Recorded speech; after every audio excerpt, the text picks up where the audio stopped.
Okay. We have a little bit of a different arrangement here tonight, ladies and gents, because my beautiful face is not the only face that's gonna overtake your senses tonight.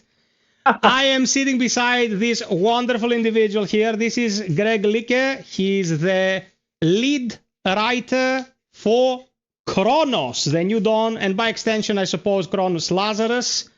And we'll be here to provide the best possible show for you. I'm gonna urge our friend here to answer as many questions as we can.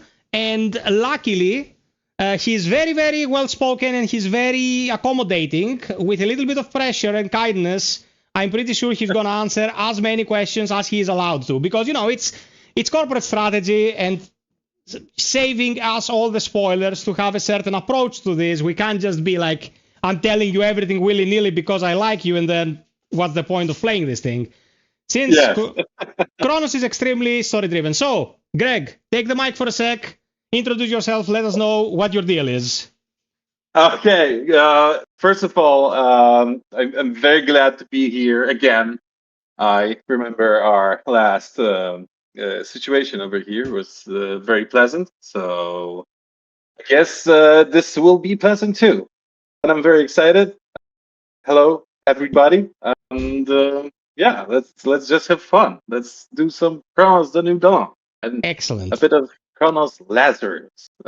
Yes. In case you didn't know, I interviewed this fine individual when CRONOS came out. Man, we're nearing a year of CRONOS, and I have to talk about a couple of things when it comes to CRONOS and its yearly presence. Mm-hmm. It was an excellent interview, and from what I've perceived through the course of almost a year now, CRONOS was very loved by the people who played CRONOS. And I read recently, that's public knowledge, it's not something I have to regulate saying, CRONOS has made back its investment, its development investment. Is that true? Yes, it is. And it is a, good sign. It is a good sign. It is a thing that in game dev is, well, as creators don't really, this is not what drives us, but this drives the future of companies we work for and future of IPs we do. So this is a very good sign, and a good omen for the future, and for the stability of our company, of course. Yeah, man, because Bloober used to be the company that did like the niche horror, the walking sim horror kind of genre thing. And then you exploded into the scene with Silent Hill 2 Remake, then CRONOS came. And before Silent Hill 2 Remake, people were skeptical. They were about, will these guys be able to do systems? Will these guys be able to do combat and all that? Silent Hill 2, super solid on that department. And CRONOS is even better, if I might say so. So, of course, I don't mind. Yeah, of course. So we're going from good to better, and you're only improving. When we're talking about the budget invested into CRONOS, I suppose the foreplanning included Lazarus as well, right? Like Lazarus wouldn't have sprouted out of the ground. It was kind of calculated into the whole thing, right? Oh, it is. I don't really know because I don't know the numbers really well, But it is a thing a different thing. So okay. The whole So the whole CRONOS thing. You need to understand that funding of a creation of a game includes not only the creation of the game itself, but also some funds that are located in the stability of the company and also in the marketing of the game. Mm-hmm. So and that is a really big amount of cash to market a game. Yeah, to stay afloat. And this, yeah, of course.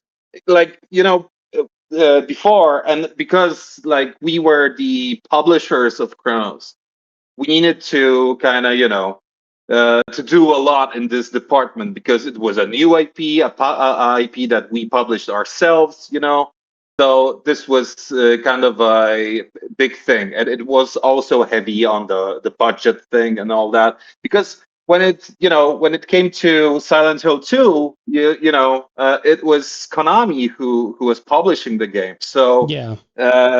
we had an absolute control over the marketing of the game and all that. And CRONOS is a different story. So this also, the fact that now we have broke even with the cost of the production, means even more.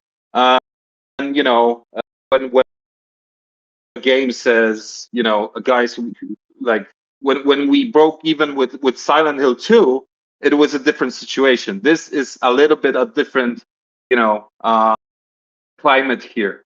So this is even a bigger win than some may think, Yeah, so man, that's bigger risk for great. a new IP, and the winning through that risk is an even bigger accomplishment. And of course, the morale must have been boosted by that. You say we Of pour course. everything we have in this. If it flops, we're in deep shit. Pardon my French. And then you kind of make it, and the sentiment must be amazing. I'm gonna take a moment to just give you some amazing music from CRONOS, and then we're gonna go into the chat. I did this on purpose. We're gonna play Vita Eterna by Mr. Arkady Zraikowski. It's part of the DLC of CRONOS. It's an amazing track, and we'll be listening to it like looping. It's mostly ambience. It's not gonna be intrusive. Let me make sure it's not too loud. Because this is the track that was playing when I interviewed Greg. Yeah, we were listening to Vita Eterna like again and again. It put us into the Zen state, we were like, we are this here. This is basically our song now. Yes, when you take me out for a steak, we'll have to listen to Vita Eterna. Okay, so of course, on the loop. Let's see what the peeps are saying. What a game, an atmosphere, one of the best games of last year. It landed in the second place of my top 10, by the way, Greg. I don't know if you watched my top 10. I think I did. But remind me, please, what was on the first place? Oh, this guy. Oh yeah. Oh, this. I've got nothing on this guy. It's okay. It's okay. I don't even mind. Any other year, brother, it would have been my number one, but We're good. Number one landed, like Silent Hill 2 remake landed super high in the 2024 list as well. So we have a lot of Bloober team in FiOth top 10s recently. Costa says, one of my most beloved and memorable games, and what better place to discuss about it? He loves my channel, man. He sends me food pics every day. Blogok, CRONOS was swag, can't wait for the DLC. Neither do I. Hi FiOth, hi Matt, it's Greg. You have to remember that gorilla from the Halo Infinite trailer, the Greg guy. It's Greg. Blind, hello. CB Sibs, hello, so happy to be here. So happy to have you.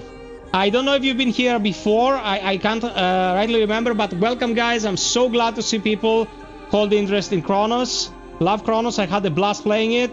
Says Tough Nerd Toys Gaming 8870. That was pretty lengthy, I said it in one breath. Kostas Pagonis, hello. I have a small list of questions, of course, in a little bit. I can't wait to ask some questions. Yo guys, great game. I can't wait for the CRONOS DLC. It's incredible that CRONOS The New Dawn has not only managed to break even, but also surpassed production costs less than a year. That is amazing, because there is a question tied to this that I'm gonna relay to Greg, and then I'll keep reading your stuff. I'm gonna do it during the gameplay. Let's continue with the questions. FiOth is an important question, especially for the PlayStation 5. When the DLC will come out, will there be a physical complete edition? You can answer it if you want, Cred. If you know anything, you can answer that if you want. Well, I think what I would love to really have is a kind of a collector's edition thing with, like, when we say, like, okay, we're done with CRONOS The New Dawn, and we have, like, the DLC in it or anything else we think of, at this point, and we really stop doing anything with this game and we move on to something else, I would really love to have like a really physical, but not like physical, but like collector's edition, thing that feels crafted, and that would be very cool. But I think, and people are often, like, why no physical this or that, or like we try to do physical cartridge, the real one on Nintendo, but there are a lot of restrictions, there are a lot of things happening, and you don't have time to do it, and it really pains our heart because we are like real fans of real things, we are like OG, and now what Sony is doing, I don't think there is a perspective for improvement in this kind of in this spectrum. So I don't know, but this is what I really would love to have, because I understand that need. I also have that need in my heart. Yeah, I totally feel for that. Like, you can see behind me, if I turn the camera around, you'll be able to see even more. Like, tangible items coming out of works of art are always super important. And let's say a complete version of what's on offer when everything is said and done would be amazing. I would also like to have a look at the game playing on the Switch too, to be honest with you. Like, I recently got a Switch too, to be able to get some work done on certain games that will not come out anywhere else. I've been reading pretty good things. I might do a stream in the future of CRONOS playing on Switch 2 just to show people, how it performs, how it behaves. Lumen running on the Switch 2 might be a very interesting thing to see. I think it looks good. The whole idea of bringing CRONOS to Switch 2 was a kind of sudden decision for us, because at some point our CEO came to us and he said, like, sometimes he gets these crazy ideas, and one day he was like, let's do it on Nintendo Switch 2, and we were like, yeah, that's a fun joke, and then it happened. But we needed to work around a lot of difficulties and all that to make it happen. But what from what I hear, it's a good port, and it is absolutely amazing how this thing performs, because when I saw it first time on Nintendo Switch 2, I was amazed, because what I was used to was Nintendo Switch 1, and that's a completely different league of hardware. Yeah, totally different. Yeah. Okay, so my Gumbo. Hey everyone, hey FiOth, I hope all doing well. We're doing more than well. We're doing great. It's a super unique instance tonight, having this fine individual here. And my God. Okay, Strazzi, dude, are you serious? CRONOS was the game of the year for me and my brother. Respect. Strazzi, what do you think I'm doing here, man? Planting lentils? That's a very Greek approach to the joke, but yeah, he'll get it. Lisa West. Hi, Greg. Lisa here. Besides the Traveler and the upcoming Lazarus, is there other stories and characters within the universe that you like to work on in future, given the opportunity? Okay.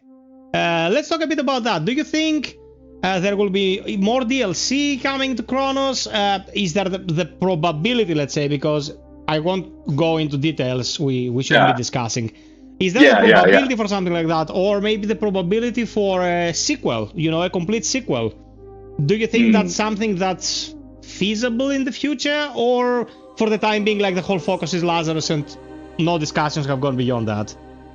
Okay, so I will answer vaguely, but I will, okay? I'll beat around the bush a bit, but I'm going to give you an answer. Yeah. Well, I think, we all at Bluebird team really love the world we created, and we have some, really good world building going on in this game. Absolutely. And to absolutely forsake that thing, those characters, mainly those characters, it would be a great shame. So there, like, for me as a writer, so I'm not speaking in the name of the company, but for me as a writer, I still kind of think about what could happen to our beloved characters, and this is how really CRONOS Lazarus came to life, really, because as soon as the DLC idea appeared, on the horizon, there was like, okay, so there's a need for a DLC. There's a climate for it. Do you have any ideas to make it happen? What could we introduce in that installment? And man, I was ready. I was just like, okay, we Let's could do go. this. Yeah, we could do this because I already got the idea of having a story about the warden or the pathfinder or whatever you will was already kind of in works. That was the thing we already kind of had in mind doing the original game, because we wanted to, it was set for a bigger picture, so you need to have that things built in a way, even if the player doesn't see them really at this point. When an opportunity comes, we're ready. And I think if a opportunity would come in the future, we will also be ready, because we now are so invested in CRONOS. This is like, it was very good after a long time of creating games and doing such things like Silent Hill 2, to do our own work that in this new era of Bloober Team. Yeah, and I think writing like, for big projects, I suppose, brings more satisfaction and like more excitement than being in the confines of, we'll do something like The Observer, we'll do something like Blair Witch. Like, you go into this arena where you have huge competition, you have the Resident Evils, you have the other Silent Hills, you have the Fatal Frames, and now you're like, we're playing in this in this arena, and we make our stand and we're appreciated for our approach. It made me extremely happy to see that this project ultimately succeeded. Yeah, it was, it was very, very uplifting, not only for the company, but for all us that worked on that project. Because before Silent Hill, as you said, there was a big pressure on us, a pressure of failure, because we started as underdogs in that position, and there were very, not many people that actually, think that we will succeed in this great measure, Yes. And after release of that, we were under the pressure of the success of our colleagues, So we were like, oh shit, this needs to be good, or else, So releasing this game to the world and seeing people love it, this was really a big deal. For the Warden, I suppose Alan Turk is returning, like the same individual who did, The only thing this stream is missing is Alan Turk in a swimsuit, sitting somewhere between us, like, in between the two speakers, Alan just chilling with a cigar and his swimsuit. That would have been freaking peak. Amazing work, as did all the people with the voice acting in the game. Let's see some more questions before we jump into the gameplay. This was one of the few games that affected me with deep visceral horror during the climax. My absolute favorite horror game, and easily beats out the Dead Space series for me. I don't understand why so many comparisons were made between CRONOS and Dead Space, man. I suppose because of the sci-fi setting. Dead Space is much more about the shock factor and the body horror and although CRONOS includes a lot of body horror, is ultimately, and that's something that flew over people's heads in many cases, CRONOS is about the inner journey, is about the character's journey as a character, as an entity, as a being. It's not about the world state. Like, many people don't get that. They see CRONOS, post-apocalyptic, weird city, weird world, weird creatures, weird terminology, and they're like, where did that come from? What happened with this? What happened with that? It's about what happened to you. It's about what happens to the traveler. It's an introspection piece.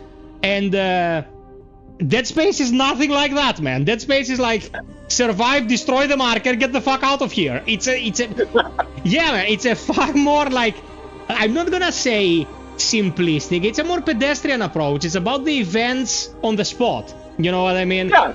CRONOS is about the inner exploration. Yeah. I think that kind of, many people miss that. Yeah, I think, you know, but because of the looks, people always are reacting after seeing, you know, 2 screenshots, and they're like, oh, this is a clone of a game I know, you know. And because we had the character in a suit that looks like a spacesuit, but it isn't a spacesuit, because, you know, I know everything happens in space, but this happens on Earth, you know. So it is a completely different setting, and it is, as you said, a different kind of journey. But people see the suit and they're like, oh, so this is it, you know. And that's completely fine. This is a good thing for them, because I have like good memories with you know, Dead Space or something. Well, you're welcome.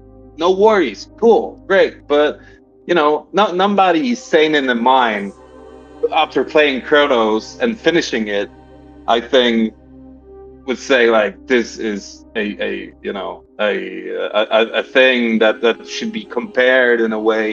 You know, CRONOS has a lot of, you know, inspirations, you know, from Silent Hill, from Resident Evil mostly, I think, from old movies, from old sci-fi from the 80s, especially movies, you know. And I think like Dead Space is, of course, also a reference, but it's not that, you know, strong. It's not a copy-paste kind of situation. I don't think anyone will finish CRONOS and say, oh man, did you remember that part with the dismemberment? Did you remember that part where the head flew off? You know, CRONOS is more about its story, it's more about its themes than many of its contemporaries. It was a breath of fresh air, because the last time I played horror and I was like, oh man, I felt that, was Signalis. And it was, it was 2.5 years earlier with Signalis, and I was like, are we ever gonna play something like this that's gonna be big budget, you know? Get behind the character, follow their perspective, and there came Bloober Team and saved our collective butts. I think this is very important what you said right now, because I think Signalis is more of a, like, from a writer's perspective, of course, it's more of a reference, more of an inspiration than you know, than other games, because it is about, you know, about inner journey, you know. And I'll, you know, you can't say that about, for instance, Resident Evil. You know, it's just like Resident Evil is adventure oriented, and it is a good story, but it's just a little bit silly. It's not really a good story, Greg. Okay, you said if you compare Resident Evil to CRONOS, it's like kindergarten material. That's absolutely fine. Resident Evil has always been like the B movie trope, you know, kind of thing. Keep it light, keep it awesome.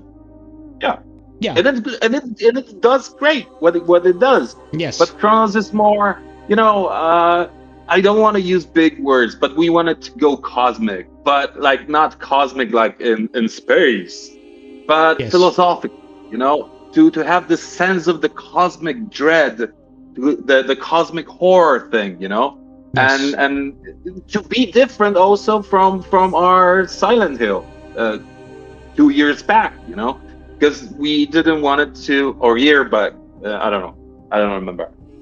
because that was more of a psychological horror about trauma, you know. Yes. And we wanted to have like a cosmic, philosophical horror, retro horror about identity, you know. And voila, you know, it's a different thing. It's a big success. Our friend CB here asked about inspirations. You already answered that. With the movies and Signalis. Did I tell you I have modded Elster's skin in CRONOS? We can play as Elster. I saw that. Yeah. I saw that. Which is awesome. When people saw that, they're like, what the hell? It's Elster. I'm like, yes, it is.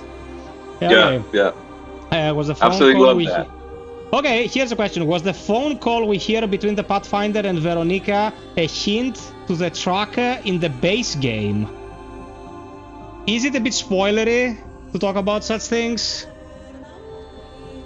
Well, the funny thing is that people often ask about things that are already in the base game, you know, but sometimes they are not sure that what they read or what they see is exactly that.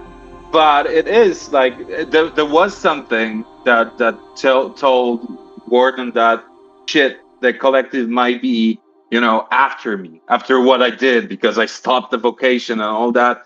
Mm-hmm. They are coming for me, you know. And in the scene when Veronica meets the Traveler at the top of the clock tower and all, she says, well, he told me that you will come for him because you are of the collective. Yes. And the Traveler says, no, I am not of the collective. I am, you know. Yes. So, yeah, basically, there are agents of the collective that can do that, you know, that they are active and they are like looking for the fault and they want to remove that fault. Like in the ending, especially in the true ending, like the post-credit scene, it has a... like the faults will be removed, spoken over a black screen. Kostas Pagonis is asking if you intend to go back and implement give me a sec, PSSR version 2.0 for CRONOS, because you did it for Silent Hill and he says that it did wonders for the game. Well, we know that. Playing on the PlayStation 5 Pro, Silent Hill has taken advantage of that. It looks gorgeous. I know you're not the tech guy, but are there any thoughts, like maybe now with the DLC, that they will revisit the upscaler and use PSSR V2 for CRONOS or anything like that? I don't want to, you know, I don't want to make this thing up out of, you know, thin air, but there will be some revisiting the original game. But maybe, but what I can, you know, confirm right now that we will have some of the like quality of life improvements in the base game that are connected to the DLC. So Excellent. There will be things that will change in the base game. Project Parasol, what's your take on Bloober's future projects? Do you think there's room for more unique survival horror games from Bloober? Well, you're asking a guy who works at Bloober if he thinks Bloober has a future. Well, yeah, but, you know, new IPs, let's say new horror IPs. You are delving into the realm of Star Trek, as I know right now, which is super exciting. Yes, it is. I don't think you'd be liberty to say, like, two years down the line, we're making, like, a Lovecraftian horror game or anything like that. Can you share anything at all that might interest the people watching? Like, whatever you feel like I will tell you this. First of all, hi, Project Parasol. But I will tell you this. Right now, I think that the state of the game is that we have, like, 7 titles in different phases of production. Some are, you know, just planned, and some of them are in very, you know, advanced state of creation. So I think if this will continue, there will be a lot of variety in what we do. At this point, you know, we have, as you know, as was already said, Star Trek, and this is a completely different thing. From CRONOS, from Silent Hill, that is also in production, you know. I mean, Silent Hill, because you know, when you create a franchise, a piece of, franchise, you need to navigate in the way that it will feel familiar to the fans of that franchise. And Star Trek wasn't really explored in this dark adventure, setting before. So this is really something new for us, and it is very exciting. And I hope everybody will like that game because it's really looking great. When I have a chance to see it from time to time. It's very cool. It's nothing like you ever played in Star Trek, so that's very cool. And yeah, there are a lot of different people approaching us with their IPs, and sometimes it's just like, yeah, we are interested in that because this could be a cool horror thing or something, and we are developing a pitch for a game, and sometimes it's it sticks, and sometimes it doesn't, but we are still exploring.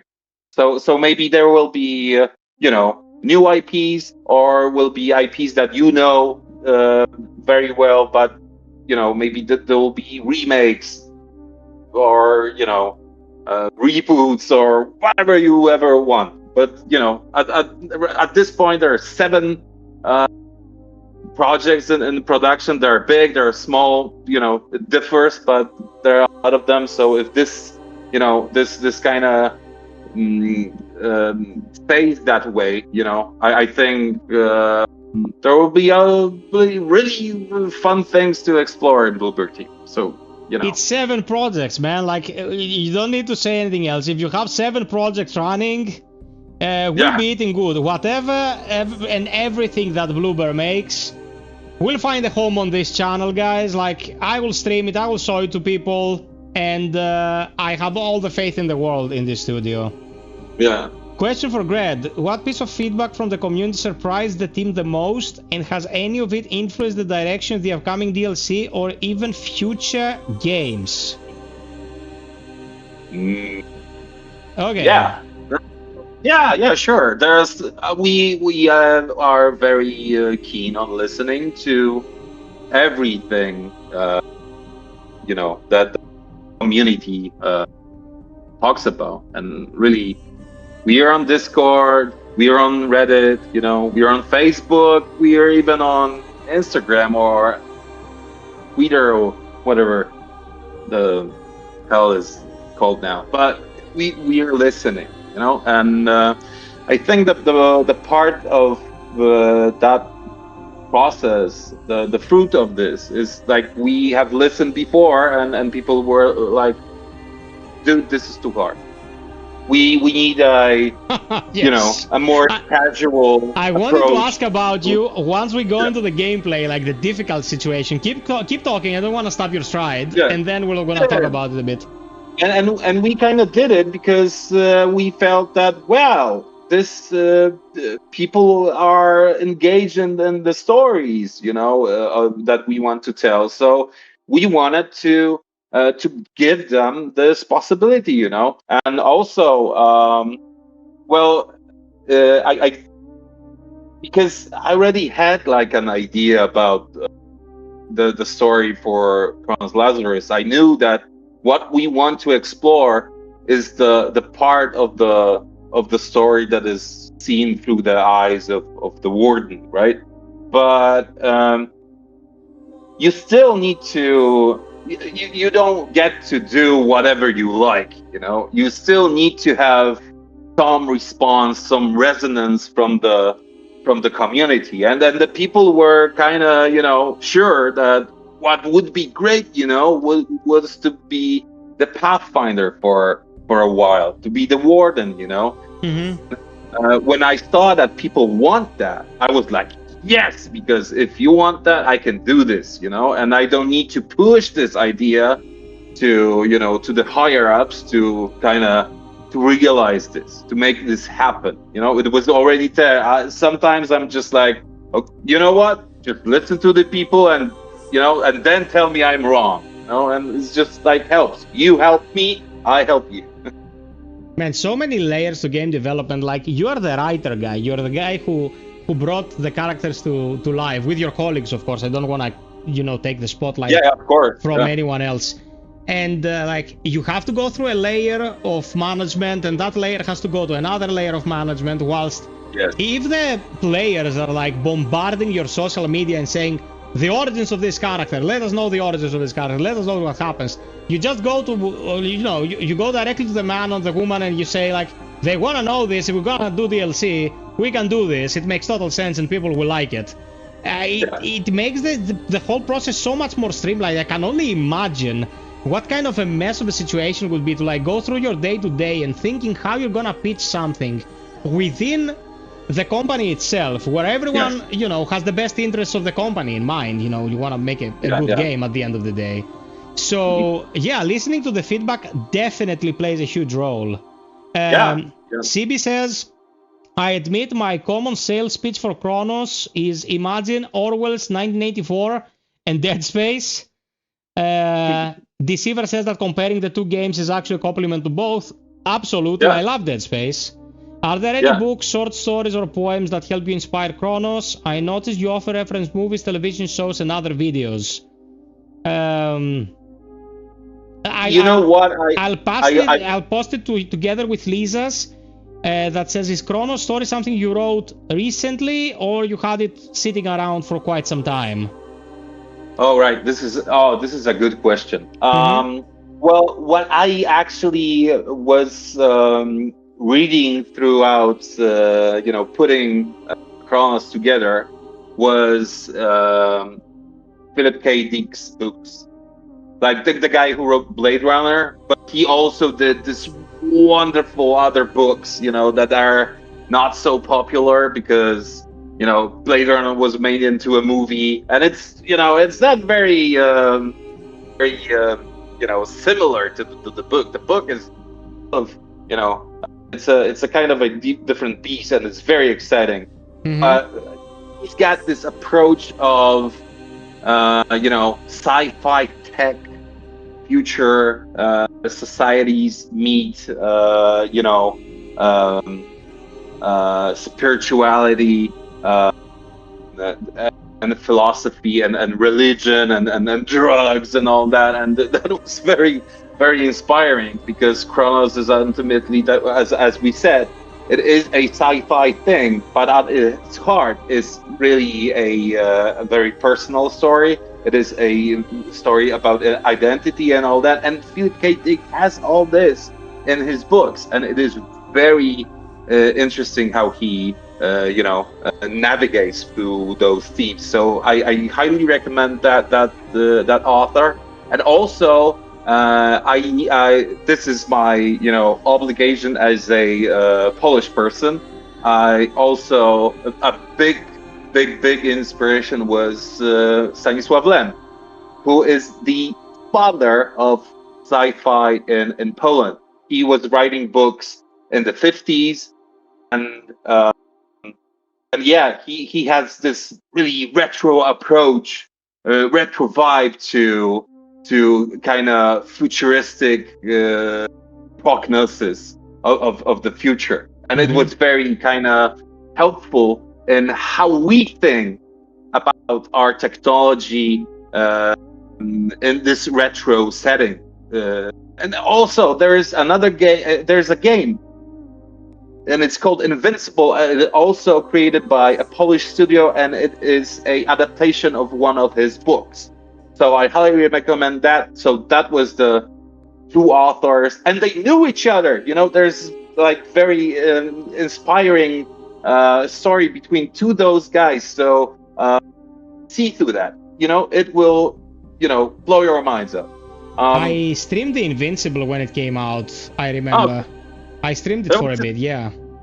Yeah, it's good. It's good. It has this kind of retro astronaut thing going on. Very inspiring. So cool.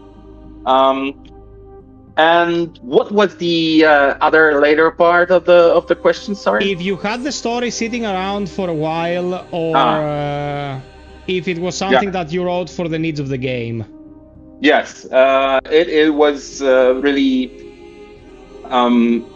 a very, very collective effort. This isn't a thing that, I am an author now and I'm going to the office and this is what we're doing now, because it is a Bloober team. So we're working in some kind of confluence here. So the first idea about CRONOS was really a picture, We pictured this kind of weird astronaut in the setting that is nonsense for a astronaut, So we pictured him in a rural setting, or in a forest, or in a blockhouse district, And that was the most inspiring for us. So we kind of chased that idea and we asked ourselves questions. Why does this guy is wearing a astronaut suit in a city, in a Soviet city, And maybe he's not an astronaut. Maybe he is, time traveling. Maybe he is a she, And then maybe this is not a, just a blockhouse. Maybe this is Poland, because at this point we were starting to be really experts from putting Poland into our games. So like with the Medium. Yeah, like with the Medium or the Observer, So we were like, okay, this will be something interesting. This is a good concoction of things that should not work with each other, but they do, So we were just like jumping from cloud to cloud and chasing ideas, and this is a very synthesis of talents here, because it is very important that the guys that do art, 2D, 3D, whatever, they start at the same moment as you start. Yes. And then also the game designers, the level designers, the combat designers, we need the same amount of time. So it is impossible for one party to wait for the other guys. So everybody needs time, and everybody needs to learn how to be flexible, and not to block each other out, or postpone each other's work, and know how to make other people work shine, So it's not like and only then it works, because if that doesn't work, well, you have no time to finish the game, and you have a crunch, and then you have once we go into the coal mines, it's pretty much screwed. You want people to be inspired and work in a productive environment. That's self-explanatory. You're absolutely right. Yeah. Psychman says such is our calling. That became like the catchphrase of every stream for months after CRONOS came out. Great. For us participating in it, we will see more ARG aspects in upcoming teasers of CRONOS Lazarus, more hexadecimal messages hidden in images and such, like as promotional materials. I suppose you went with that approach. You pulled the rug under our feet. Will you be doing any other weird promotions now for Lazarus? I think so, yeah. Okay. Almost everything we do is weird at this point, so yes. Okay, that's great. But yeah, I think the whole kind of cryptic key to even to reading CRONOS as a work of fiction is crucial. I think this is very similar to I really adore David Lynch and Twin Peaks and all things like this. And this, you watch this series, but not like for the drama or the the story, but for the code. You want to crack the code.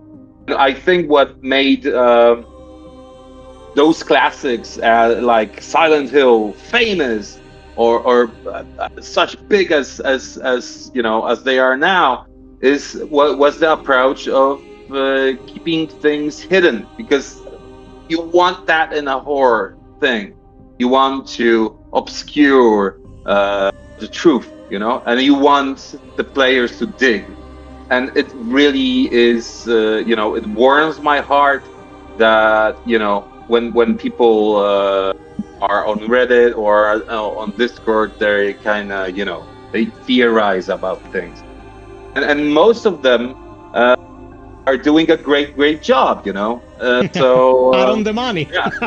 yeah. So this is what we want to do, and I think the mystery is a part of the CRONOS IP, So yes, we want to. It would be silly for us not to invest in that part, I know people are eager for answers, but what's the fun in, if I would tell you now what's the whole deal in this universe, Yeah. Absolutely just agree. wait and enjoy the process, theorize, and things will come to you, and you will feel the satisfaction when they come, because you will go, ha, I knew it, Yes, because exactly. yes. Yeah. Yeah. What you're saying, we also spoke about in the interview those months back, like exactly that misstep is what killed the intrigue in Control for me. Because when you start playing Control, you're in the oldest house, you're Jesse, you're like, what the hell is happening? Why are these people floating? What is this place? Where am I? What is this gun? Like, what's happening? And then you go half an hour into the game, you found like her butler, I don't remember her name, and it's like, okay, listen what's happening. Blah, blah, blah, blah, blah, blah. And she just gave you the whole shebang, and it was like, now I know everything about the situation. Why the fuck do I already know everything about this? And it took the breath out of the game. After that, it was like half-baked Souls-like mechanics and the worst map ever. And I was like, this would have been amazing if it lured me in, slowly. Yeah. But they just threw a fucking like cake of info into my face. I ate it in the face like Harlan threw that ball to that guy's face that has now become a meme. That's the best picture on the internet in 2026. The guy with a deformed ball on his face. Yeah, it throws a cake in your face like, I know everything now. I don't care to go through this. Like, what's the point? Very imagine watching the original Star Wars back in the day, like in the 70s or whatever. Darth Vader goes like, Emperor won't like this, and you would go, wait, I want to see the Emperor now. I want to see him now. And imagine George Lucas going like, okay, this is the Emperor. Enjoy the Emperor. Yeah. But you wait 2 movies for that, and when he appears, you're like, oh shit, this is the guy, we were waiting 3 years to see this guy, and it's exciting, it's just like for the build-up, and it's all worth it, and if you have like, we actually don't want to create a situation that we create a mystery or do something vague, and there is no thought, or a plan behind this, that's just like cryptic for the sake of being cryptic, yes, it's not like that. Yeah. You have to have a map. Yes. Of course. Yes. Because then guys come over to us and they're like, okay, we are doing a DLC, and we're like, good, this is the DLC, you're welcome, we have all kind of things planned, so it's all right. Don't do it like Disney. Whatever you do, don't do it like Disney. Don't go in half-assed saying, somehow Palpatine has returned. Never do that shit. Okay. We have a statement here more than a question. Like, I have to go through this stuff a little bit more in cadence, guys. So after that, I can start playing, and Greg will be looking at the chat and will be answering more. It would be interesting to see a fully loyal traveler as the core of an adventure, maybe as a Leviathan. Interesting, maybe, in Lazarus, because you're being hunted by a loyals member of the collective, we'll have some approach to this. The Warden is a very well-written character. Oh man, a nod came into my face and desynced my chat. Give me 1 sec to find it. Okay. Sing us something, Craig, so I will be able to sync. I would play the piano, but I'm not the warden here. Yeah. But yes, what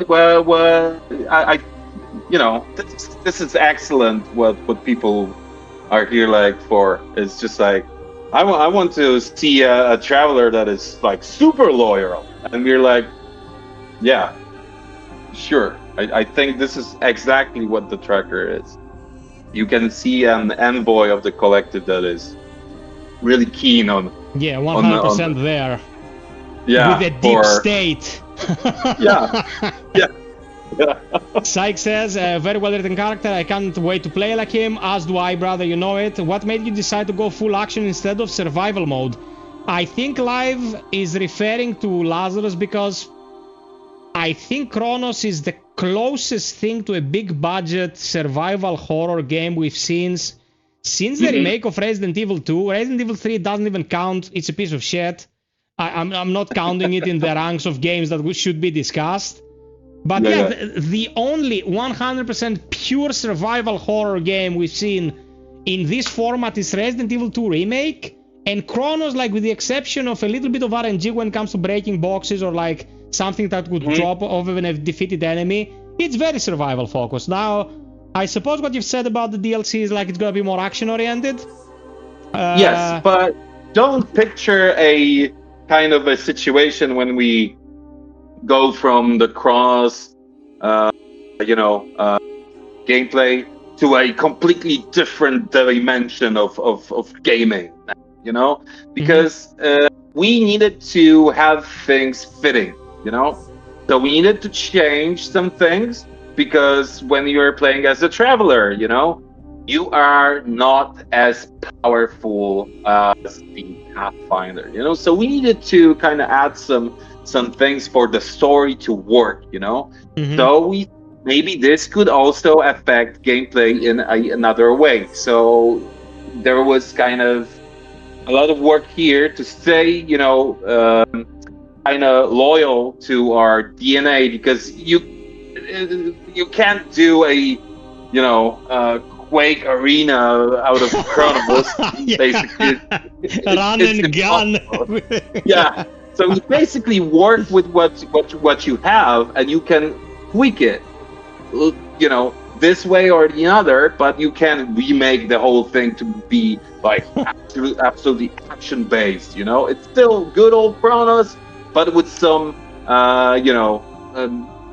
more action oriented sequences. Once we got the first information for Lazarus. I'm gonna talk directly to the crowd now, so they can go after you with pitchforks.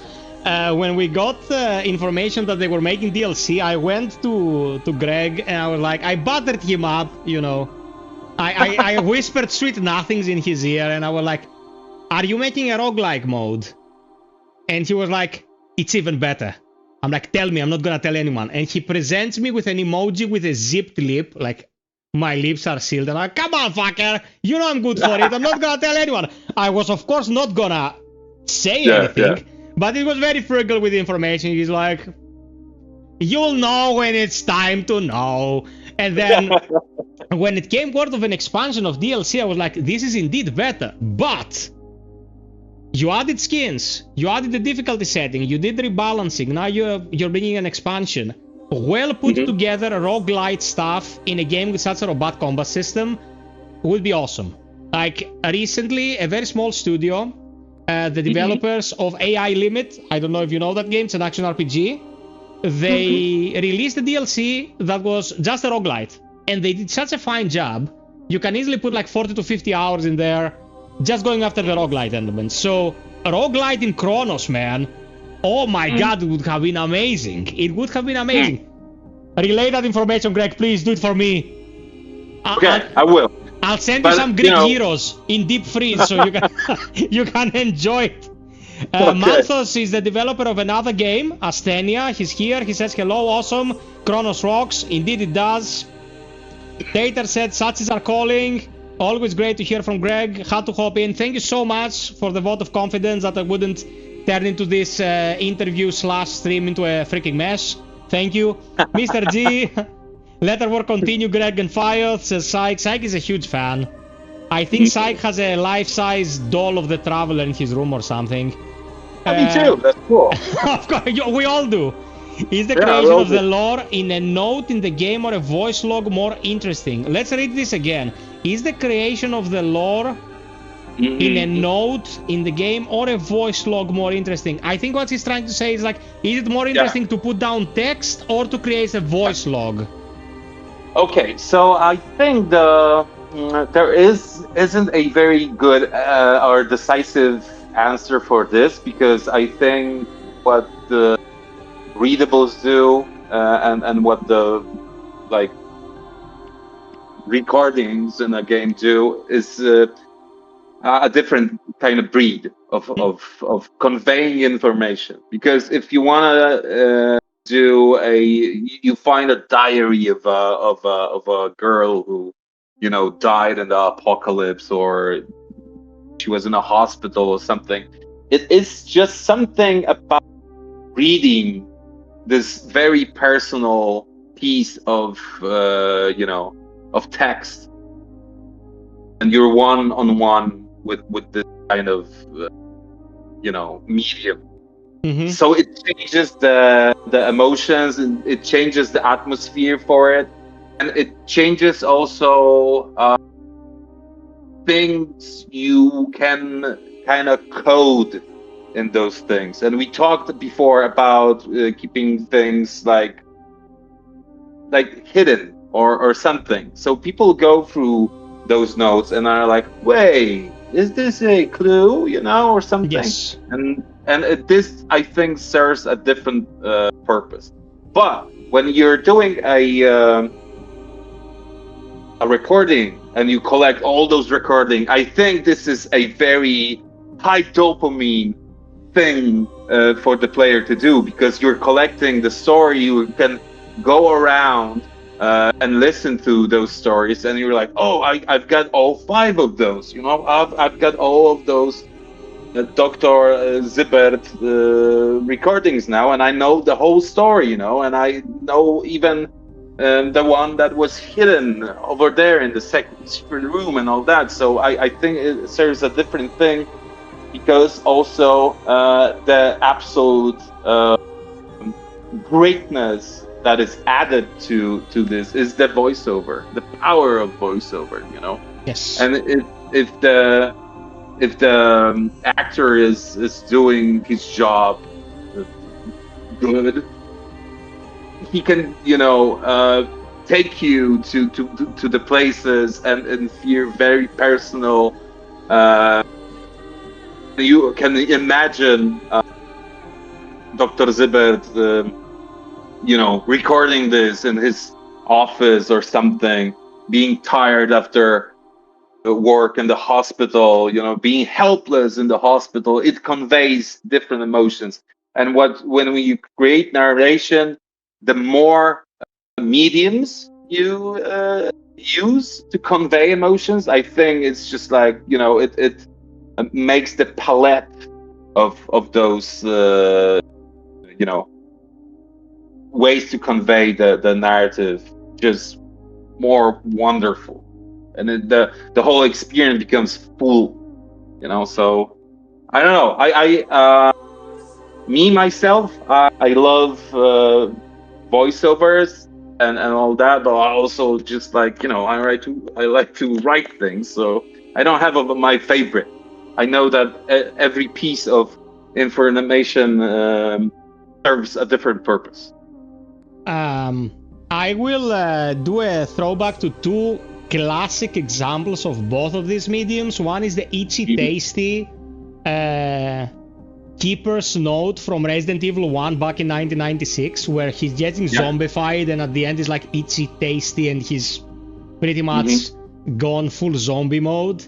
The other one is an audio log in System Shock 2, where they're getting assimilated by the mass or getting hunted down by Shodan, and at some point you get this voice log and you hear one of the last survivors screaming whilst they're going through the door, and it's like, if this hive mind reaches Earth, everything will be assimilated and will be destroyed as a species. And she says, resist, humanity demands it, resist, and then it cuts to black, and like you're left there frozen. It's like, man, it was her final moments, and what she cared about was like ringing the bell, do something about this or we are doomed.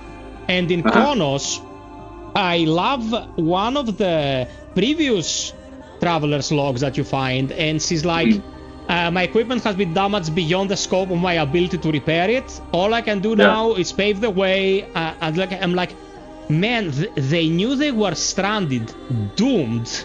And because they're travelers, it's not like I'm not gonna have a burger for a couple of days and then I die. You might get slaughtered by these creatures. You might die of infection, of exposure. You might die very slowly due to lack of resources. But they still were so indoctrinated, were so hell-bent on paving the path.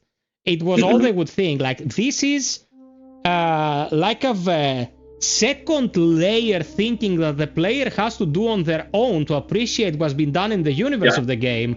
And that is one thing that CRONOS brought to the forefront that games like Resident Evil don't do. Like, the second layer of thinking. When you start thinking about the situation, that still works, and it's like, we dug the ground and the disease came out. And it's like, well, that's bullshit. That's not what happened. But for most people, it's like, well, the game tells us that they dug a hole and the flu came through. And I'm like, a person actually told me this in the chat. Like, they dug the hole and that's how the disease came in. I'm like, no, it didn't. It's nothing like that, man. That's what CRONOS did like best than the vast majority of games in this genre, and it's the strength of the writing, man. More kudos to do. Like, I'm buttoning you up once again. Like, buttoning you up has become a hobby of mine. I'm gonna get a little spoon and I'm like, I'm here all night, so I'm ready to be juiced. Okay, guys, here's what we're gonna do. Greg will be with us for as much of the stream as he can stomach. The stream is gonna be a long ass one, and he will be my wingman when it comes to treating the chat. He'll have his phone in front of him whilst he watches my screen share. So you can bombard him with questions, and whenever I want to discuss something with him, I'm gonna take the mic, I'm gonna talk to Greg, and of course you can benefit from the information that will be relayed. So just a single second here for me to set this all up, because I just moved to the other side of the studio like a weirdo. Well, you get more Eskia, which is always a big win for humanity as a whole. Donkey Kong. Don't forget Donkey Kong. He's not actually Donkey Kong. I won this for my better half in an event. It was a shooting test. I got a good score, and they were like, "What do you want?" Look, this little gorilla right here, and then we had a gorilla in our house. Very good. Very good.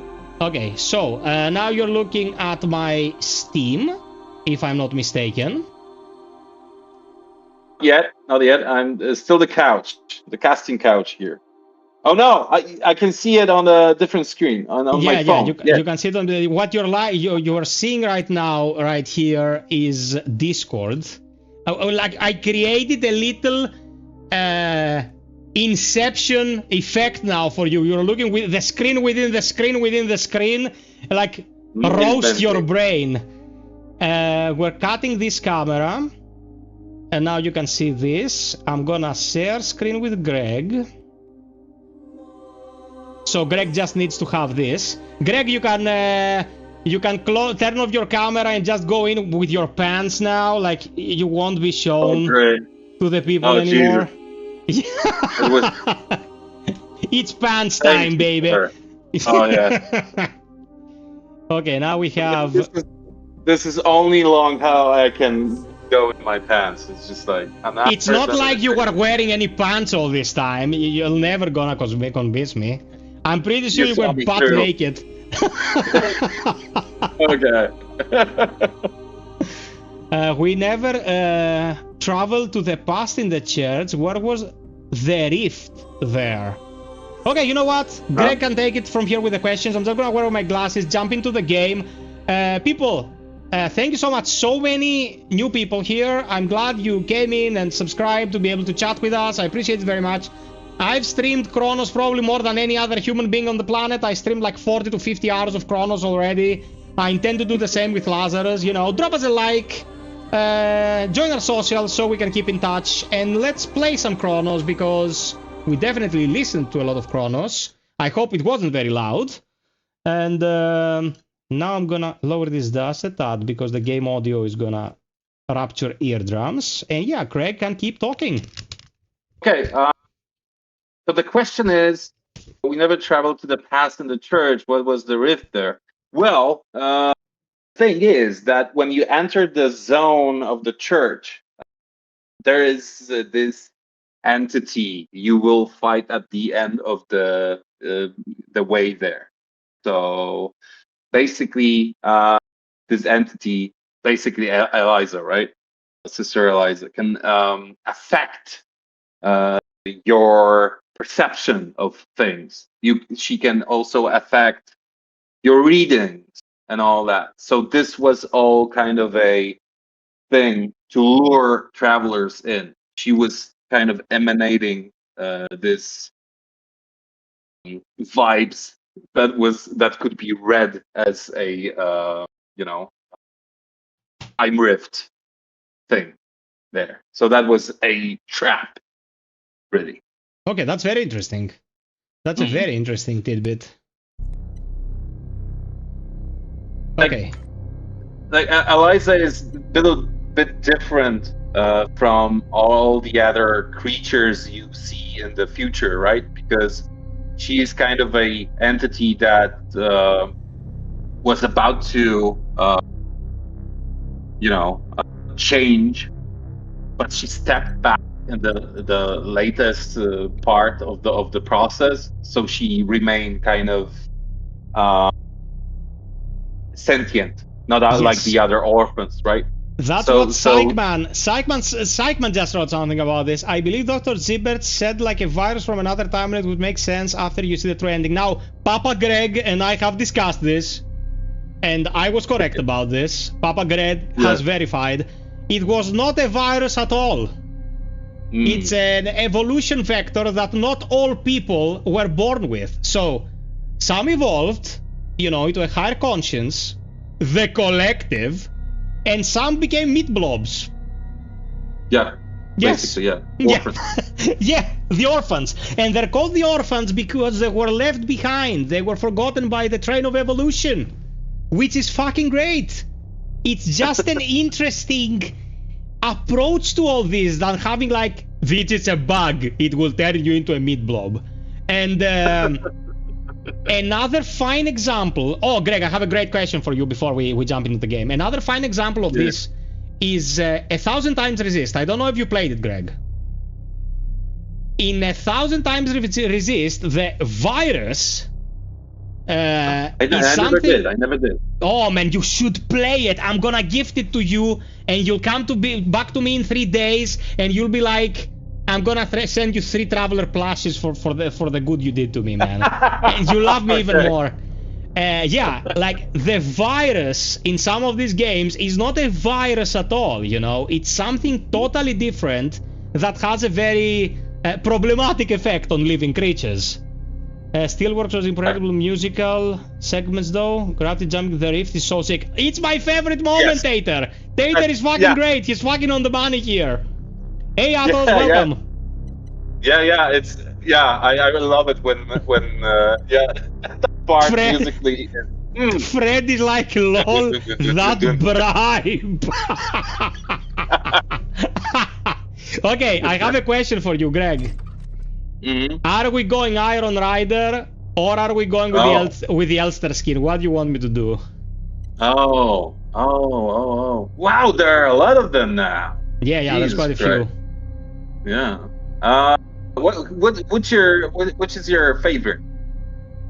Okay, when I first played, it was only these 3, Traveler, Cerulean, and Titan. I went with Titan for my first playthrough. I liked it more.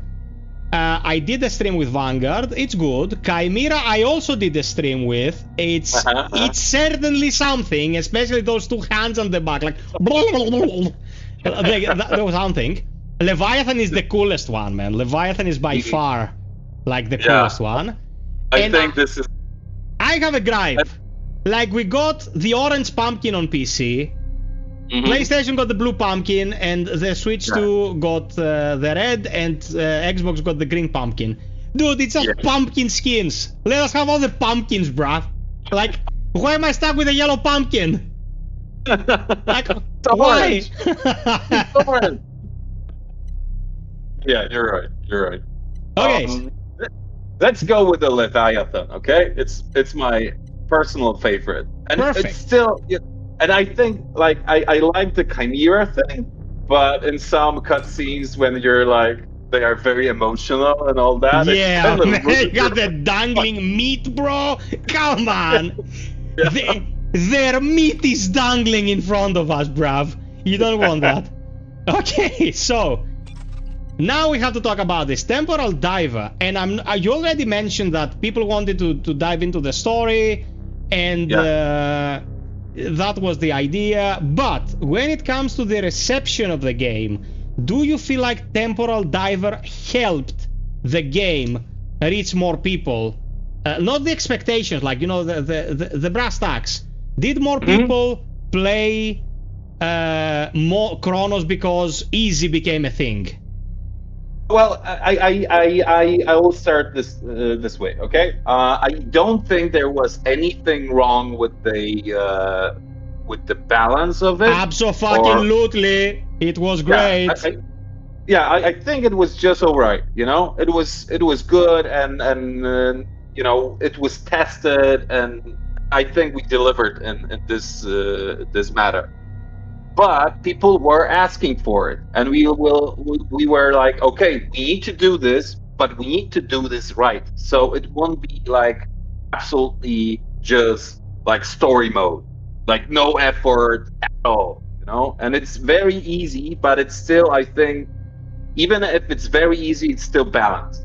So yes, and yes, people were like, when I sometimes read the internet, basically, they were like, oh good, there's easy mode now, so I can jump in. And I saw that like dozens of the comments like that. So I think yes, you know, it helped. It helped to invite people that are just like more, you know, chill with their gaming. And I don't think personally there's anything wrong with that, because, you know, sometimes I come home from work and I'm just beat, man, and I would love to, and I see those trailers of and the Elden Ring and this fascinating world, you know? And I said, oh shit, what's the story there, man? And it's just like, fuck you. no. A game that definitely cannot be experienced through word of mouth. Like, you gotta go in. And another example of a game that cannot be experienced through word of mouth was the latest Silent Hill. Silent Hill F. Silent Hill F, when it came out, was very mechanically problematic. It had a very bad balance of combat versus exploration. It had a lot of useless arenas where you'd get stuck fighting the same stupid beastie 20 times. And I had a very how should I put it? I have a very diminished opinion of Silent Hill F initially, but after you go in for all the playthroughs required for you to reach the proper ending, and you read all the notes and you get all the context in, and you understand where they were going with that, I'm like, man, this was actually that good, and people will never discover how good this was.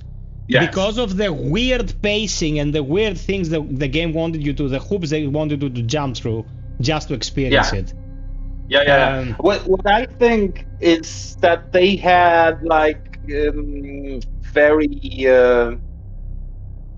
I think that the last part of the game is kind of problematic, because I feel that it is too much combat oriented in a game that the combat is, because I know Silent Hill, you know, and the combat it shouldn't be the forte of this game, you know. Yes, like true. James Sunderland is just a, you know, guy with a pipe or with a gun if he gets lucky, you know, and he's not a Rambo type of character. He's not the Traveler, god damn it, you know. Yes. And so don't kind of flood me with enemies, okay?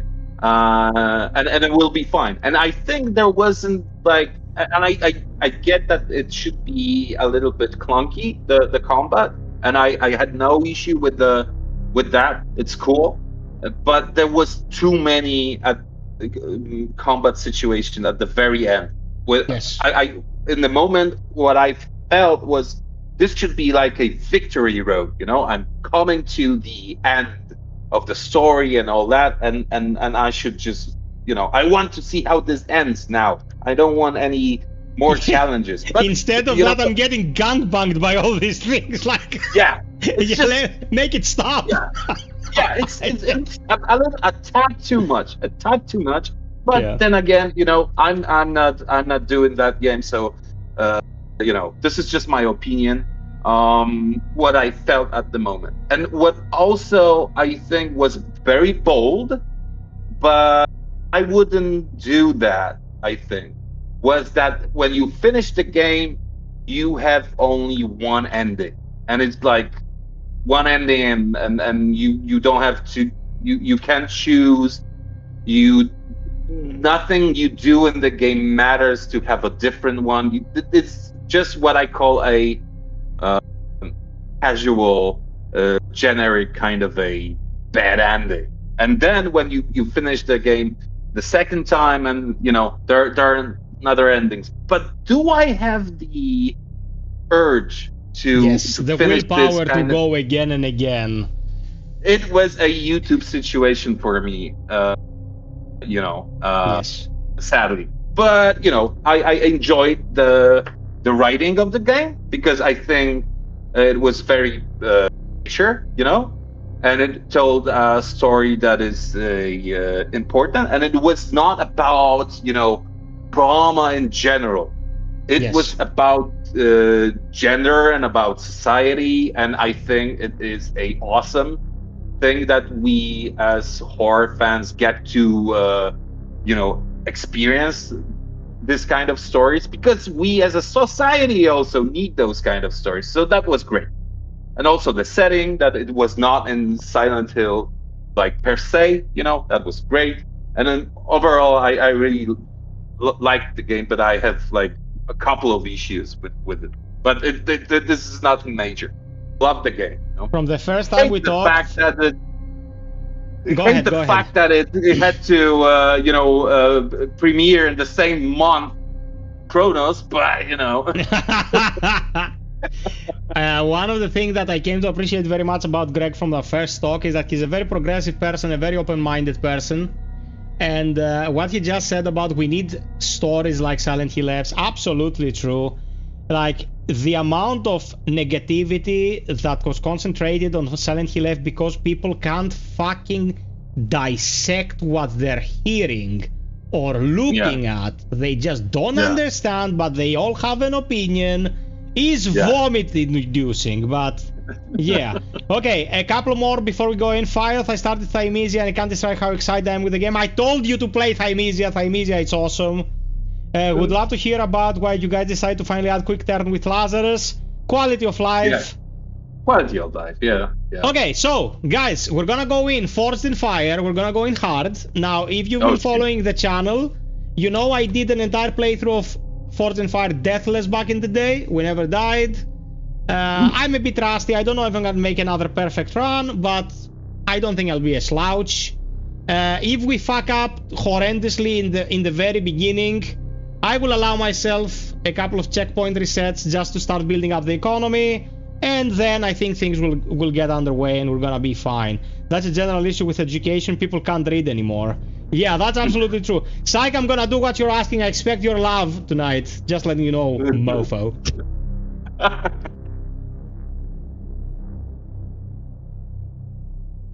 Okay, Mr. Greg, take care of the people now in the chat. I'm going in. Okay. Good luck, traveler. Thank you. Such is our calling. I will be asking you about the very beginning here. I have a question. After the Turing test. Listen to the will of those who will not speak. Oh, you asked about the quick turn, right? Well, I think it will be enabled in the base game too after after the DLC will be released. Oh so my it God. is a Unreal shit. Engine betrayed us. Shit. So yeah, it will be there. So no worries. If you want to use it, just use it. If you think this is kind of a thing that wasn't supposed to be there because the character should be, a kind of a heavy slouch walking fridge, that's absolutely okay. Just don't push that button and we're kind of safe. Bro, I can't believe I clicked play and it crashed. God damn Unreal Engine, you son of a bitch. Anyway, okay, we're going back in. Well, it happens. Yeah.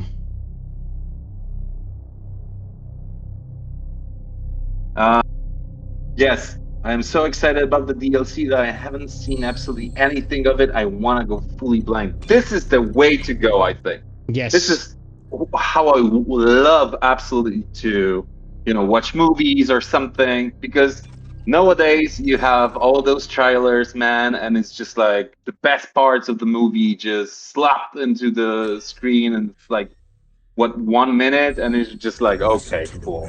I just think that the only thing I wait for is the trailers with Dune, because Jesus Christ, they are a work of art, and I already know the books, so whatever, and I'm waiting for that. But yes, I encourage people to go in blind. But I shouldn't say that because marketing will kill me. But yes.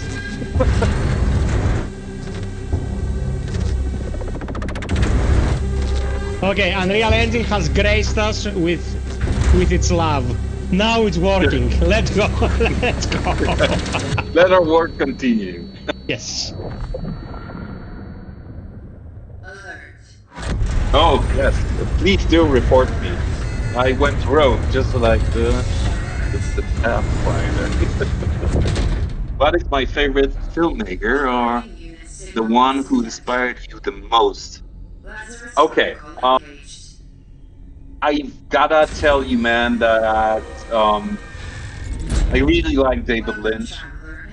The whole thing that he codes into his cinema, and the approach to creating this movie worlds is just amazing. It is he left a big hole in my heart when he left, but everything he did I absolutely adore. I also like Denis Villeneuve. He's great.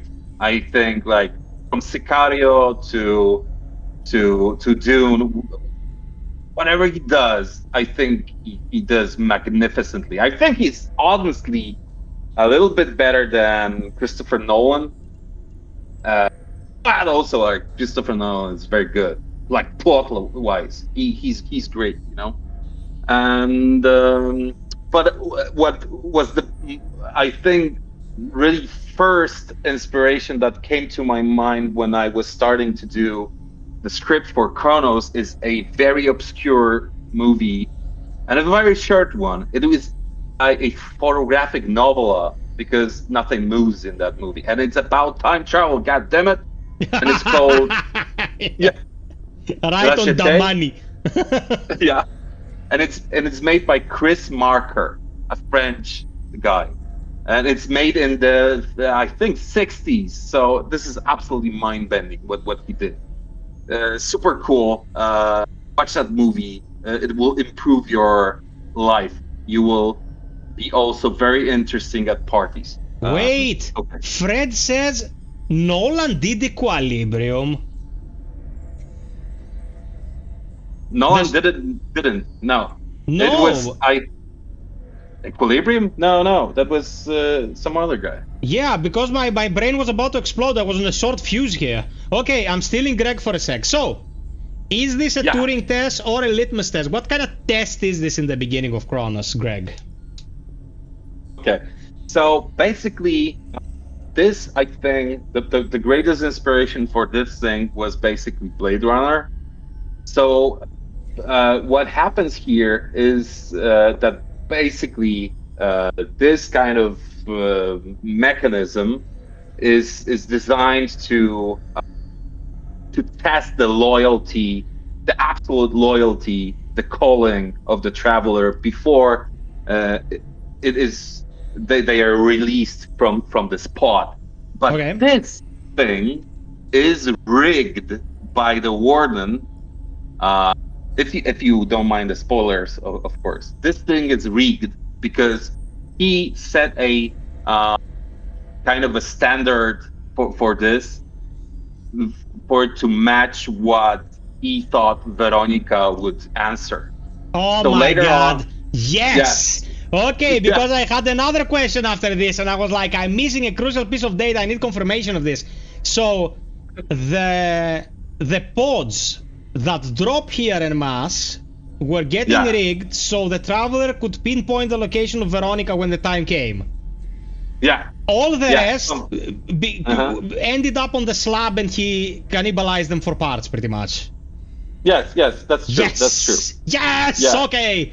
Okay. And now later we're on- now we're later getting on- somewhere. Later on in the game, because people think like this doesn't affect anything, your choices are meaningless here, and they're not. They do affect a thing later on in the game. When you get to the laboratory of the warden, you can see a note, and this note is dynamic. Whatever you do here will affect how this note will look like. How far from the standard he set are you as a player? You know. Yes. Yeah. And you know, the travelers use this also like the traveler at some point says to the warden, I think you should conduct a standard cognitive test on yourself because you're talking craziness right now. So they treat this as like a baseline test, basically, something like that. Tater has an awesome question. Where do these pods drop from? But they don't drop. They are there because yeah, I don't want to explore this very much, but they don't drop from another planet. They are not from space. Basically, the all action of CRONOS happens only in Earth, in time too. So basically, there you go. This is the answer you'll get. That's all the answer we're getting, Tater. Tater has a good brain on his shoulders. Okay, tell me we're not getting any frame drops or anything, guys. Are we sweet? Secure the anchor. That'll work. Continue. Thank you for the 50 likes. Collected Brent. This relic.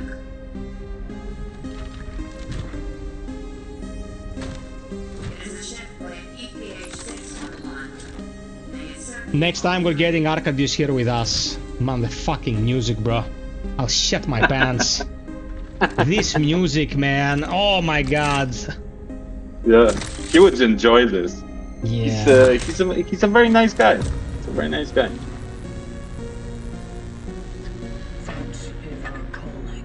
Such is our calling. Dimitris, mechanically, Thymesia is infinitely better than both Mortal Shell and Lords of the Fallen. But it's a very short, very frugal game.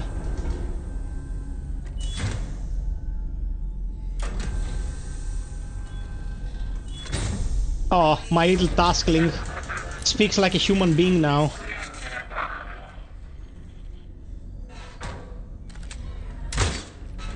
It is not working. I don't have enough juice. Shoot again. But yeah, the shaking was like to make you think that he's falling down. But what actually is happening, the shaking comes from Earth, getting online or something. And What he are my has legs? Oh fuck! This is this is getting interesting. Why no legs? Traveler ND. I have an idea why this is happening. Initiating the travel log. Triangulating the fallen predecessor's last known location. No feet, 0 out of 10. Commencing launch. Where are the dominatrixes? Where are they? Okay, guys, I have an idea about why this is happening. Okay, first and foremost, it's not gonna affect us. You generally don't see the feet unless you look straight down, and even then the camera is positioned in a way that we won't be seeing legs. I think this is part of my Elster mod, because I had installed a mod that allows you to play as Elster from Signales. I think there is some core reprogramming of what the guys were doing here to make Elster possible, because Elster doesn't have feet, he has those pointy like... Alright. Yeah. So I think that's what happens, but it's fine. Let's go.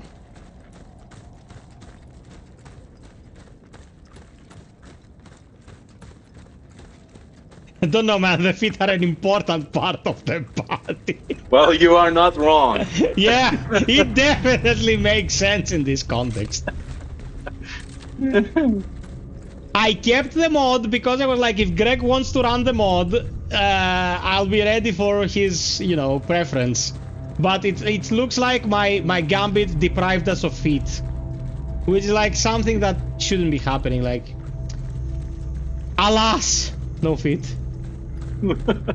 Well,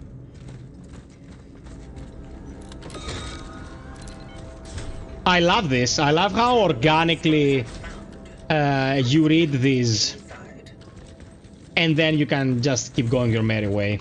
Tell me if it's very dark, guys. If it's very dark, I can just improve the brightness.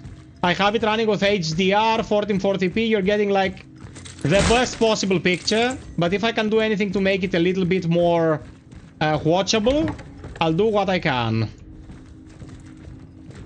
Bro, this kind of decoration here, like the cement shed, I don't know how they're called in Poland. It happened to Greece to an extent where it's a meme now. yes, Like, yes. Like your every grandma putting... had 1,000 of this shit. And they would put those on your PS4 or something to look good. Yeah. Yeah, yeah. Hey, El Nini, put them on the PlayStation 4 and put them on the TV, like on the plasma. Like.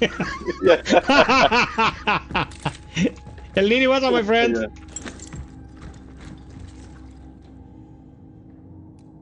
Ah, shit. That was the command prompt for the mod.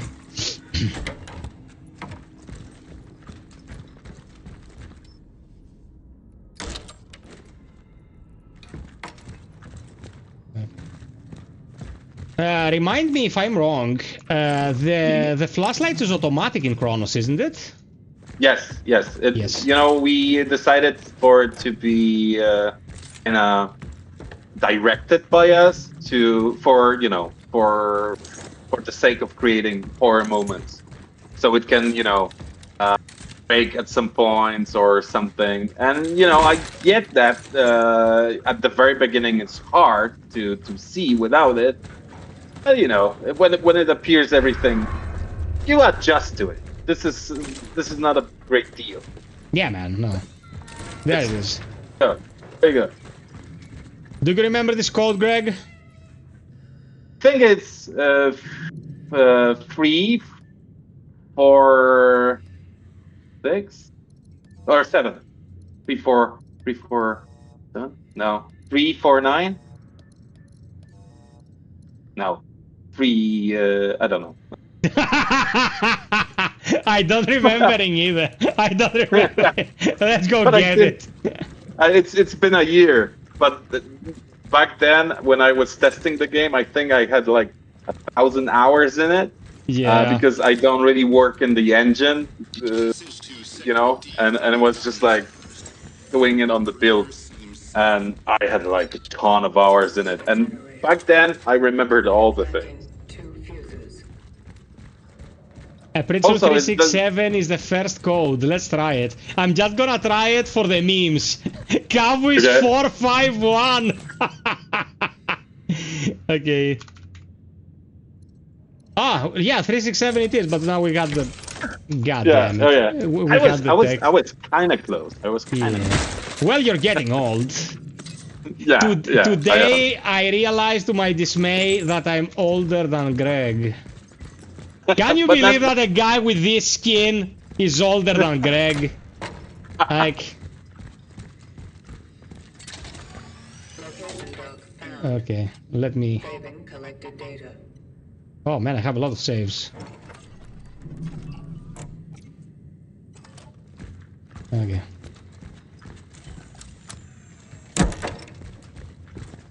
I have 16 bullets. Should be okay for the first orphan. Sure. Sure, it's gonna be fine.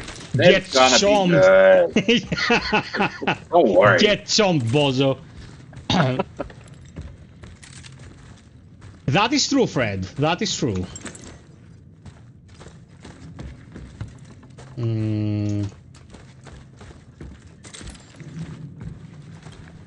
That was a poor man's room because we're playing hard. Normally you get more shit in here. Tater, of course, man. I'm very helpful. Thankful for you being very helpful. Something, something.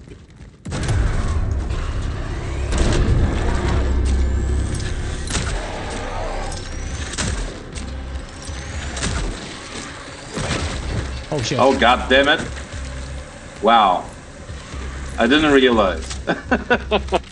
Carter. That didn't start well at all. That didn't start well at all. Okay. Here. Why didn't you dodge? Come on. No dodge button! Invalidate the game. Actually, the way to do this for the very first enemy is you have to keep landing the headshots to keep it at bay. It's all about the positioning of this instance. Mhm. It went well other than the fact that you suck! Just like your mom!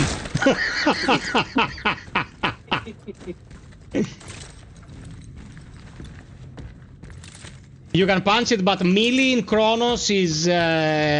it's really last resort. Like, I landed the killing blow on a boss once using melee, but it must have felt like 1 HP and I just spammed melee and survived. Come on, I know you're there!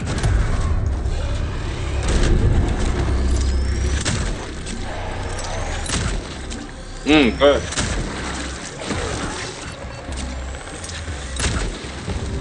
Nice. Yeah, something like this. This wasn't ideal. Cell not compromised. This wasn't ideal, but could have been worse. The Leviathan, yes. You know, the thing about the Leviathan was actually an idea that we wanted to put in the base game. We wanted to have this kind of a type of traveler.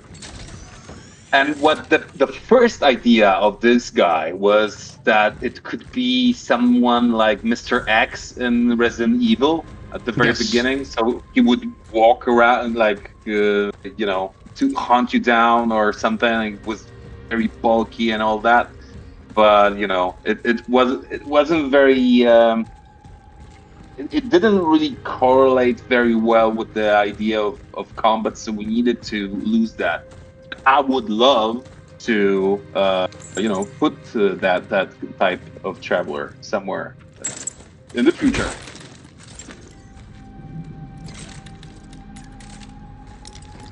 Okay, there we go.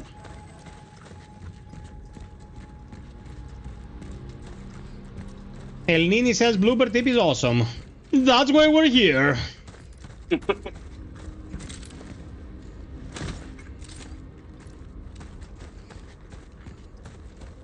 Yeah, the tracker is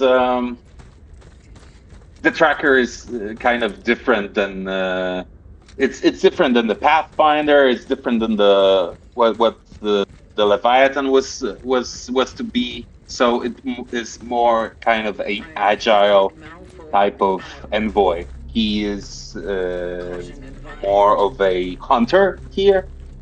So that's that, you know. So get ready to get sniped. Oh, we're gonna get to that kind of shit. Well, something like that. Is Greg a fan of Amnesia games? Yeah, yeah. I remember playing them back in the day, and I think they were great. I think how they kind of the puzzles were very interesting. They were I felt smart when I was doing them, and of course the story was good. So yeah, and played them in long years. Did I participate in the writing of the game Medium? Yes, I was on the team that wrote this game. I was. It was a game that was long in production. I think it was laid off for a long time, and when the project was brought up again, I was the guy who was kind of rewriting the thing, and then another guy came and rewrote the other parts. So it was kind of messy, but I was there. Yes, it could be a bit better now from the perspective I'm looking here now. But I think the biggest win of the medium was that we brought Kelly Burke on board. So later on, years later, she could also play the Traveler because we knew her from that game. She was Nancy was amazing as Marianne. Marianne was her role, right? Yeah.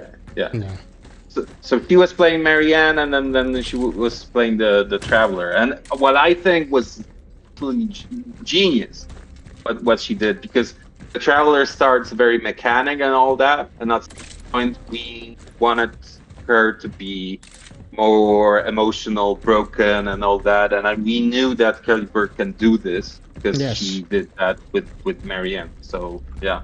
In case you're wondering why I'm running around in circles, I want to give Greg a moment to finish his sentence.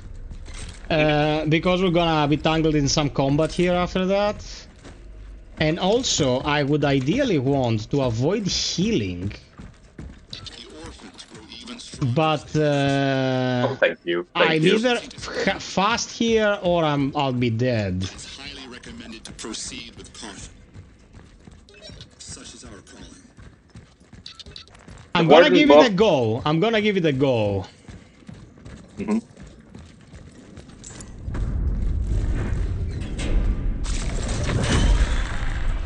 Well, if he dies, he dies. He dies. I really can't tell if he was inspired by anything like Resident Evil. We wanted to have this kind of. I think it was a bold approach to have only one boss in the game that is not a orphan, so he doesn't act as one. He doesn't act as a monster. He's more deliberate, he thinks strategically, he's got skills and tools to beat you down.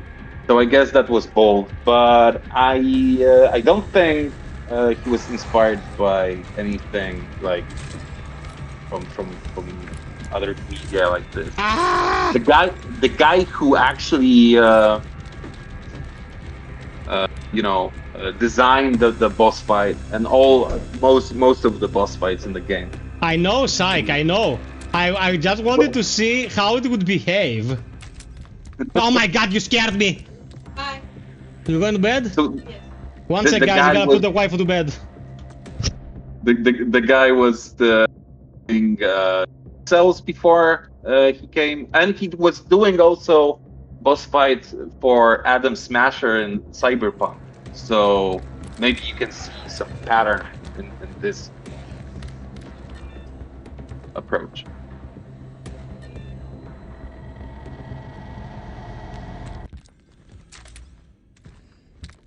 My strategy was absolutely fucked. I wanted to see if I wanted to see what would happen if I juked it around. Oh, there it is.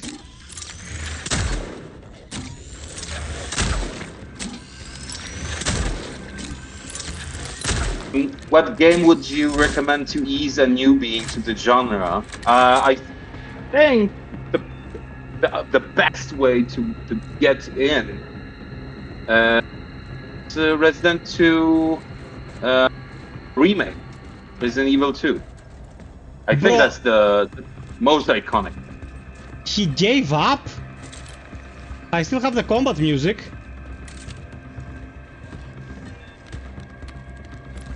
There he is. Okay, this is a very interesting cat and mouse sequence where I'm both the cat and the mouse. My favorite part of this project, I think, I'm a writer and I like to write, but when this all things comes to life with the voices of the actors, I think this is the most exciting part, because you get to know the characters you created at that point, and it's very exciting. And at some point you go like, oh shit, this is working, this is good, and it's a moment of freedom. Okay, we have to talk about cats. Yeah.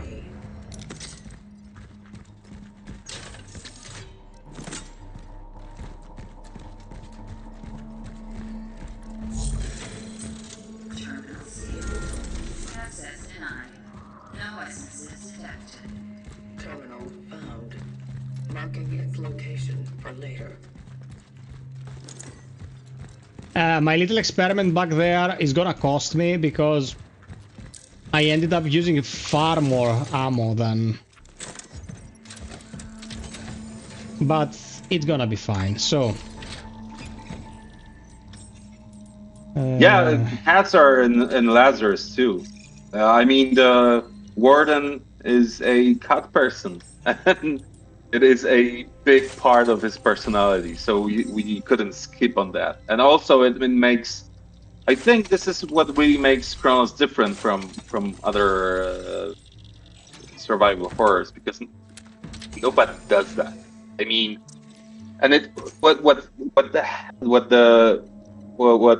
cats help to do is that you create moments of rest, of cuteness, and the fear is suspended over that moment, and that helps you kind of release. And then when you build the tension afterwards, it helps with the rhythm of horror.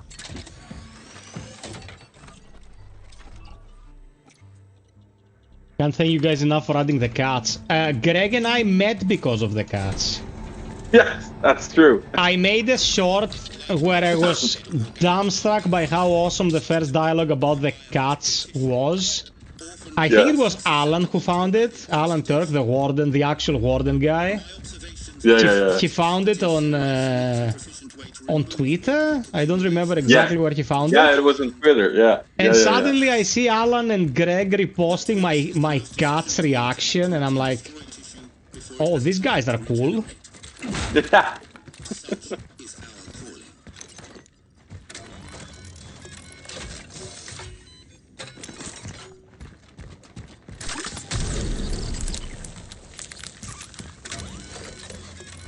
Oh.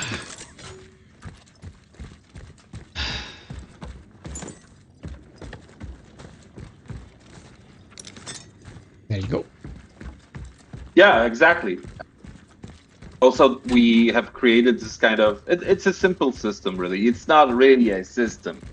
But when you go back to the cat room, after finding a cat, basically, you can have more dialogues with the cats, right? And the more kind of cats you find, the more dialogues the traveler has with the cats. And the dialogues become more and more human. So basically what happens here is cats, petting cats, are making the traveler more human. So it's a process. This is the key to being human, cats. Pet cats and hope for the best. Yes. Okay, now this is the best title drop in a game in 1 trillion years. Okay, this was like the first moment where like these guys are on point with their aesthetics. These guys know what they're doing with their aesthetics. Like this sequence right here. I can't explain how much I love it. It's awesome.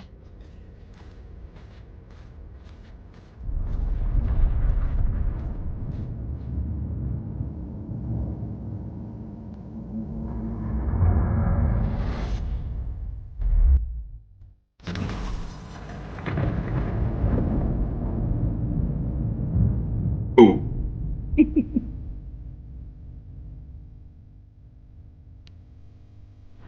Yeah. I'll be a more humane human. Actually, there is zero need for me to shout in general. I have calibrated my mic to catch the smallest fluctuation in sound. I'm just shouting because I'm a loud Greek asshole. What is this building with the anomaly there, Greg? This is actually a because all New Down was based on a real district in Krakow, Poland. This is actually a district where I sit now because I'm from there. And when the communists were building this district, they had plans for this big building over there, but in the world of CRONOS, we went a little, and they never did because of perestroika and things that happened on the Kremlin, and basically Stalin died, So there wasn't need for those, big, tremendous shows of power and monuments of communism. Because it started to crumble, basically. We said we want to create a world that is very alienating and oppressive, so we decided to put it here, and we realized the plans of the commies here. So, Man, it's amazing. What I love about it is that the anomaly is present in it, like it cool. really ties very nicely with the themes.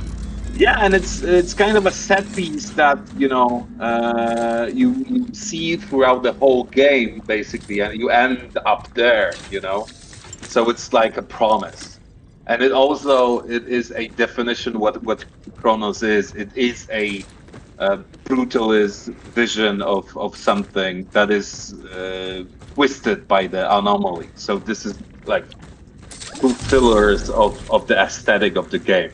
Plus, of course, biomass and retrofuturistic scenery and all that.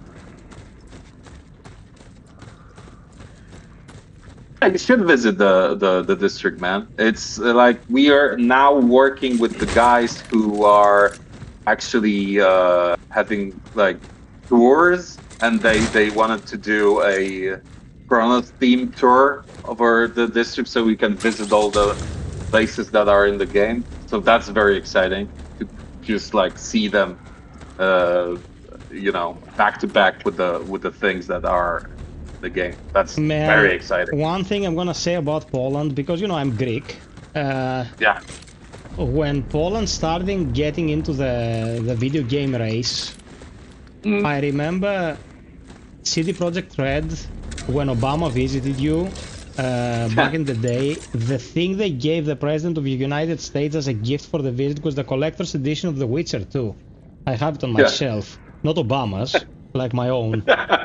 And I'm like, dude, they were so proud about what they had made in this medium. They gifted the President of the United States a copy of their video game.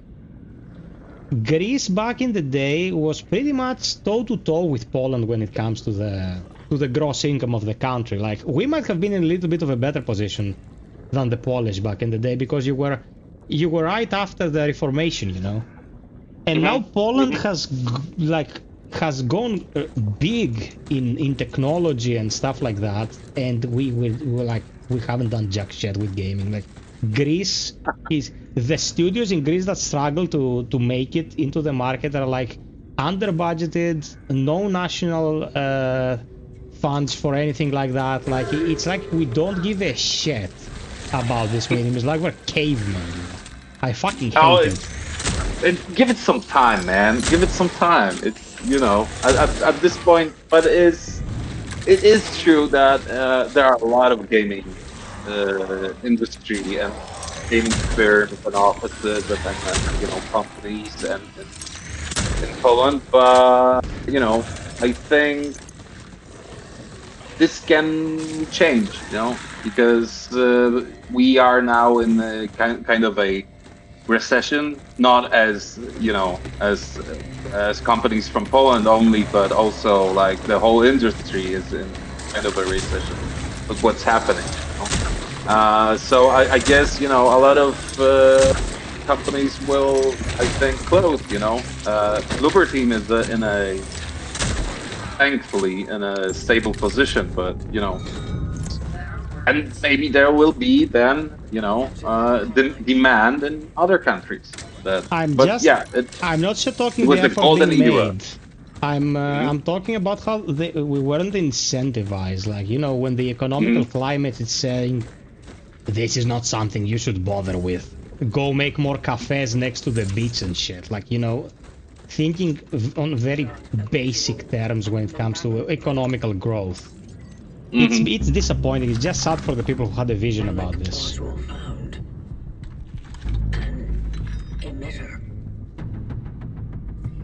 Did you guys ever making a time travel level like Dishonored 2 or Titanfall 2? Yes, we did, but I don't know why we didn't.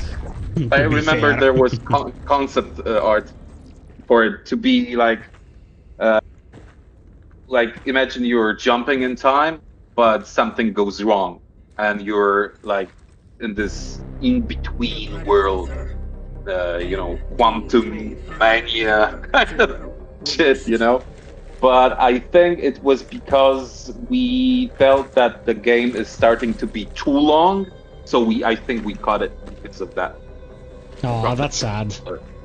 No, man, I think a lot of games have actual problem with being too long, and with horror is never good to be too long, because you have to fit in some area that still evokes tension. Oh, and my then when God. it's like You're so right. 25 hours and you're just like stop caring at some point. So Yeah, man. Lately, Cleo and I have been playing this indie horror called Ground Zero. Great ideas, some very neat mechanics, but fucking Christ, it's endless, man. Like it blew past the point of it keeping any steam in its narrative. 10 times over at this point. I'm like, get me out of here. Like, I did my time and I want out. Like, yeah. The magic's horror gone has to at be this point, concise, man. The moment it peaks, it has to have a finale. Like, True. Kostas Michalos asked, what's your opinion on the digital-only future the corpos are prepping for us? Like, what do you think about that? About removing the physical copies? Yeah. All right. Well, I think that's shit, man. To be fair, I think that's shit. Yeah, I think that's shit, and that's obviously that's my personal opinion. But every time I buy a game, it's basically not because, and I buy a physical copy, and sometimes just like I go to a local store because I want to support the local kind of things. And they don't have that game. So and I will wait because I want a physical copy because I was too late to get one, and now it's gone. I will wait. I will take time for them to order another batch of it because I want it physical. And it's not because I want to sell it afterwards. I never. It's my thing. I don't want to sell it. I could like borrow it to a friend, but I don't do it because I want to sell it, resell it, or And I want them on my shelf because then I can appreciate work of people, Yeah, man. Absolutely. It's something different, And what they are doing is basically, I think that they want to do because of, well, let's face it, greed, because they don't want to bother with the, all those costs that are involved in creating those, because basically I think they are losing money over this. But it shouldn't be like that. Also, because when you have something physical, you can basically say, this is mine, and nobody will ever restrict access to that kind of thing, because I can, play it offline or whatever. I can do it. And I think this is very important for people too.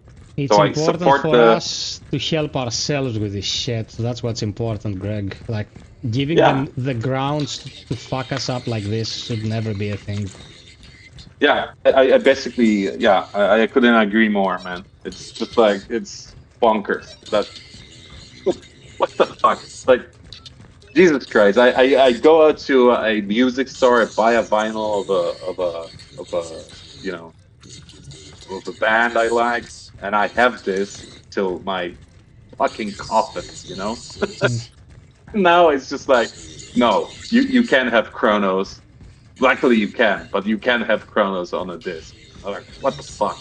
And I'm a guy who remembers when games were sold with like a little book in it or something, or art book, and that was the golden years, man. Like I had like I don't know, Diablo with an awesome book with it, or I don't know, fucking Gothic or something. It was something, and now it's just like, here, there's a sticker.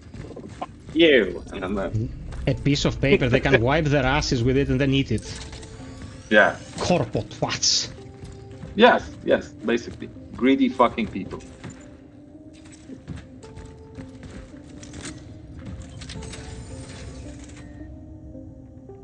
Fredinho, I missed you, brother. I hope you're good.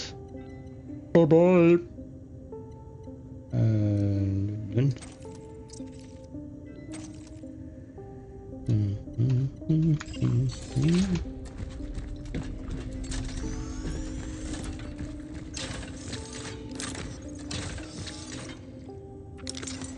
Getting the core here is a lifesaver, man. Once you go 2 levels into the cell durability, you're pretty safe. Like, you can tank a couple of hits.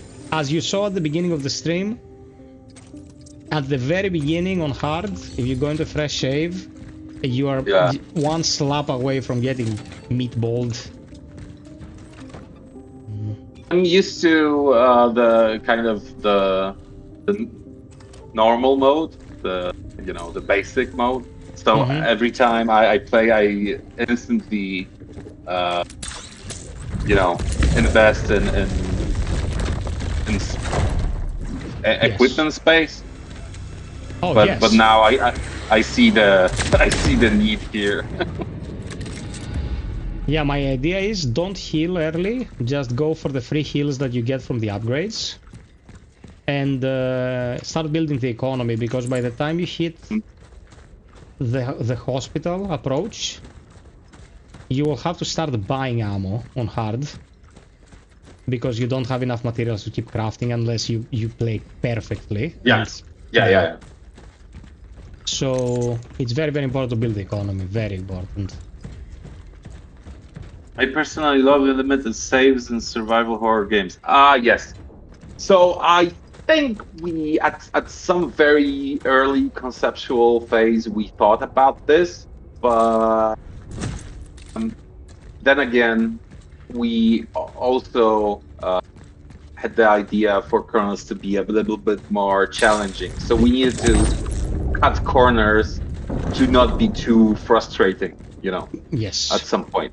So we dropped that idea very quickly, but there is kind of a relic of that idea in Chronos, and it is like when you finish the game, there's like you have the grade, right? And one of the aspects that are counted in this grade is the amount of saves you do. And I think also like limited saves are kind of a thing that they do still in survival horror games. But even like Resident Evil 9 now has like it's an optional thing, only on like super hard or whatever, you know. So it's just like only Grace needs to save. Leon gets checkpoints like yes. Always. Yeah. True. Like always in recent action Resident Evil, not always. Always it was limited saves. Brother, I'm honestly like supporting what people have been saying. Like a hardcore mode on Chronos would be great for replayability. Well, okay, so I have noted here that you guys want roguelike mode and also a hardcore mode. Yeah, okay. That would have been amazing. Thank you very much. Guys, do noise on Twitter or whatever, or social media. Reddit.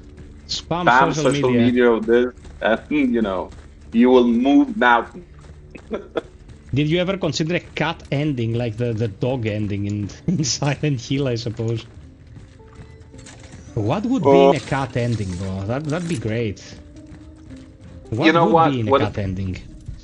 Oh shit! But what we thought about is it was just like, I think we were like having beers, and it was just like a point when you like, what would be cool, man? And we were like, what would be cool? A cat ending. But what would be cooler? If you do a VR mission for Chronos and you play as a cat. And what happens in that VR thing is basically Stray, but with orphans. In general, you need to kind of run away from them or something, and this would be an answer for, and it happens simultaneously with the action of Chrono, and it's kind of a an echo of things that happens in the main narrative, but it's like funny and it answers why the cats are there, basically. So that was the idea. I don't think I'll get money to do that. Yeah. It's my dream That's project. Deliciously stupid as a concept. I don't think it's happening. Yeah, I totally agree. By the way, I wanted to ask you something. I did runs of Chronos, like hard mode, deathless and shit like that, and got like a B. What do you want us to do to get a freaking S, man? Like, I think you are very. You need to trust in autosaves. I think. Because yes. also like how many times you save the game affects the grade, and also I think you need to stop the merging. amount of the merging. So that I think is the most important aspects of it, and also like don't die. That's a good advice. Yeah, because I did the deathless runs. I was like, dude, it's deathless. Like, how much better can I do than deathless? And. I think this is all, again my personal opinion. We maybe took it too far with the amount you can save the game. But then again, I think the autosave in this game is pretty generous. And then you need to put an autosave before the encounter that comes up next, like the big drop in the nest. That's the one encounter where people will have to redo, and retracing your steps to get back to it is like. I said bad things about people's parenthood because of this. Because of these people around fucking, you know. No man, I love CRONOS. Like even the bits that are. I have a question. Like I made the boss guides for this game like by the ton, and many people watched them and stuff. The second boss in the Steelworks. It's an ammo check. Like it doesn't have a weak point. You have to keep hammering its face and shit. Like, what was the idea behind that? Why does it not have a weak point? Yeah, soft spot or something. Yeah. I don't know. I think. Oh shit! No, it does have a soft spot, man. You know, you need to shoot their head. Because yeah, but the heads get destroyed after a while. Yeah, but every time you shoot the head, it does a great amount of damage. You shoot the head first, and then he's like on red. I think. Okay. But it's very vague.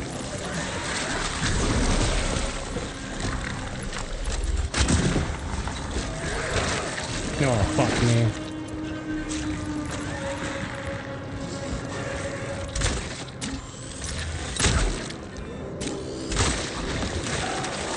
Oh, I fucked my own ass here.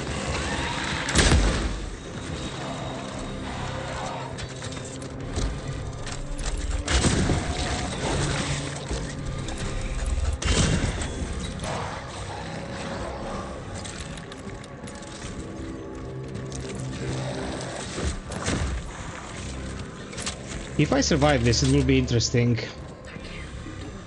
You'll do fine.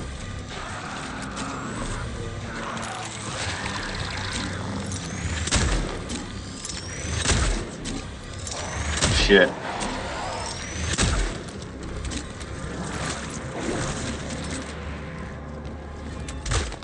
Oh, what the fuck?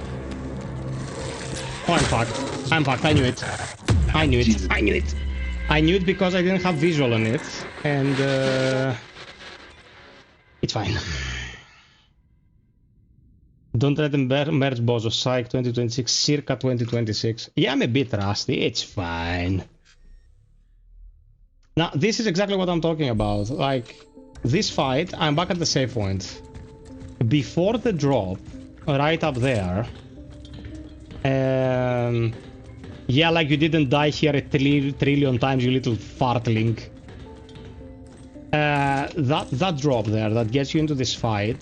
Right there, it's a good idea to have a checkpoint. It's more of a convenience thing, you know, like because you have to retrack your steps all the way back there, and it's a bit of a trek. I thought, you know, the autosave is just before the drop. That would be better, I think. But then again, it blocks you off, I think, grades or whatever. So that's that. I guess it's tricky, but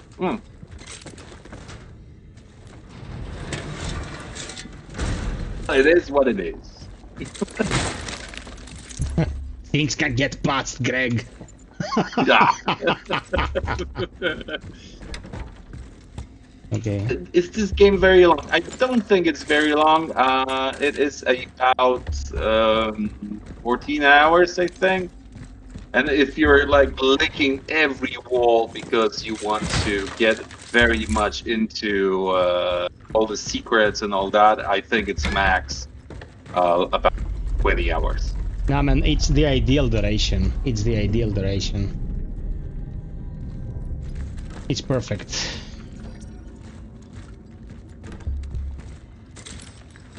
Yeah, I agree. Plot-wise and writing, Resident Evil is pretty cheesy, whatever, but mechanic is the goat. Yes, and what was the idea behind CRONOS is it was basically because we did Silent Hill and we didn't want it to copy ourselves. So we wanted to do something more action-oriented, and it's much more action-oriented than than Silent Hill. And Resident Evil 4 was very much a reference gameplay-wise. But Yes. what we wanted to have is that gravitas of a story. So basically, what we were asking ourselves, what if we do sci-fi Resident Evil, but with a good story? Yes. Don't get me wrong, I love Resident Evil because it is cheesy, but it does cheesy very good. It is like a B-class movie. Like you don't want to expect Leon to have like big, Philosophical monologues. Yeah, but you love it because he's so blunt, and still he is kind of a guy who you can identify with it. Like in the last one, there's this moment when you revisit Second City and you go into that shop with the guy. Yeah, I was getting goosebumps there. It was amazing. Yeah, it was cool, and it's still like it's absolutely fucking nonsense. It's just like adventure-oriented narrative, but it still gets you. You still have the emotion if you accept the kind of theme, the convention it is told in. So you can convey emotion, and even things like that. Okay, now I saved, Greg. I did this for you. Well, thank you. So I'll make you look good. Yeah.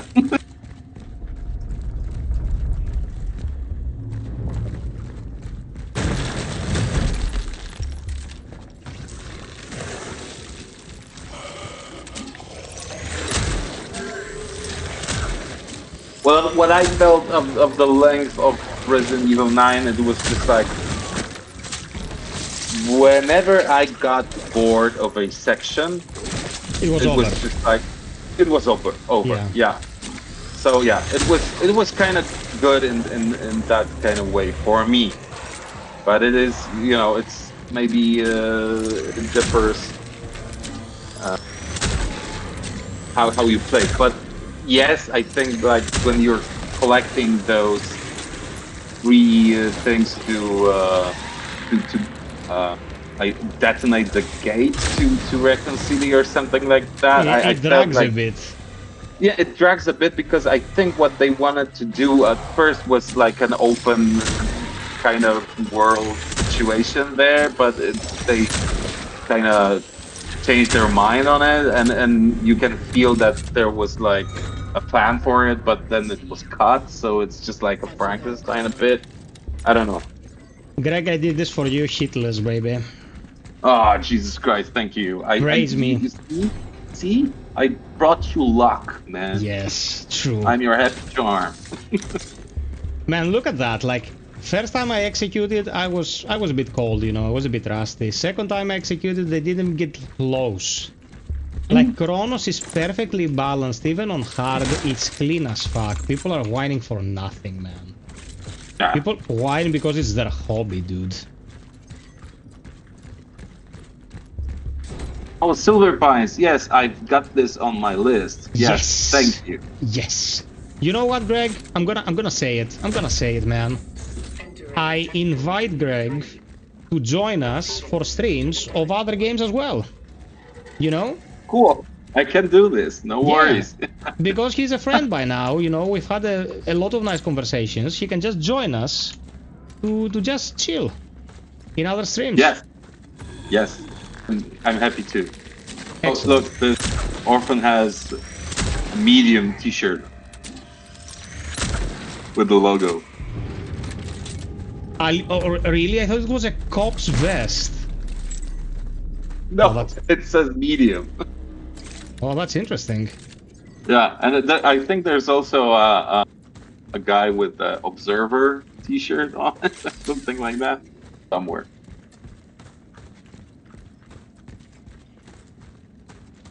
Okay, before I go in, I'm gonna grab as much loot as I can. Guys, I'm so happy for attendance tonight. I mean,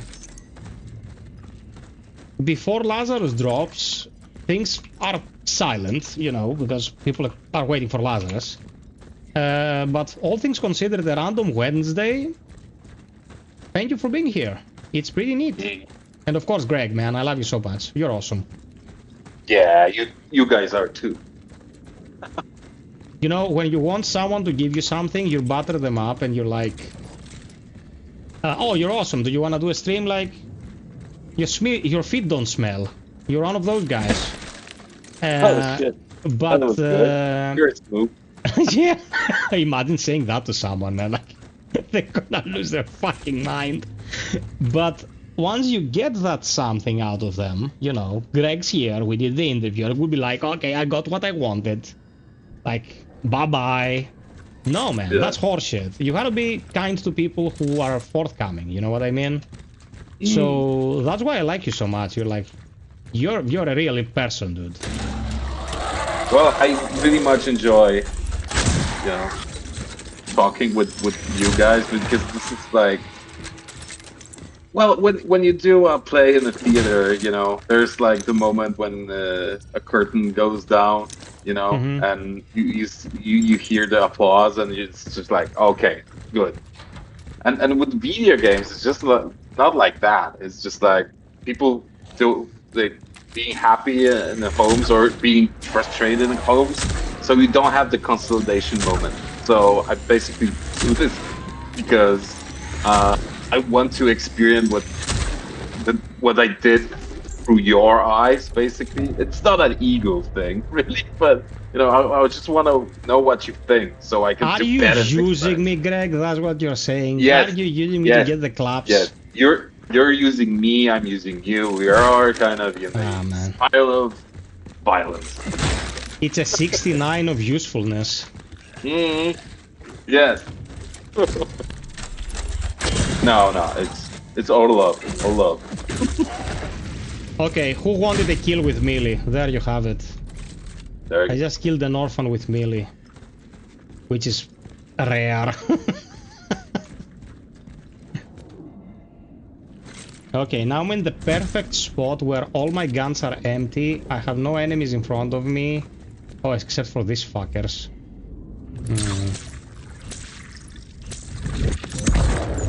Ideally, I would like to get in there. Okay, you know what? I'll reload once.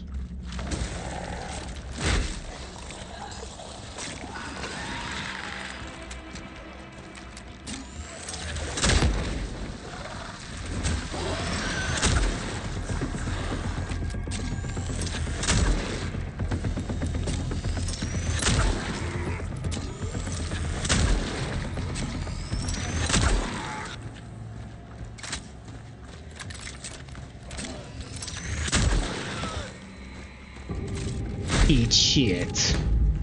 Nice. Okay, pretty clean, pretty clean.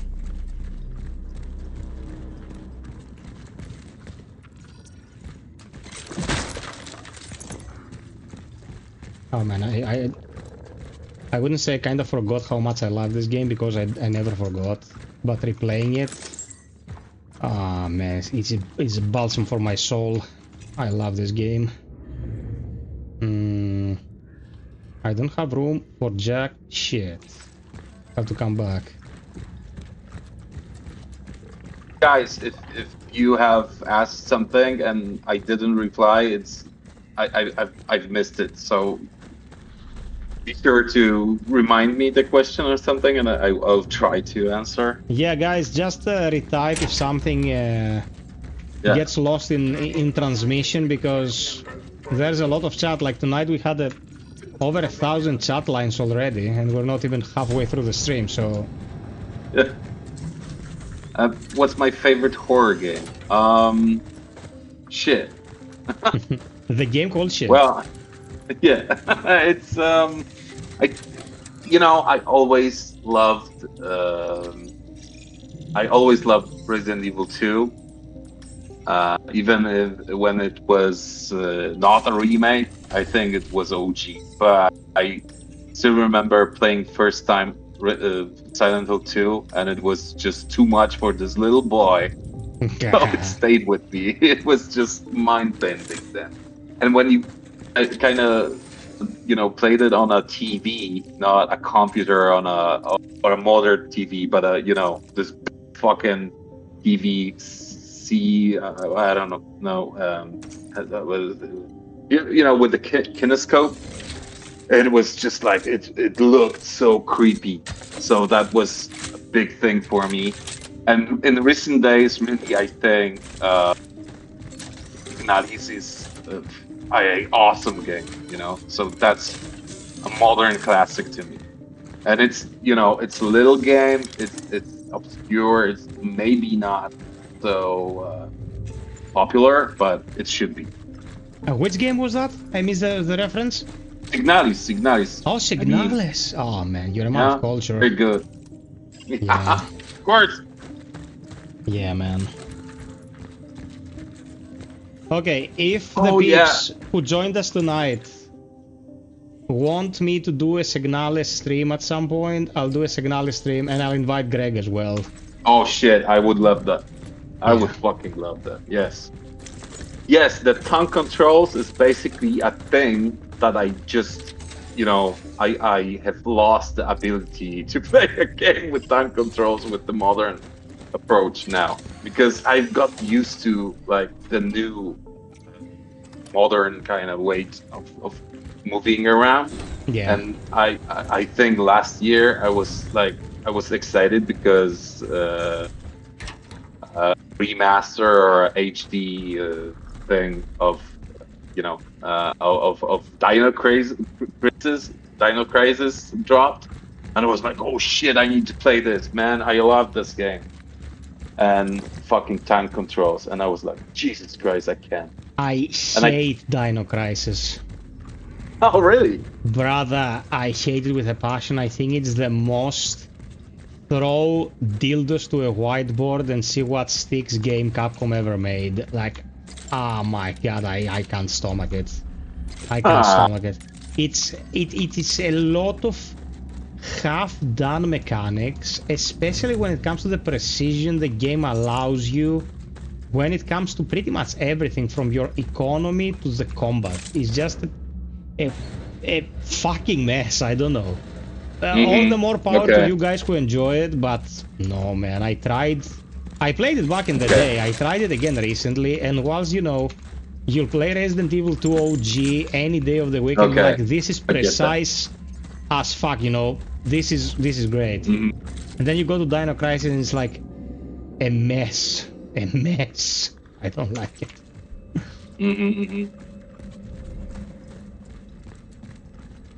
Greg, Dino Crisis is terrible, says Dimitri. Yeah, okay. Maybe it is. I couldn't play it because of the fucking controls. So, but I was like nostalgic about it because a friend had it back in the day, and I was like, oh, this is a classic, right? So I need to play it, and I was like, fuck it. Controls. I'm not playing it. No, dude, it was like literally because it has this lock cameras things, like fixed cameras, and I went to the second frame of this game, and this is how far I went, and I was like, fuck no, I don't want to do it. Tater says no way you're dissing Dino Crisis. Okay, I'm gonna say something about these games, like especially in the survival horror community. There is this semblance of games that are considered indiscussable, like the Holy Grail. There are so many old school, beloved survival horror games that are absolute dog shit.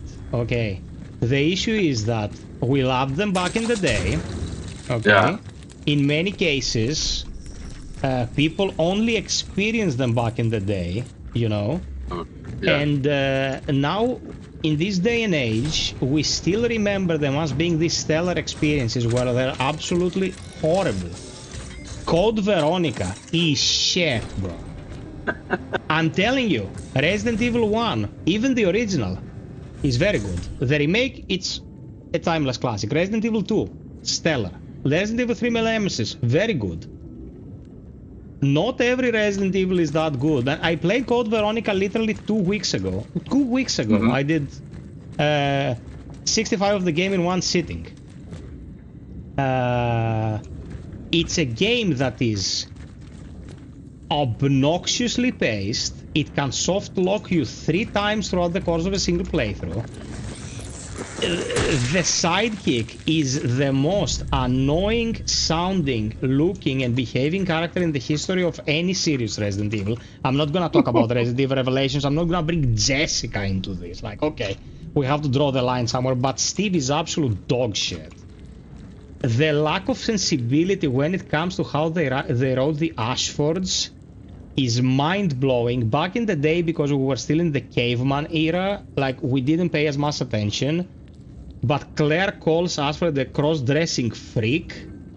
There are so many things of that ilk. Steve tries to kiss Claire when she's unconscious. Like, who was masturbating when they were developing the game, dude? Like, insane shit, insane. And also, there are so many instances where if you don't, like, guess what happens in the first playthrough, if you get rid of your lighter to get the meds for the guy before you go into the castle, you get eaten by bats. How the fuck should I know that bats would be everywhere in the castle? Whilst I had the lighter, I could give the guy, you know, to give him some light and get the meds and proceed. Like, they just, I think they brainstormed too much shit and very few of the ideas clicked. And also, they removed all the tech from Resident Evil 3. They removed the dodging, they removed the crafting, they removed, like, why the fuck is it so bare bones? It was totally neutered. Okay, it was totally neutered. You couldn't even decapitate the zombies. That was before 9/11. There was no reason for that game to be so neutered. Every gun sounds like a wet fart. You play Resident Evil 2, you have the super shotgun, you shoot a zombie and it turns to mush and you're like, oh shit, this is great. And you go into Code Veronica and you shoot 11 arrows into the bander to drop down, whilst the bander doesn't get staggered and it hits you 3 times. Because it just can. Dude, Code Veronica is bad. Code Veronica is bad, okay. And what's insane about Code Veronica, it's already after Resident Evil 2, which mechanically is still perfect. Like, Resident Evil 2 OG is mechanically perfect. So I'm not saying that it's bad because I'm an asshole or a, you know, or a snob for old games and shit. I play Resident Evil 2 OG once or 2 times a year live minimum in one sitting. I know the game like the back of my hand. Code Veronica is not it, man. It's not it.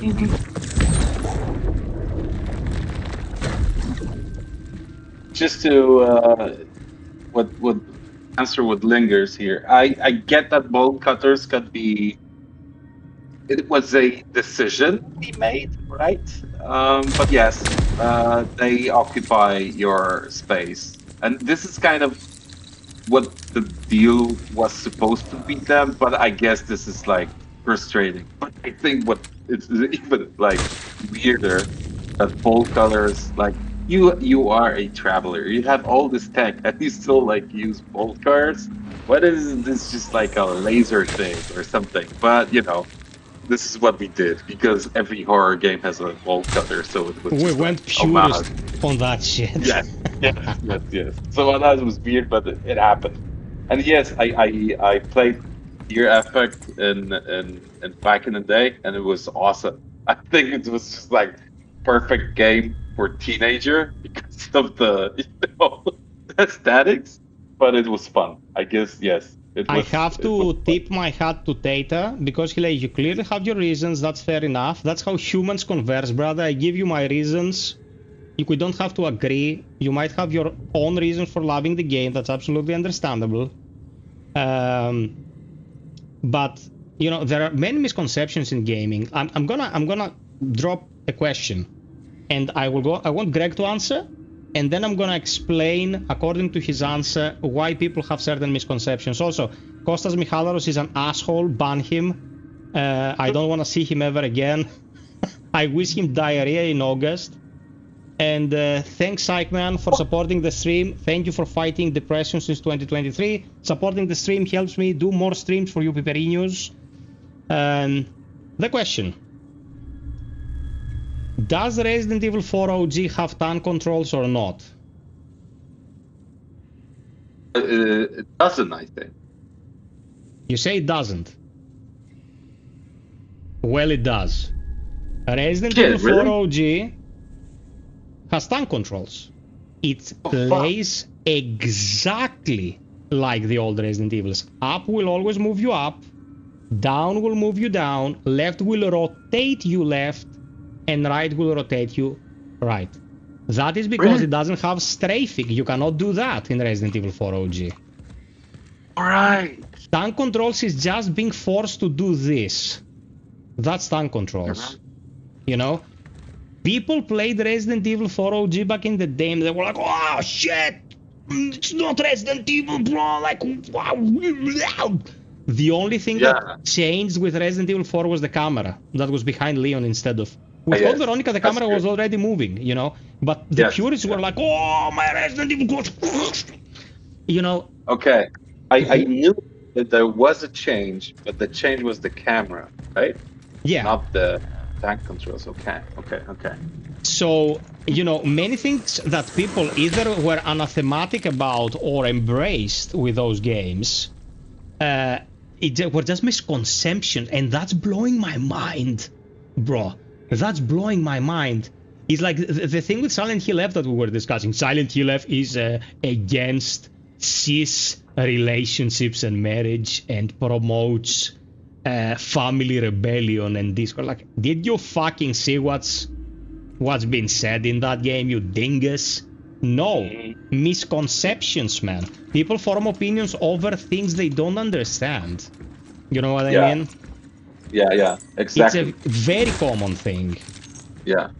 And I also like when you deal with remakes or like when you're heating up a franchise that was cold for years, you're dealing with also something like we did with Silent Hill 2. Because if we were to remake the how it was, just improve it, people would fucking hate it, you know, because what you're doing here is not really you're remaking the game itself, but a memory of a game, how you felt, you know. And if we did like fixed cameras or something, everybody would be like, what is this shit? This is not a remake. This is just like, you know, you just make it pretty, and that's all. You know? Exactly. Because people, there are no people who honestly want tank controls in 2026. They think they do, but they don't. Yes. A lot of like quality of life things you want in that game. It's just like at least it feels normal now, you know, and you can live with them. It's just like someone in the chat said, "Hi, Lisa." Someone said like, if you get into the flow of that, you can play, you know, the tank controls, everything. But man, I don't have patience for that. Jesus Christ. Yeah, you know, I agree. Big respect for all the guys who were like, okay, let's do it. Let's do it. Sure. There is space for everything, but we should not be forced to go backwards. That's how I'm gonna approach this. We should not be forced to go backwards. Do you want to put a toggle in your options and say, do you want to use tank controls? You can also use tank controls. There are so many games out there right now that are horrendous to play just because they wanted to cater to their own nostalgia. First and foremost is the nostalgia of the developers. Yeah. Many of the developers who make old school survival horror these days are people who think that what worked 30 years ago works now, which is simply not true. They serve their own nostalgia. Okay? Yes. It does not work, guys. It does not work. It's simple as that. Oh, there's somebody mentioned Tomb Raider and the tongue controls here, Costa, right? So I also played that thing, and also I was super fucking furious about it because when you switch to modern controls, the long jump kind of thing you need to do at some point in the game doesn't work. Yeah, it's half-baked. Yes, and it's just like you're locked in a room and you can't do the long jump. You need to switch to the old controls. That's fucking to awful, do that. dude. Yeah. And it's just like, what the fuck are you doing? Yeah. I remember I played a small survival horror game a while ago. I'm not gonna name it. I'm not in the business of roasting people even when I think they fucked up. Okay? I wanna be a big boy here. They were making it for a lot of time. It was supposed to be 2 scenarios, launched 1 scenario, one's coming in the future. It wanted to go both 3D controls and tank controls, neither works really well. It has respawning zombies, it has like some obnoxious shit. It tries to be sexy and ends up in that uncanny valley place where you wanna take your eyes out of the sockets and put them in your mouth. And it's like catering back to an era where people would just say so, imply anything and get away with it, where games were still trying to find its footing and often fell on their faces flat and were unplayable. Yeah. Why would you want that kind of experimental mediocrity back, apart from the nostalgic factor? If you want to put nostalgic stuff like that in your game, make it an Easter egg, man. No matter how much you dip your head in the nostalgia bucket, it's gonna be 1996 again. And I don't think there's any reason for us to wish to be 1996, okay? We can move forward with better things. It's obsessive behavior, man. Yeah. You can't make an old game. That's what Tater said, and I couldn't agree more. And it's just like you can travel through times only. That's fucking it. About the weapons in the new game, I mean in the DLC. New game, sure. You have Gladius, yes, and it is a new variant of a pistol, and it's like semi-automatic, so it's full, and it has piercing effect, so it makes you feel more independent in matters of amount of ammo you can use, so that's cool, and the Warden still has a variant of a shotgun, from the basic game, but it's a little bit works a little bit different. And there is also, like at some point of the game, like he gets a new ability that it's very similar, very powerful, like the Arbalest, something like that. But it's how he gets it. It's the most fun part, I guess, because it's not very orthodox, let's say. Very fun, and also he gets new skills. So basically, he can outmaneuver opponents. So he can teleport or make a decoy. There's a lot of things. It doesn't feel. There's no weapon in this DLC that feels exactly as a weapon from the base game. By the way, I didn't remember that upping your clip capacity doesn't refill your guns. I thought it also worked with the clip capacity.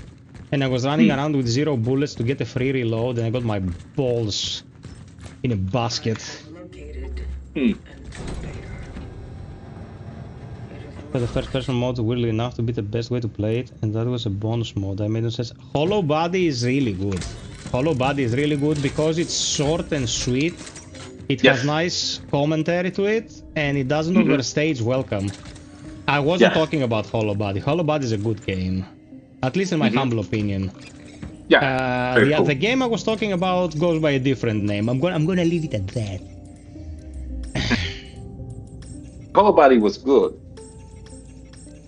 Wait, am I thinking about the same game? Wait. Give me the acronym and I'll tell you if you're on the money.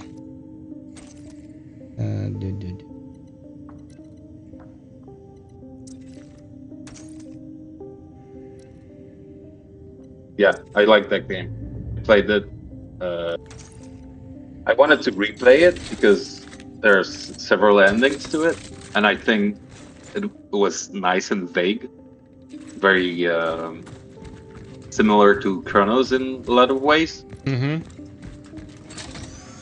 So it was cool. And you get to hit guys with a guitar. So, fuck yeah. Tormented Souls 2 is the dream for old school survival horror that you can do in 2026. Tormented Souls 2 was awesome.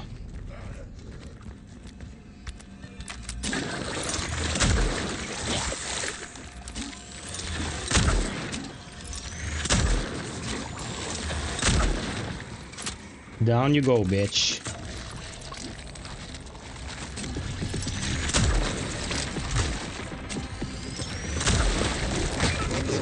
Oh my god, I didn't even see that guy. Wow. Oh, yeah. No, I was tunnel visioned. Hollow Body was good to me, but dated in ways. Yeah, it's dated is their is their identity. You know, it allowed you to have a 3D camera. It allowed you to rely on your auto aim in 99% of occasions. It was a functional game at what it did. You know what I mean? And it was 4 hours. Like, how tired can you get of a game in 4 hours? There are other ones, like there are games like of this ilk that will last 15 hours. Like, Jesus Christ, Ground Zero, man, like, painful. I never have played Eternal Darkness. I talked Greg, with... you're joking! No, I never did. Oh, Kill me, but I never did. I talked with a friend who played the new one, and he said like it's okay, but I never played the original one. So okay. yeah, I have to take a hit here and take a heal because I'm just hoarding my heals, but at 1 HP at this point, I'd rather heal. There's no there's no new version of Eternal Darkness. It's not Eternal Darkness. No. You're probably talking about another game. Oh, maybe. Eternal Darkness is the one game. It was on the GameCube. It's amazing and still absolutely playable. Like, I would very highly recommend it to you. You know, because this is GameCube, right? So you had to have a GameCube back in the day to play all those games. Yeah. And it's you know, the games are popular, and it had a lot of cool games back in the day, but it's still a very obscure system. Console, system. Yes. And in some countries, if there wasn't like, you know, you fucking! I thought a demand for that console. You know, some people were not accustomed to games like this. And also, I think Code Veronica was exclusive to GameCube at some point. To the Dreamcast. To the Dreamcast. Even better. Shit. Well, the Dreamcast had a good run for as long as it lasted. Yes, for as long as it lasted. Yeah. My second favorite console of all time. It innovated in a lot of ways, but Sega was so deep in the shit, they couldn't go beyond where they ended up. Do you actually know how Sega was saved? Sega was so deep in the shit, they couldn't buy pencils for their offices. Like, they were in the deepest. of chef. And there was this tycoon in Japan, I don't remember the guy's name. He was very old and his time was up, let's put it like that. He gave his fortune to Sega to bring the company back from the brink because of how much of a fan he was. And that's how Sega survived and got back to its feet. It's insane to think about it, man. Oh, yeah. Where are those funds now? When you need them. Yeah, fans now, we're gonna crucify you because you did something they don't like. Yeah, hey, it's me, Greg. I'm here with the Warden. We want to do CRONOS 4 and 5. Will you give us some monies? Yeah, give us some money, dude.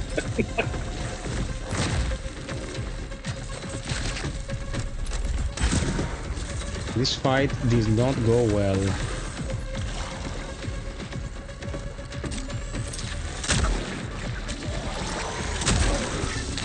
No.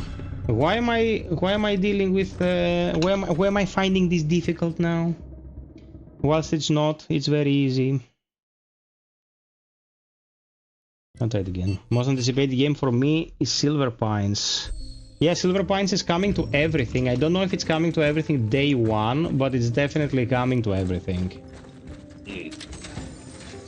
Yeah, looks very promising. Except for those bugs. There are those bug enemies.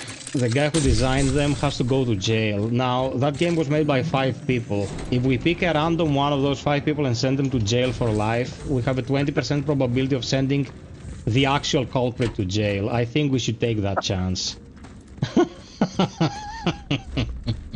That's a way.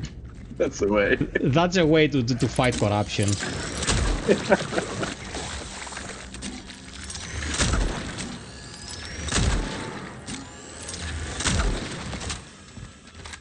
Nice.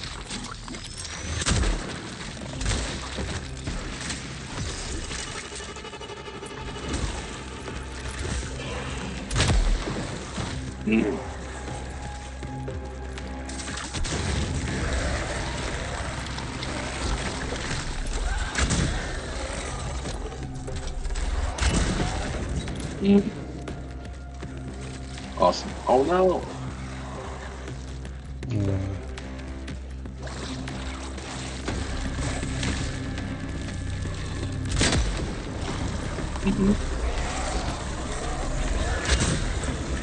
There you go.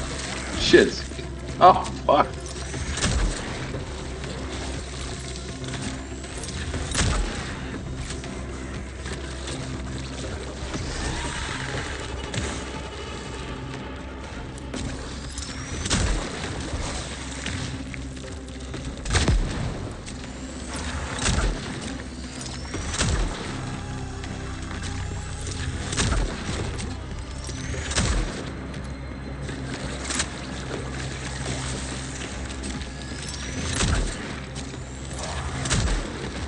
It's shit. Nice.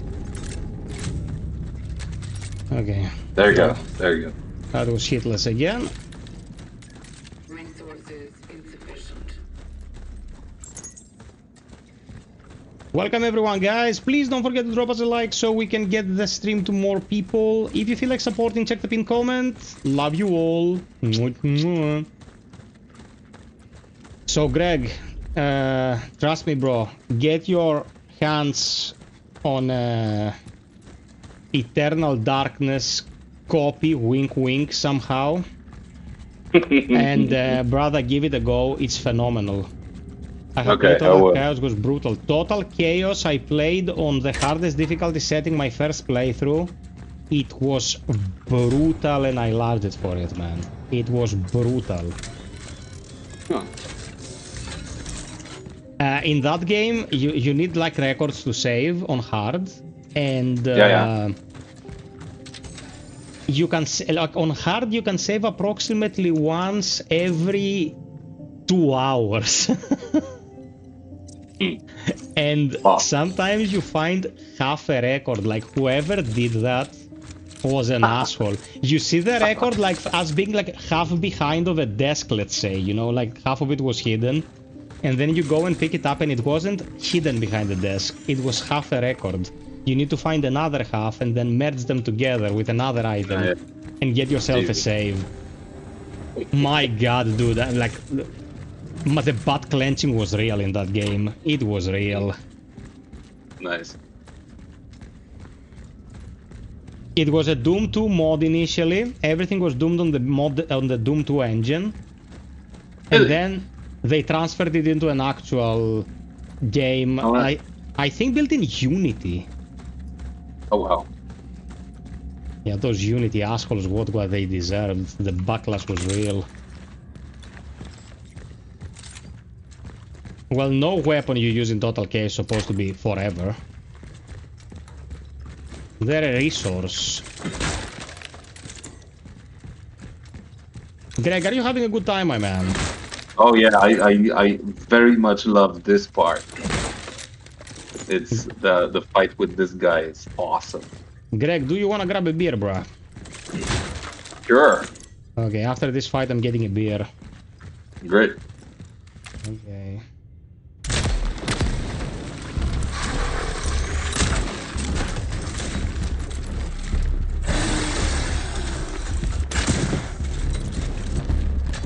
Awesome.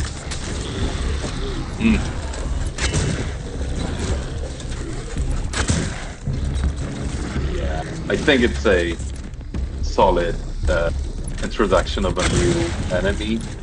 Oh man, this was quick. Wow. Did you like that? Mm-hmm. FiOth knows what's up, baby. Solution achieved. Okay, time for the beer. I'm getting the beer. I want everyone here to grab a beer. That's the bottom line for continuing this stream.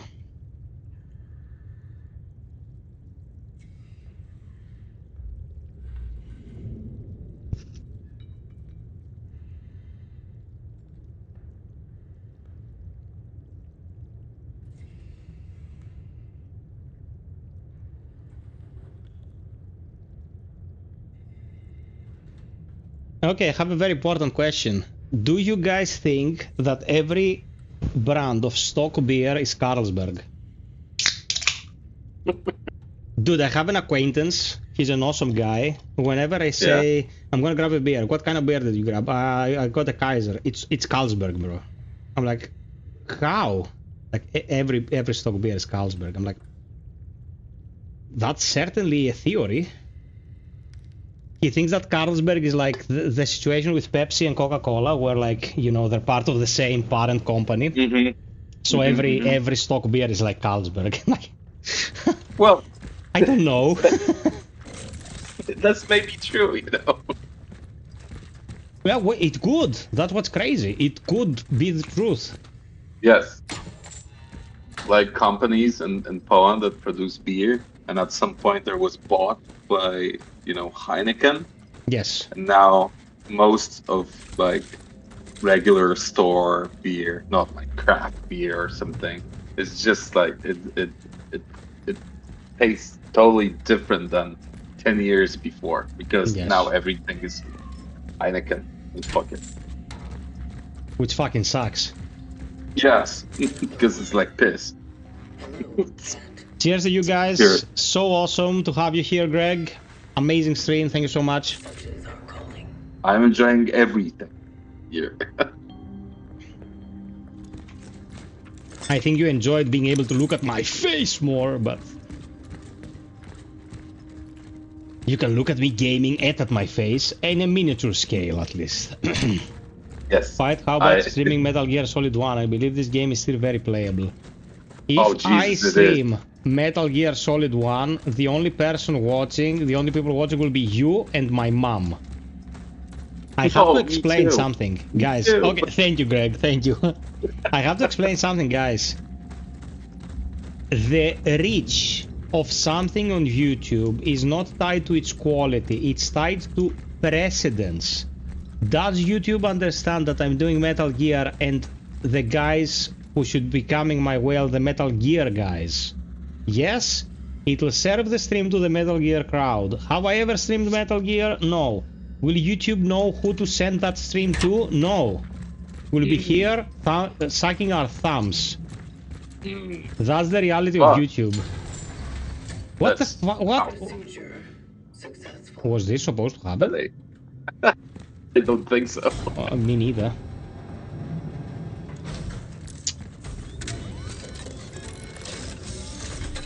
Okay, now we have to take a I little gotta bit. say, like, Metal Gear 1 and Metal Gear 2 are so cool.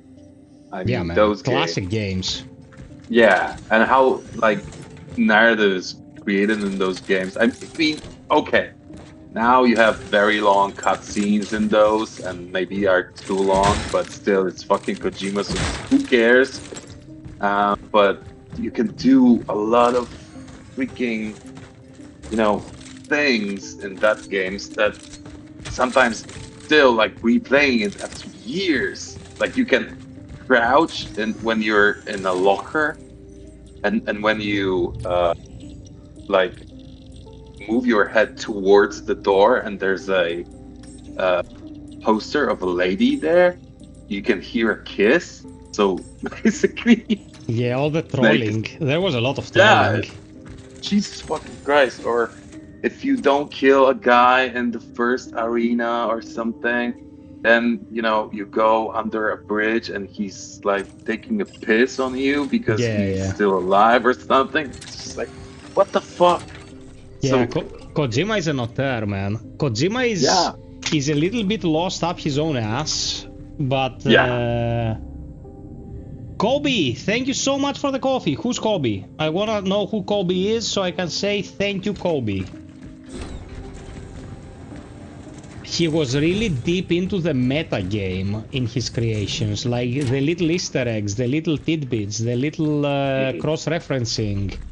yes, amazing. Yeah, especially in Guns of the Patriots. My god, man, the Easter eggs and references to the past, your brain exploded from all this stuff.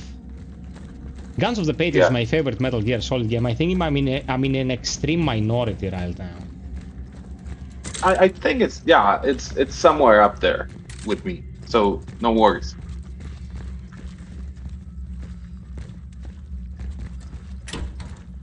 Who's Kobe? I wanna say hello to Kobe. How did PayPal get this name? This was me. Oh, Kostas, thank you for the coffee, baby. Thank you for keeping the dream alive.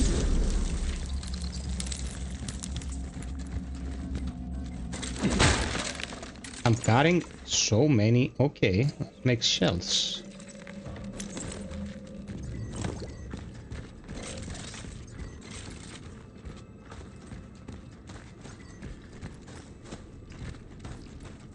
I'm just checking if I forgot any items. Nope, we're good. Costas, but if you do a stream with Black Flag Remastered, you have 1,000 people watching. The way for me to have 1,000 people watching is next time a big Souls-like appears, or when Alien Fireteam Elite 2 launches, we'll have like triple-digit viewers consistently. Because that or Lazarus, right? Or bro, we will renew our date for Lazarus. We're definitely gonna do a lot of Lazarus streams. How lengthy do you think it'll be? I think it's like 2 or 3 hours, something like that. It's just like we aim for like those DLCs with a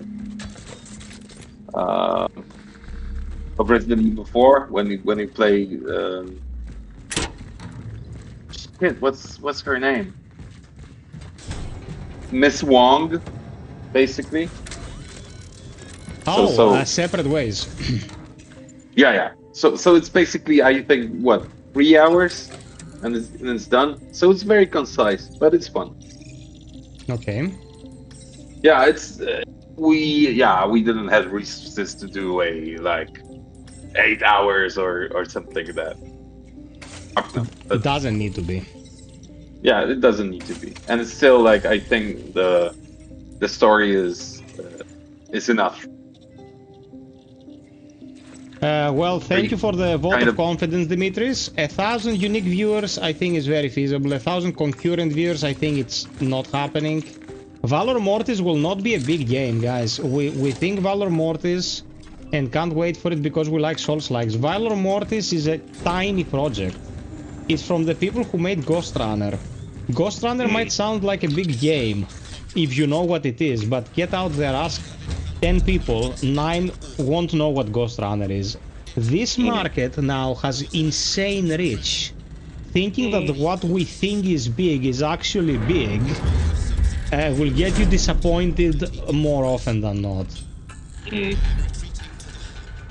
I worked for one more level like a month or something, and then I changed to Blooper Team. And I was there when they conceptualized the Ghost Runner, so I worked on the Ghost Runner 2 weeks. Oh, you were? Okay. It's an interesting IP. It is like the kind of concept of this cyberpunk city, that like this whole kind of arc or whatever it is. It was fun. It was fun. Ghost Runner is a game where you dodge bullets at Inodoros. You're always insta-gibbed if you get hit. And it's mostly about parkour timing and perfect deflex where you're running at breakneck speeds. It's very arcadey. It's good fun, but not for everyone. Costa says, Greg, is there any hidden in the game that players still haven't discovered? That's an interesting question.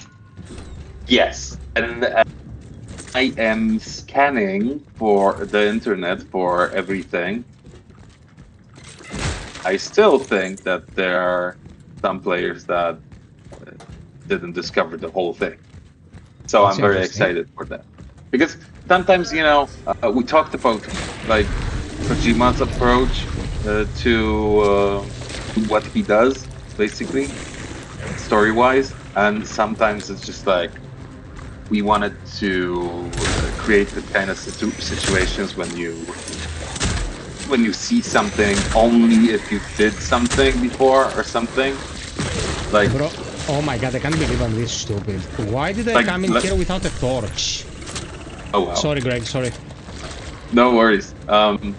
Like the situation with the dynamic note at the end of the game, when how you answer the questions at the very beginning, it affects somehow that note, you know. So there's some instances that people like things change a bit. So I don't think like everything is discovered yet, and that's fun, and that's fun. I think will we see collecting of essences in the DLC? Well, no, because well, you know, the warden is very, you know. I actually wanted to ask you about the essences in the core game. Yeah. Was there like an idea, like we're gonna make every one of these essences viable enough to keep in a build, to keep in the phylactery? Or was it more of an idea of, it's just people, they have their characteristics, some of them will be absolutely useless and some will be like very tangible benefits? How did you go about it? Because 10% more resources out of every pickup in comparison to strafing 5% faster, it's like a day and night difference in utility, you know what I mean? Yeah. How did you go about it? The first approach was that make the essences like there are some that are useful for understanding the narrative. So you pick up a guy, he doesn't do much for your gameplay basically because there isn't a big buff to it, but he gives you access to some information that basically you wouldn't have without him. So there are like ecos, you can interact with it or something, but he doesn't give you a buff. And that was basically at some point we felt it is unfair to guys who don't give a fuck about the story and they just want to be, you know, The goods. the goods. And I, at some point we decided that having those like best of two worlds is the best way. And also at some point we like had an idea of essence that is Fucking cunt. Yeah, go ahead, sorry. makes you super powerful, but it is annoying as fuck. So you hear those soul leaking all the time, and you have like flashes all the time. But it was super fucking annoying, and nobody liked that. So we needed to kind of bring things up and balance them, for you know. And we understood that just gameplay needs to align with the narrative, and you shouldn't, as a player, choose between narrative and the gameplay. And I think that was the most mature and better approach to it.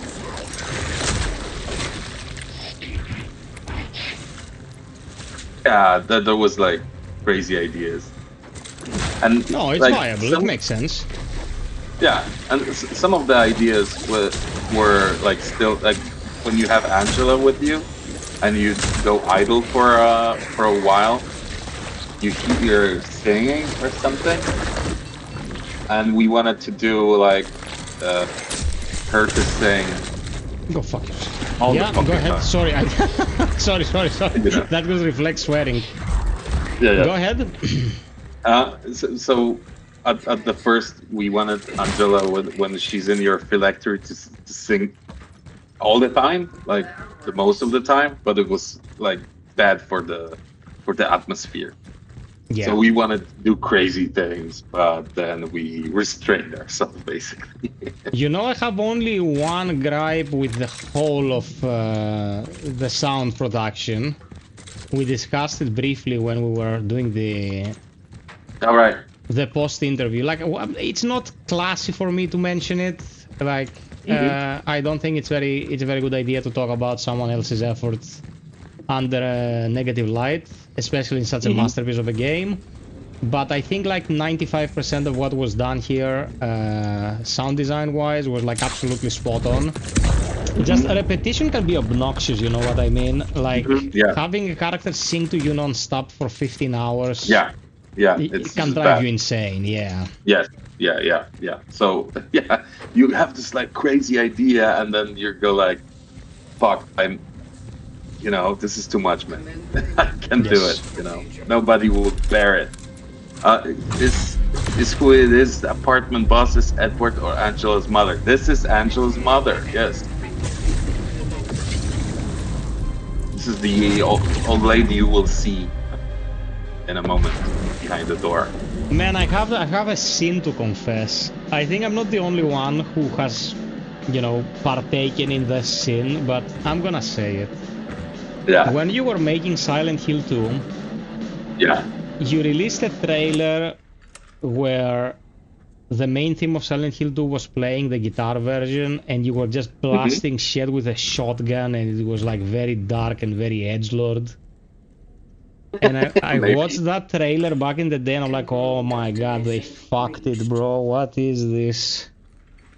And I don't know, someone made that trailer in very poor taste, and then the game released, and I fell in love, man. Like, one trailer could have screwed up your momentum. That would have been such a shit situation to be in, dude. Okay. I think what happened is but because some of the trailers were made by us and some of the trailer was made by you know, Konami, and what they did, they wanted to, and I don't think they are doing the wrong thing, because what they are doing is they basically marketing their products, and they are focusing mainly on Japanese audience, and what Japanese audience I think correlate more to is just like those action-packed Trailers? trailer. Yes, I think so. So this is what they basically wanted to do, and also because Blooper Team wasn't very famous for their action sequences because there were none. Yeah, Wanted because to, they didn't exist. yes. So they wanted to kind of send a message out there. There will be combat in this one. So, you know, Okay. I think this is what happened. But I agree it could be done more atmospheric. But yes, this is what happened. Okay. Salt Sudoku. Sorry if this has been already asked, but will the Lazarus update contain any base game adjustments, quality of life from returning players such as an extreme difficulty, cutscene skip, balancing fixes, etc.? Like, cutscene skip is already in the game. Yes, but with a few exceptions. With a few exceptions when you have a dialogue choice in the game, because we didn't know how to really this situation, because we wanted to be fair for the players that still want to kind of dive into the story, and if you just skip and then the you know choice, you don't know what to do or something, or do you need to then skip the choice? It was tricky. So it's just like it could be done better. I would yes, I agree it could be done better, but yes, we're still working on balancing some things. And I don't know about this extreme difficulty, but there will be like, you know, quick turn, and the quick turn will be introduced in the DLC, but will be also the part of the base game, you know. And there will be also some things that people were waiting for. Is it like clear right now, because I don't want to spoil things, but I think there will be like a photo mode introduced also, something like that, because some people wanted that. Man, so. The aesthetics of this game are ideal for photo mode. Yeah. Your attention. Why would Edvard take your daughter? That no good bastard. He used to harass us all with When you wear the meat suit during this cutscene, it looks absolutely ridiculous. about the end. About I forgot to tell you, I requested a nightmare difficulty in Silver Pines, and they are actually working on implementing it. Super cool people. Yeah, man, that's the good thing about smaller studios in the indie scene. They actually listen. You think some corpo who wants to get a golden parachute and fuck off the industry with a pension plan of millions gives a shit about what you want? No, man. Yeah, they don't know. They don't care. I'm glad like team is still in this kind of phase. Now step inside. That we have developed a need of listening to people, and we still like not so big that we don't care. It's just like now we have the power to do fun games with action and all that. You know, we're in a different league that we were in with the medium or Layers of Fear or anything, and we still like oriented on the player. And if there's like enough noise on Twitter or Reddit or something, Discord, we will listen and we will try to gather resources to basically change something in the game. I'm gonna say something from the YouTuber's perspective. I don't like the content creator term. I think it's fucking stupid. Like, I'm gonna say something from the video guy's perspective. I remember when the game was about to launch and you put up the Lurkit promo. You know, Lurkit is a platform where if you have a history of creating videos and stuff, you go to get your keys. And the moment the campaign launched, I was like, I'm gonna register in this campaign, like, in 0 seconds. Like, it was my most anticipated game. And I went in there, and the requirements to get a key for CRONOS were nothing. Like, I think they just typed the smallest possible number of requirements. And I was like, man, these guys...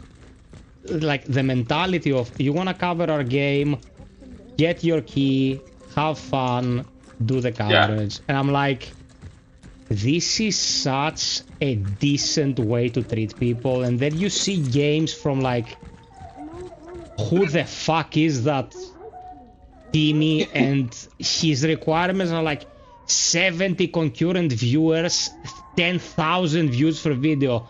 Timmy, have you ever made a video that reached 10,000 views to see what has to go into it to reach 10,000 views? You fucking hack. And I'm like, those were some of the things that led me to a situation with my work where I was like, if you want the free promo that I'm gonna do to you because I'm gonna stream your shit and talk about your shit and all that, you are at least gonna provide to me the means to do it, man. You're not like the smart guys and we're the fucking douchebags who are gonna do your work for you. There is such a misunderstanding when it comes to marketing and what one should demand from someone to provide the means to do our work. It's ridiculous. You it's know, ridiculous. It is a new IP. So what you gonna do? You want to everybody to be invited and promoting this game for fucking free?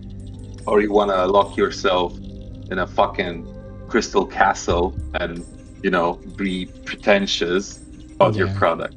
Exactly. You know? Exactly. It's a matter of mutual respect, I think. Like, yeah, it's free marketing, man. There is not a company in the world that doesn't want free marketing. Yes, at least treat it like something that has some value to you, you know? Yeah, it's just like, you know, it's as easy as this.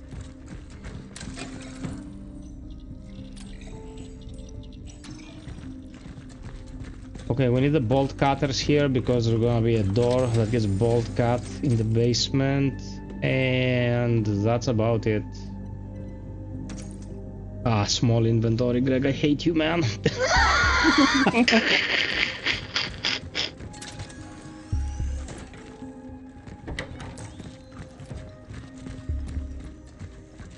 Yeah, mercenaries mode. That sounds good. Okay, Athinodoros is politely asking, how did you go from making games without any intricacy to their mechanics to making something like this?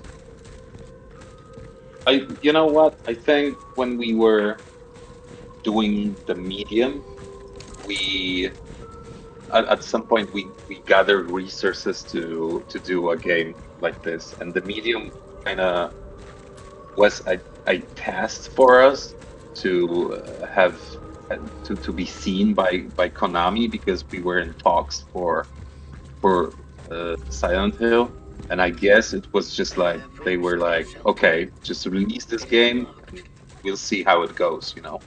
Mm-hmm. And we did, and they were like, okay, cool, this is a good game. I think it has the vibes of what we need. So, you know, that was good. And also a big break for our kind of way of thinking. We did games was when the pandemic hit, because basically everybody went home and it still worked because, you know, we were working, you know, not from the office. And we still like realized that, you know, you don't have to be in the office to work. So maybe we should open ourselves for specialists from other countries, you know. Mm-hmm.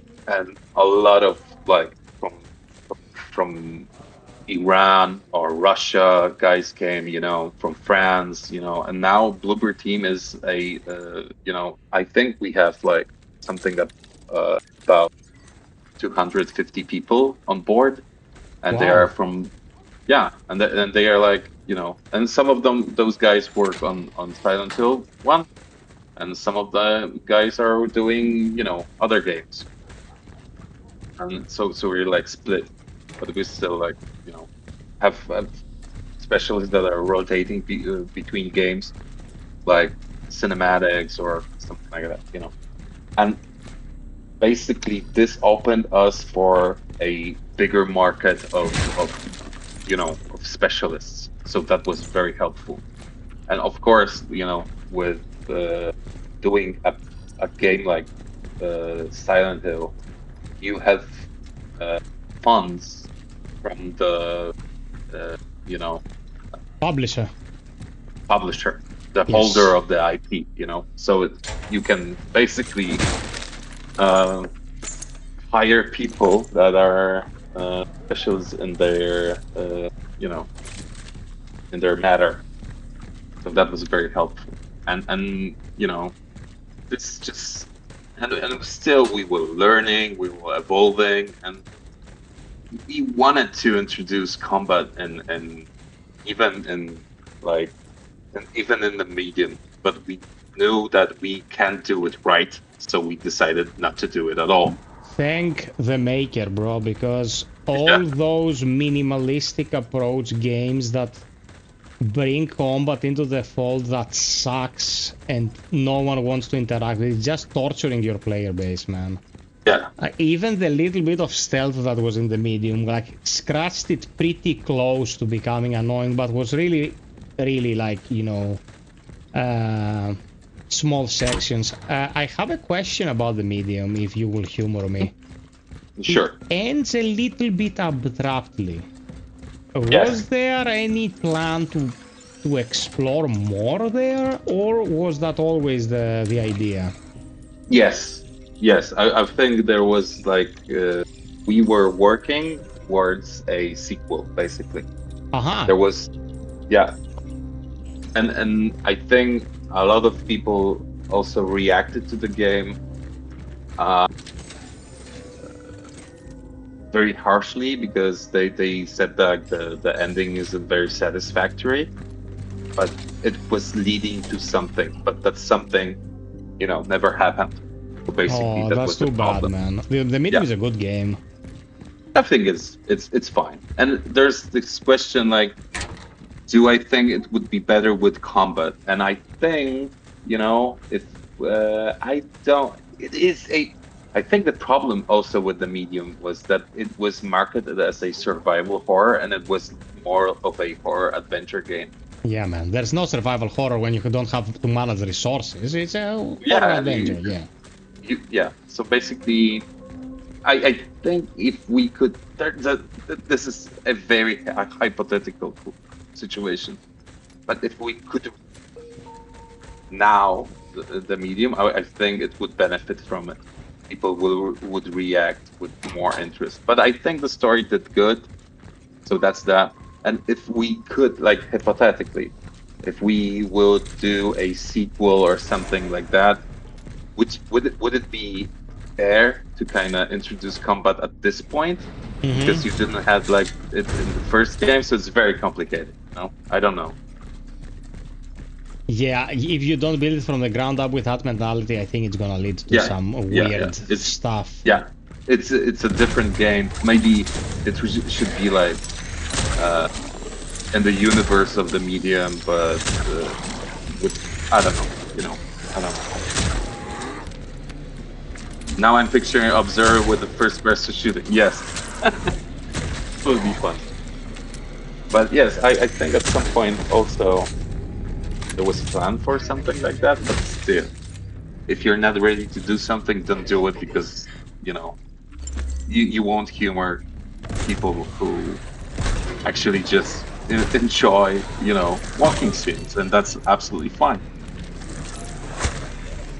I don't know if my perfect strat for this will work now that I got hit. Ah, it worked. Okay. Good. Here you don't have to fight, you just have to run. I got like body blocked there for a sec, but it's fine. Manthos Lapa says, thank you so much for the shout out. Love the interview, been watching up slow. Oh yeah, I did that shout out like 4 hours ago. But still, check out Asthenia, guys. My favorite sci-fi movie, I think it's The Alien or Blade Runner. Nice. Is there a piece of content you can tell us of what you really wanted to keep and that didn't make it into the game, I suppose that's the question. Oh shit.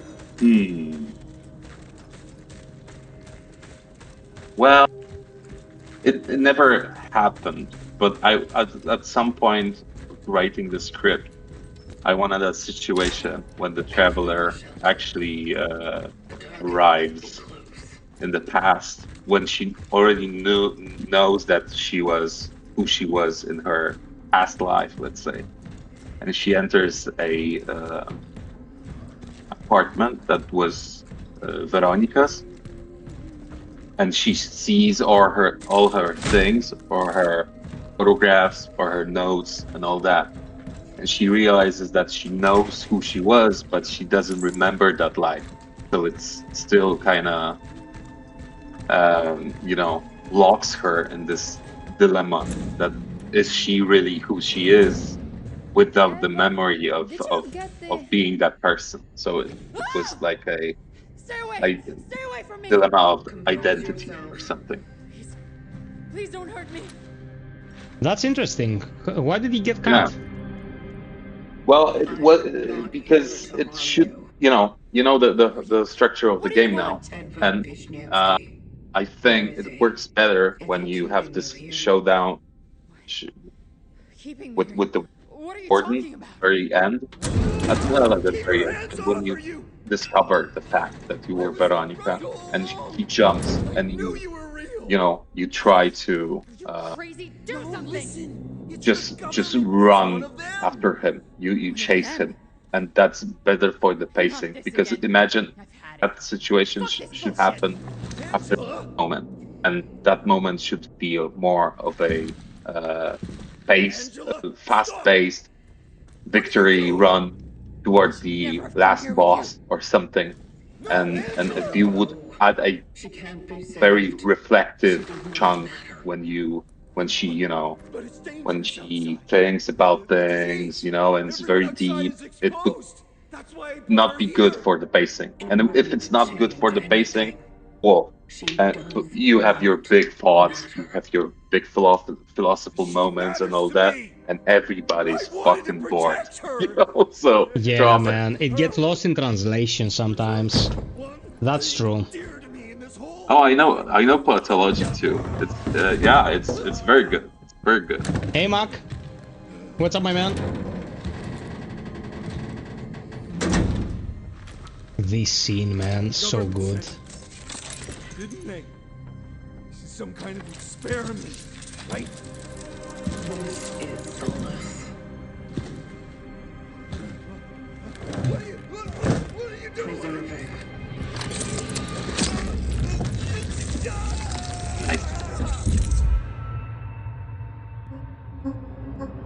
Was the collective observing the ending?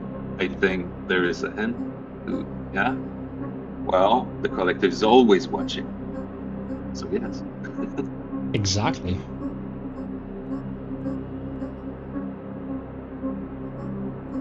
Yes. Thank you. Thank you. Yeah, man, like, high art often comes from people that have some semblance of moral compass, some cultural education. You don't have to be a scientist, you just have to have a compass as a human being. That's why I wonder how the fuck Polanski was such a good director. Like, he was definitely something. Yeah. Target extraction completed. Essence acquired. It's coming up, peeps. The ultimate dialogue in the history of gaming is coming up. Heading to the terminal. I had a guy on Reddit who was like, will you stream this on Twitch as well? Like, I often simul stream, but a game like this with Lumen running and all that, like encoding it twice from one PC, like, would catch fire, bro. I was like, nah.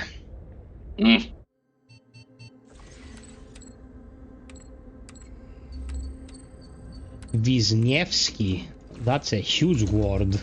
Well, you're Polish. You know the jokes, like, what's your name? And it's like 20 letters in a row. I've got one of those too. You were blessed with a short one, you're lucky. Okay, somewhere around here now is the... Nah, there it is. We need to bring the bolt cutters. To me of what nature it is. All right. I have no data on it. It seems to resonate with the end. Oh, that's a good question actually, because it's very interesting. The post-extraction sequences.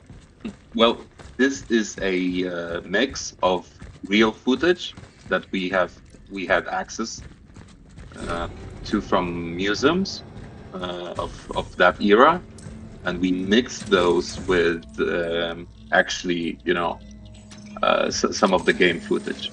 And at first we were like, is this gonna work, or you will have this kind of, uncanny valley situation with them? So because it's a mix of real footage and They're excellent, bro. yeah, and we did that, and we said like maybe it works, I don't know. And at some point, Alan Wake did that with real footage, and then mix it with gameplay, and we're like, fuck it. So if they are doing this and it doesn't even try to be seamless, we don't need to be afraid of anything. So this is a mix of real things and Alan and Wake, man. Alan Wake 2. Such a high-minded game, such a shit execution. Like, I appreciate it so much. It's unbearable to play through, man. Like, Christ. Yeah, yes, I like the narrative, and I appreciate that they are doing like stuff that is meta and all that, and there's like funny things, and they're dancing, and that's cool. But I just don't get, I just don't get a kick of it. Yeah, no, man. It's just, and every time I'm in this kind of, at the board, and I need to like connect the fucking photographs and all that. It's just like, dude, I know what's the outcome. The character knows what's the outcome. And Yeah, the why are game you doesn't. keeping me here? Yeah, like... Yeah. Yeah, or, yeah. Yeah. So I would fucking I would cut the shit out of Alan Wake, but still I love the writers. Still I would. Okay, this. When I first saw this, I lost my shit. And I have a question for the chat. Are you ready? Did you eat your cereal today? What is it about cubic formations behaving like this and space whales that clicks with pretty much every human being? Have you ever thought about this? Have you ever seen a science fiction piece that has a space whale and you're like, yeah, that tracks? Or cubes like this and you're like, that's weirdly familiar. Isn't it fucking insane? Like, okay, unknowable cubic formations, I can understand. You might find them soothing, you might like, fucking space whales, man. What the fuck is up with that? Are we collectively insane? Yes. I think Yes. so. Short answer, yes.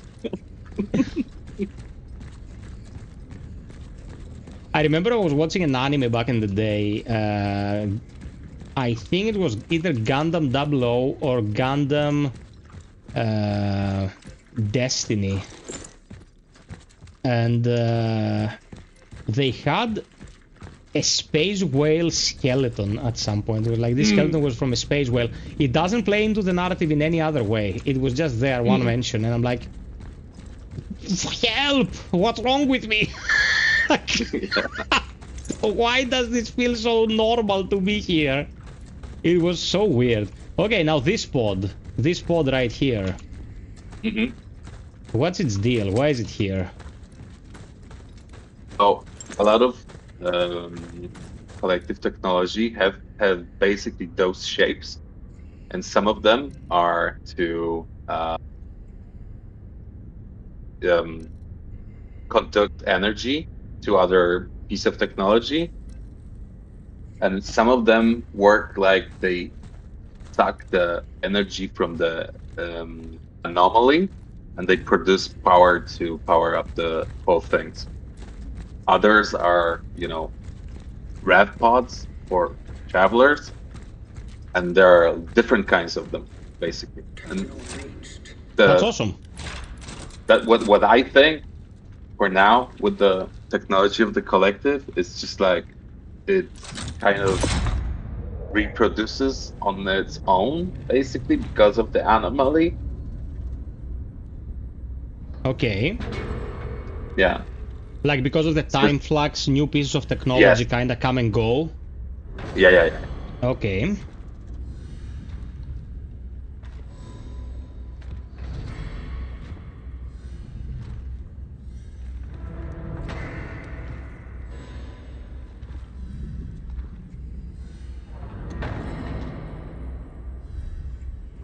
The day Death Stranding released, I sat my ass down, played on the hardest difficulty setting for 6 hours, and by the 6th hour I was like, I appreciate what's being done here, but I'm not doing it.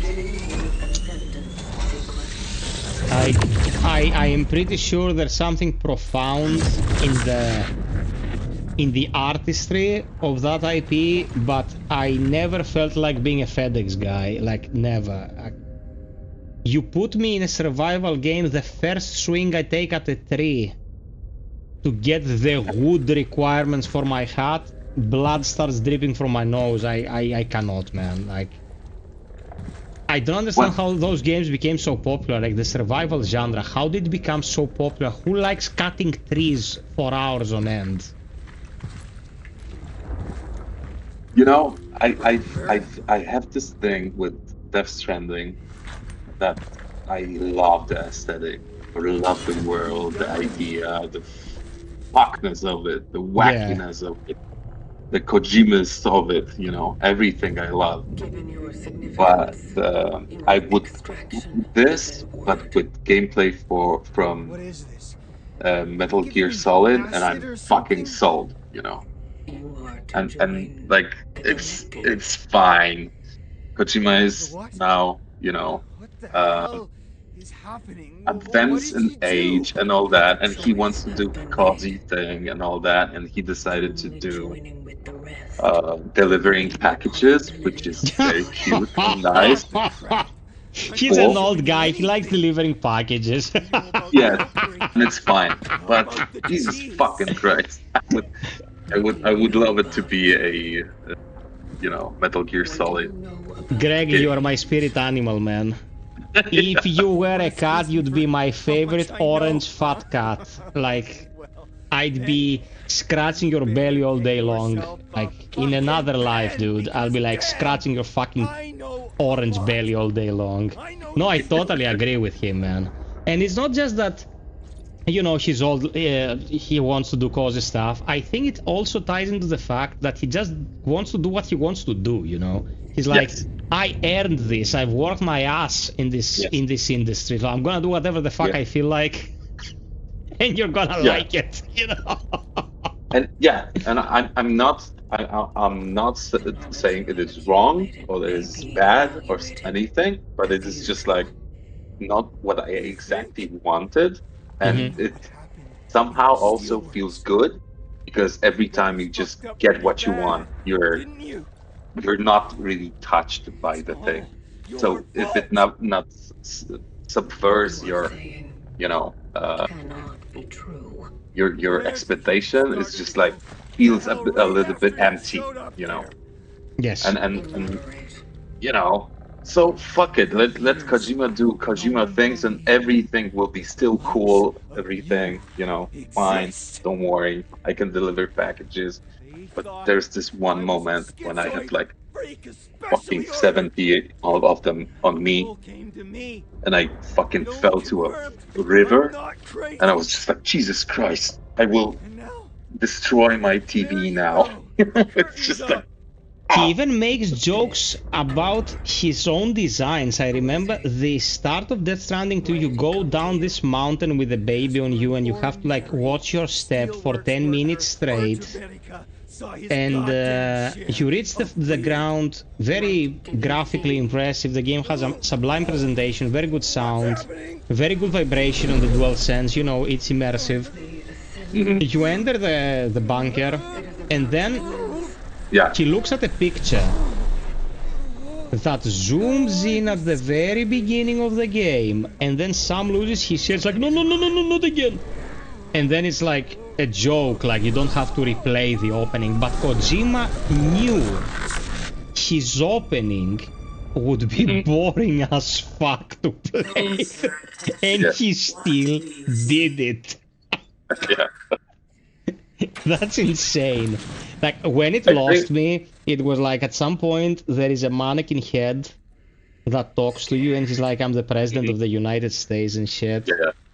And then it's like, I lied, I'm not the president of the United States. And the armchair twists and it's the president of the United States behind the mannequin. I was like, are you fucking insane?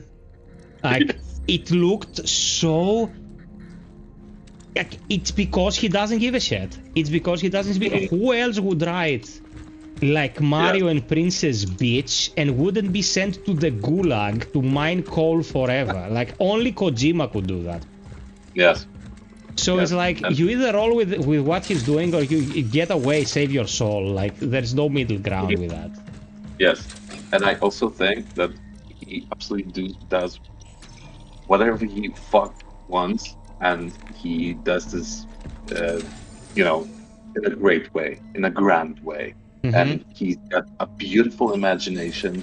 He's fucked in the head. And he uses that very well for his advantage. And also, I think he at some point sat there with all the marketing team.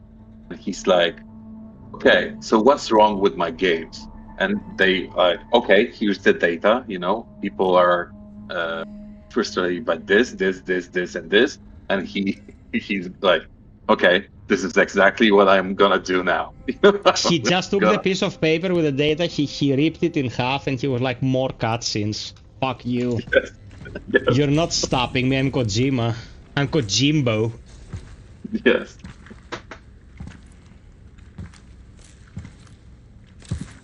No, man, he's an auteur. It's like a very weird director, but he has contributed immensely to the art form. Like, I can't hold him responsible for his weirdness. You almost fried there. Good thing I was around. Now, how are you holding up? Okay, we're only listening to the base dialogue here and to the cat dialogue because that is law, okay? Yeah. We're never skipping the cat dialogue. Any serious damage? I am fit to proceed with my purpose. Yeah, Thinodorus, that is as presumptuous as a statement could get. It's like James Keenan says, we here at Tool don't write any meaningful lyrics, we just write whatever the fuck comes to mind. When he has metronomed his lettering in the lyrics and all that shit. Like, yeah, I think that's kind of a create momentum for the media kind of bullshit that some creators will say sometimes. Like, if you cater your creation to being as dislikable as possible, there's something really wrong with you. Like, you're touched in the head. Yeah. I take care of Yeah, I heard that. People liked it too much. It's like, wow.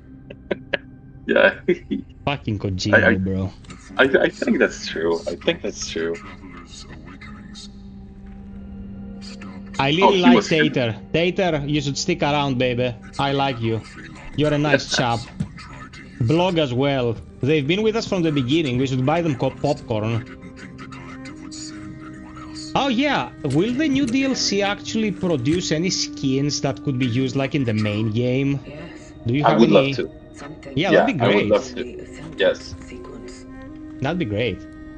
Yeah, yeah. Location. We're still working on that because of the fucking cape. I need to do my part. You know?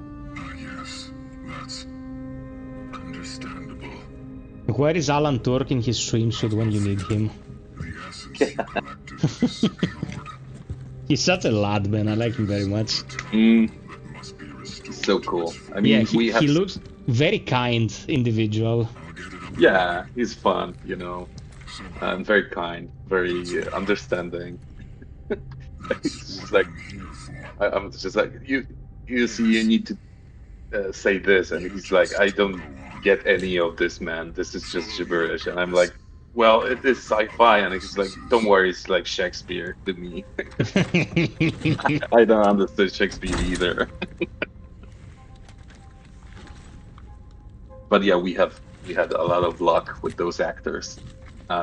Did he also do the mock-up for the Warden? Yes, he did the mock-up, Oh my and Kelly God. Burke did the mock-up for the Traveler, and Kelly is basically a very, small woman, very petite, and she I think she did a wonderful job just Calculating coordinates for the next turning extraction herself target. into this bulky Hulking, character. creature. Yeah. Yeah. Yeah, it was, Confirmed dive location in A11. people don't think about this, that was something. My previous target mentioned something about Later, you know how many events times I did streams that got like and about 300 unique viewers just because I wanted to showcase X indie game to give it some footing. You know how many copies of weird games I've sold for those companies, bruv? I'm trying very hard to not be the clown who plays Call of Duty here. Like, trust me when I tell you this. I started doing this after the pandemic. I lost the big push. I missed the big push there. But with the exception of a few staples that I used to do that I knew people wanted to watch, I've streamed so many weird games, man. I was still streaming CRONOS when the hype had just, it was after its hype period. And I would still stream CRONOS and I would let the dialogue play and I would do completionist runs and I would like, look at this fucking game, go buy it, it's awesome. Buy awesome shit. Don't buy all the fucking garbage they push in our faces. Like, how do I get there? this industry is bogged in shit. That is the main reason why people think we're not getting good games like in the past. I've said it a million times, I'll say it every stream until it lands. In the past 5 years, we've gotten more masterpieces than in the entirety of the medium's history. Like, we're talking profound games that you can say this is as close to perfect as it can get. Case in point, CRONOS, Elden Ring, the Zelda open world duology, Red Dead Redemption 2, Baldur's Gate 3, Lies of P. The peak of what gaming has to offer. The problem is that we are getting a lot of expensive slop. You see X huge game by a company that cost 200 million and it's fucking Conqueror. We're like, what the fuck were you people making with all that money? This is absolute shit. You know what I mean? That's why people think we're not getting good games. It's just because of the oversaturation. You're absolutely right. The great games get drowned out by everything else that comes. Dude, you know how many people know that they were discussing, oh man, Call of Duty this year, it's shit. Oh man, FIFA this year, it's shit. And I'm like, how many times did you finish Expedition 33? How many hours of Baldur's Gate 3 have you played? They don't play these games, man. They just want to pew each other. Yeah, true. And the guys want just, the suits want games bigger and cheaper and all that, and they don't leave developers time to do their things. They just want to quick, quick money. Yeah, man, because it's a fucking mine, bro. It's a fucking mine. Yes. Let's experience this together. If you have any clamps, place them on your nipples. Where did the cats come from? I noticed that the space around the terminal is inhabited. How did they even survive?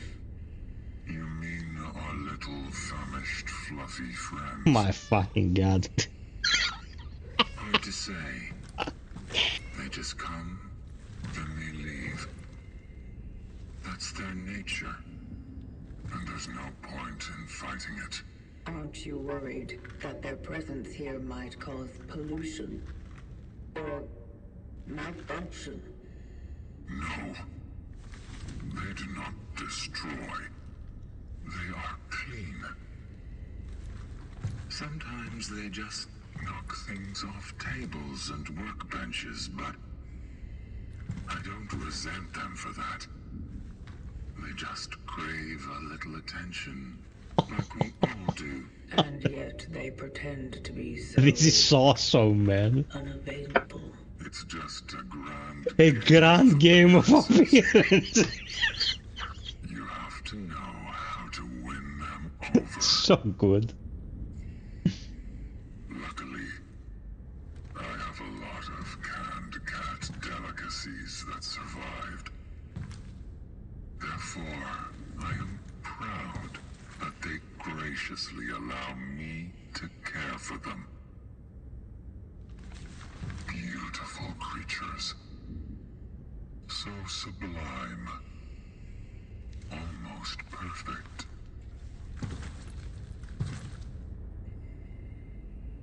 May I assist you in any other matter? Man, this is amazing. I love you so much, Greg. Thank you for bringing this into my life, dude.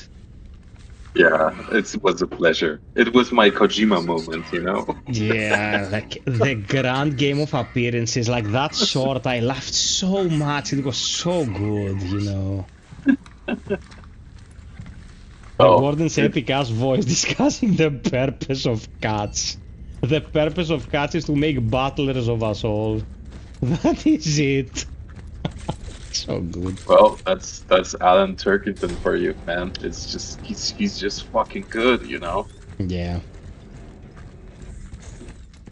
It's insane because he did this, like I consider it as a sublime performance. And then he did a great job in Bloodlines 2, but Bloodlines 2, man, it was so painful to experience, bro. Yeah, it could be better, Yeah. You know, it's because it was the gaming kitchen. Like, who was the studio? Not the gaming kitchen. Come on. It's a walking sim, guys. I'm experiencing a brain fart. You'll have to excuse me. Yeah. You know what the story behind it is? They took the pre-existing code. Because, you know, there was a lot of work already done on it, but it was to be scrapped because it wasn't producing the required results. And the idea they had was like, well, we don't want to make someone else's game, we want to make our own game. And so they started from scratch to make a game that would be the next game in the continuation of the story of an epic, all-time classic RPG. And it didn't land at all. Like they restarted the project and it was a huge miss. Just because they didn't want to stick to what was already there. You know, sometimes you have to just swallow your pride a bit and say, what can I salvage from this? What can I use of these people's work, you know? Because it wasn't all shit, like, people worked on it, like, there was effort put into it. And it's like, use this and get as much of me in here as possible without dismissing what the other person did. And also, at the end of the day, be close to what the original was, you know, an RPG, because I played it the moment it launched, and it was like a walking sim with a little bit of interactivity. 3 hours in, it was unbearable to play. And I'm like, this is the legacy of Bloodlines, man, like, so sad, dude. The problem with games like this, with games like, oh, Kostas, you're leaving, thank you so much for the generosity, brother, and I'll see you soon. The problem with games like Bloodlines is the exact same problem I have with games like Resident Evil 3 Remake. It's not like it's so bad I can't stand its existence. The problem is that it's all we get. Yes. That's it. No other Resident Evil 3 Remake, no other Bloodlines 2. That's Bloodlines 2, the only Bloodlines 2 we'll ever get, and it's bad. That's my issue with these games, you know. I don't care if random game 5000 is gonna be shit, but when the only game where I would be hunted by the Nemesis in Raccoon City ends up being a 6 out of 10 game, and Nemesis is a fucking dog, and that's all I'm getting, I am pissed. That's the reason why I'm pissed. Yeah. Fucking Nemesis was a dog, bruh.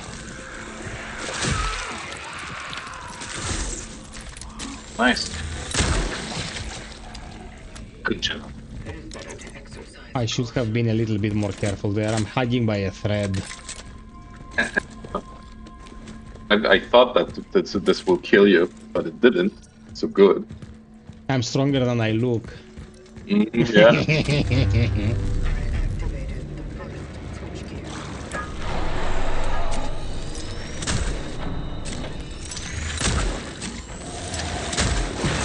Oh my god, he just tanked it. Bro, he tanked it. He went through the charge shot. Son of a bitch! Okay, guys, I think I need to go because tomorrow I have work. and I Bro, need to- you sat with us for more than 4 hours. This was fucking legendary. Okay, Oh, man. do me one favor. Yeah, sure. I'm gonna go wash my face for a moment because I've been stiff in here for like 4 hours.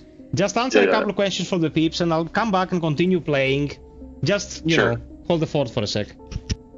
Well, guys, what I want to tell you is that you are absolutely a wonderful bunch, and you have the questions were great, and also the feedback and the sheer love here, what makes this thing going on. So thank you for this.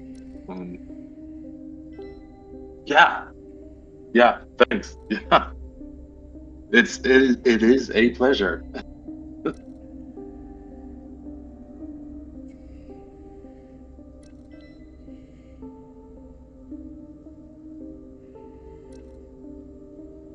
I will. I'll try. I'll do my best.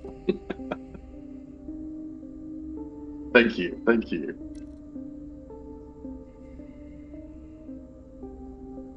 Oh yes, me too. I really want to share this new thing with you guys, because I know people were kind of hungry for more of this world, and for the warden and the other travelers and all that, and I really loved to go back to this world and create more. So I hope I'll get to play more with this, and as long there is, of course, interest in this IP. So yeah.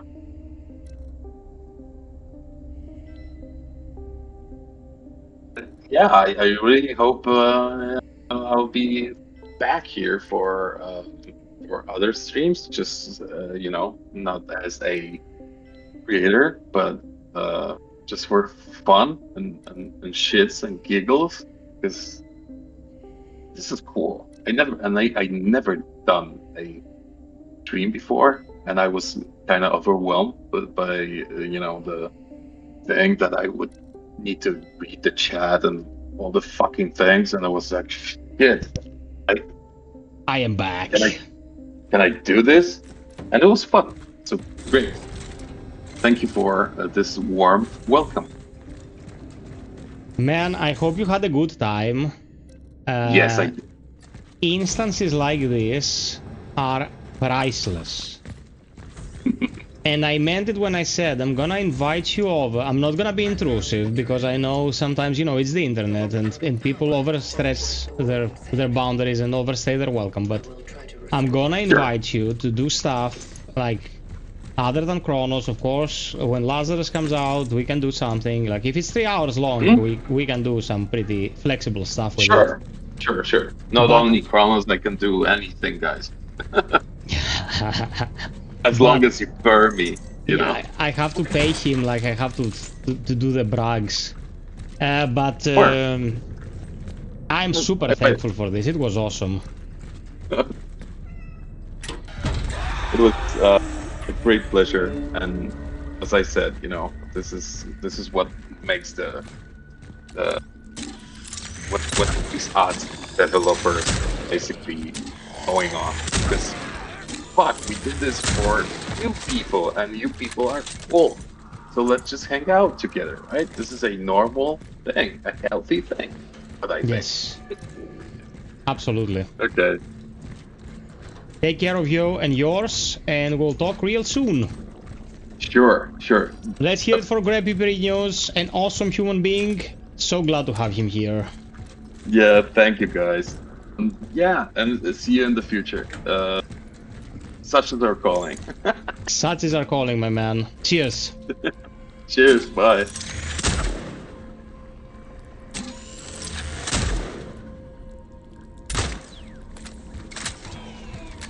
is better to exercise caution.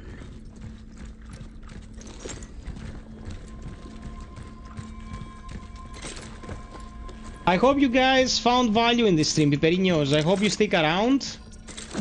Greg is an amazing human being. I will be linking our interview to this stream, so, you know, if you wanna watch that, you can. Because that interview was an amazing experience. Like, getting behind the brain of a person that can create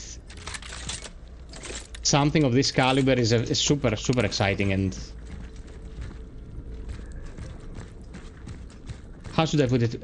Memory worth it experience, like memorable experience.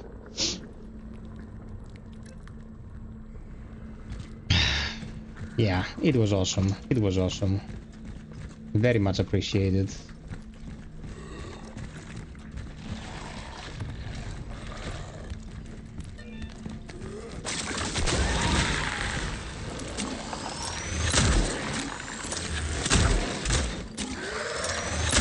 Why is this happening to me tonight? Some charge shots, I just fuck him. I don't know why. There was actually a lot of good gems in there for sure. Learned things about CRONOS development I don't think I've ever gotten to know otherwise. Awesome, man. Thank you so much. Thank you so much. Guys, I have made it a focus of my approach to all this, to talk with people who actually have something to say about the industry. It's not always as easy. But I interviewed the Angry Video Game Nerd, the lead developer of FiOth Forsaken, Greg, the lead writer of Pathologic 2 and 3. Like, it's insane to get behind the scenes with people working in the industry and actually see what they've been doing, how they've been thinking, how this whole thing happens, you know. It's definitely something.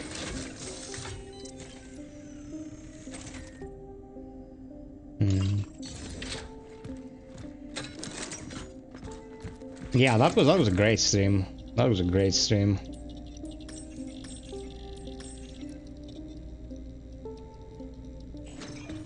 Ah, we're still a ways from there. Careful what we wish for, you little taskling.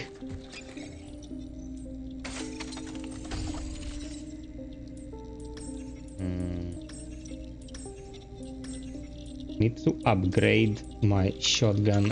Boom.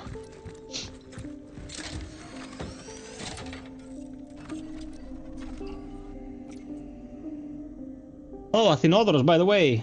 At the crack of dawn today, I finished my new game plus nightmare mode of Fatal Frame 2.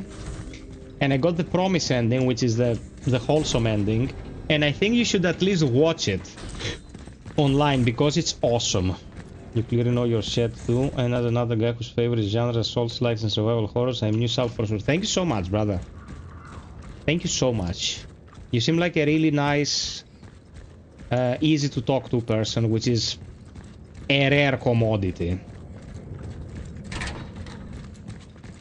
Everyone who's not an asshole is very welcome here. Let's learn to love our fellow human beings and everything will be fine. Okay, here's the attachment. I found an upgrade module for the ship blade. Exactly, Magumbo.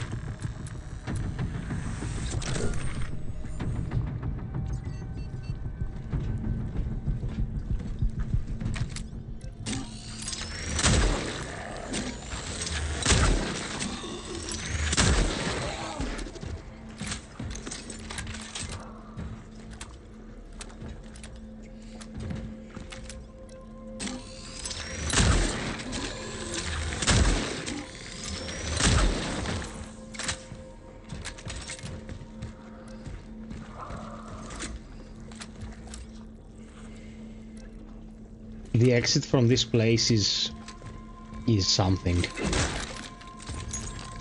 extraction of the target was successful. What the fuck? Critical concentration occurred during the return. I suspect the perforation in my shell caused the movement to negatively affect my vitals. I am experiencing severe perceptual disturbances. They are vivid, Goomberman, like, you don't have to play the mediocre shit and the whatevers. You can only play the greats, you know, and it will enrich your appreciation of the medium. Like this game, you see me playing right here. The story goes to places that will shock you. Doesn't have to be everything. You don't need to become a horror connoisseur, but you know, the greats.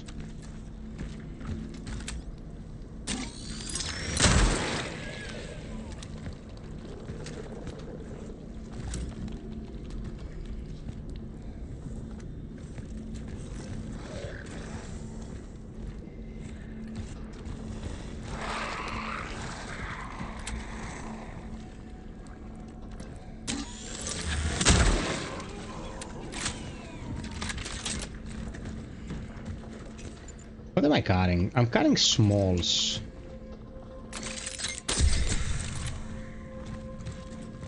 At least to be able to take a hit.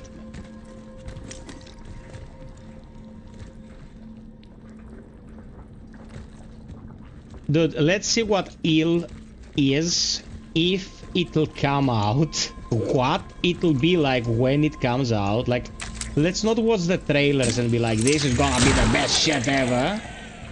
That's where disappointment comes from. We simply don't know.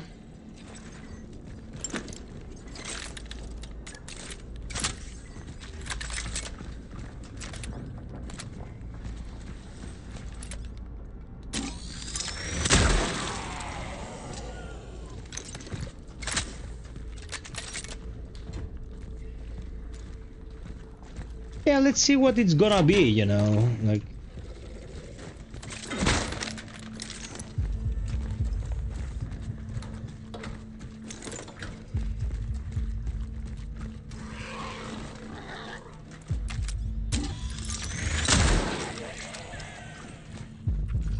Thank you, Psychman. Thank you. Guys, if you feel like supporting, check the pinned comment, please. Thank you for caring about this handsome individual right here. I'm always here trying to bring you my best. But some signals with Greg would be awesome. That would also actually be peak.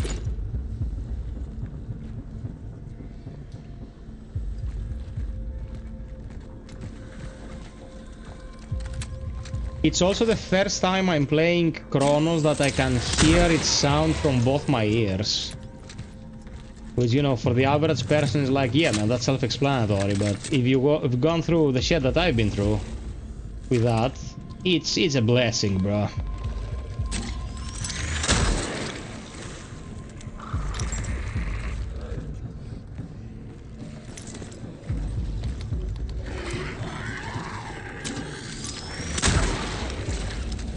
This is the most tragic enemy in CRONOS. It's a couple holding each other because they were left behind by the evolutionary stage.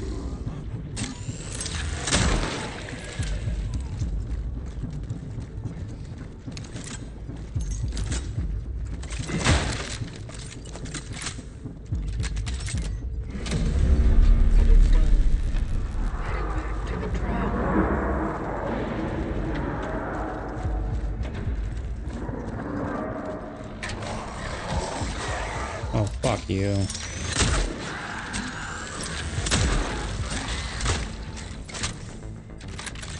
Okay. Time for the pain, bitch. Oh, I almost wasted a bullet.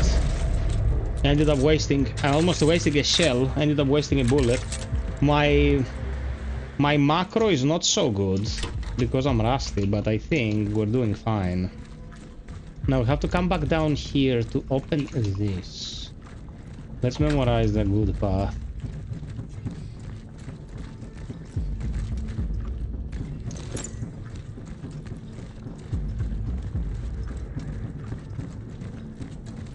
No, man, you know what? The Goomberman is awesome because the Goomberman, you know, likes his stuff. Okay, need to get the fuck out of here, and we'll see about how we're gonna reapproach it. Because if I die now, I'll have to redo it, and I don't feel like it. You know, Goombo has his preferences. I'm gonna put it like that. But he played 1,000 times Resist, and he has specifically told me, like, oh man, sometimes it was torture to play through it. Yeah, man. That's true. That's not because of the quality of the game, it's because of the structure of the game. But he stuck to it and you know, played through it and appreciated it. Like, sometimes some of the great stuff is out of our comfort zone, but it's worth it to stick with them to experience the story, you know what I mean?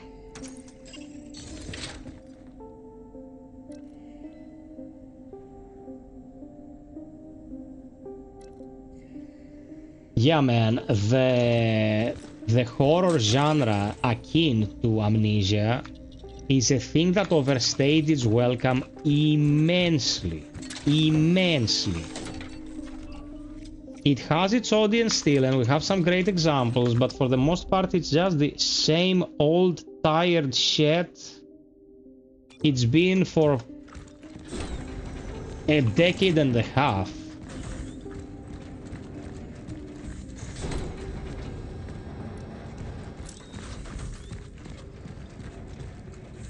Amnesia the Bunker is very different, dude. You can actually defend yourself.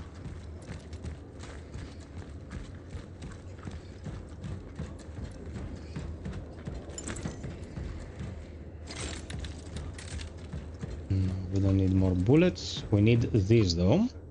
We're gonna use it to optimize our farm here.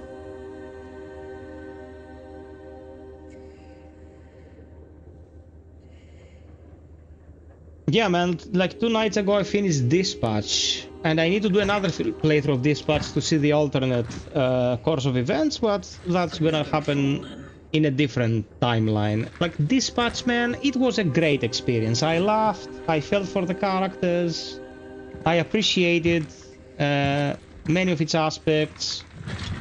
You know, a different thing. Data salvage.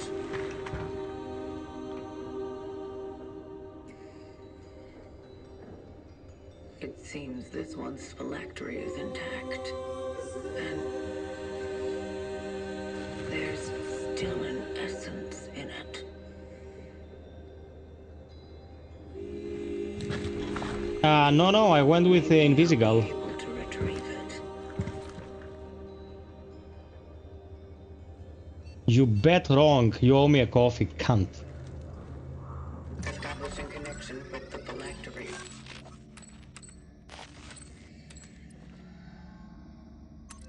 Attempting essence transfer. Transfer completed. Essence acquired. She wasn't unhinged, man. She had a troubled past, health issues, and was sad and lonely.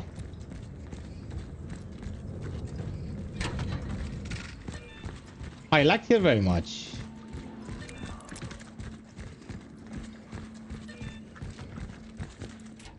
Okay. Oh, shit!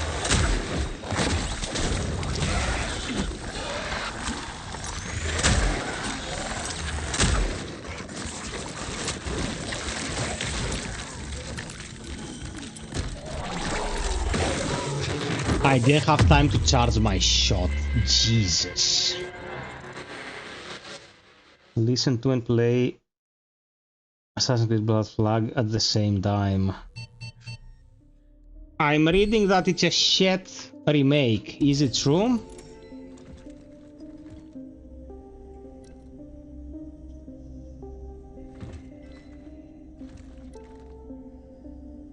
No, I know, but I had already used it.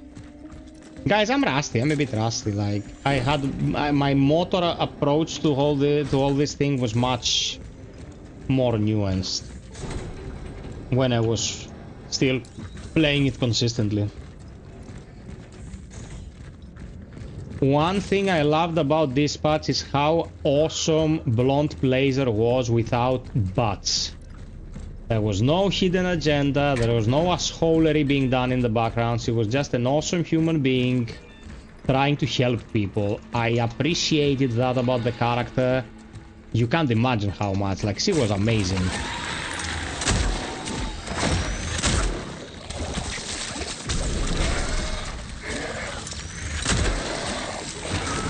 What the... that... I thought the torch stunned him as well. No, it was great. It was great. I mean, you know, this patch is really good. It's not 1000 times resist, but it's really good. So you're like, when you have played 1000 times resist so recently and then you play this patch, you're like, very nice. There's a little asterisk there, like, but you know, man, 1000 times resist was like...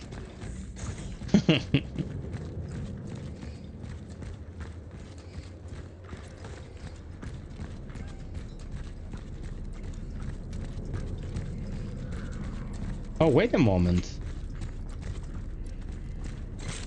This opened, didn't it? Yes.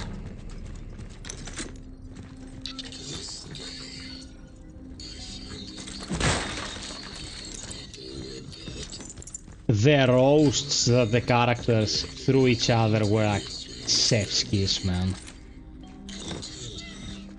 You basic butt bitch.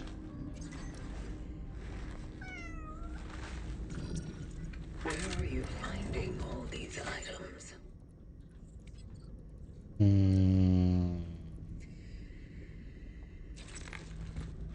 I pooped myself. I need to go back now. Leave shit, come back. Yeah.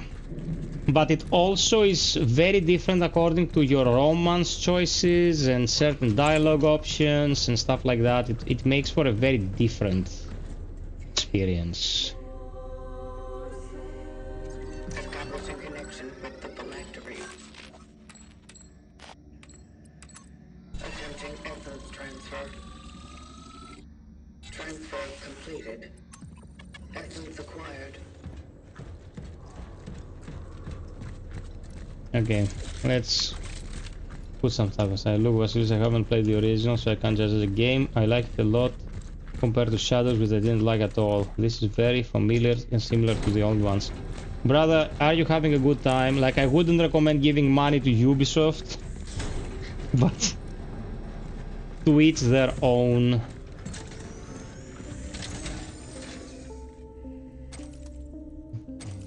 Oh, no. Get the cutters.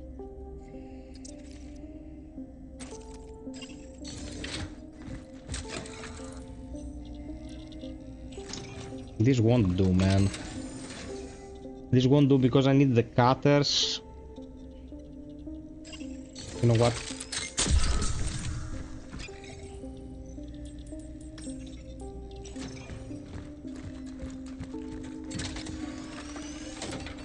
Yeah, Athinodoruko. Give them whatnot, man. Man, the recent streams have been great. Like, very good streak of streams with good games and good vibes and all that. FiOth is a happy lad. We have to fix the attendance a bit, but I think that'll fix itself when we get new games.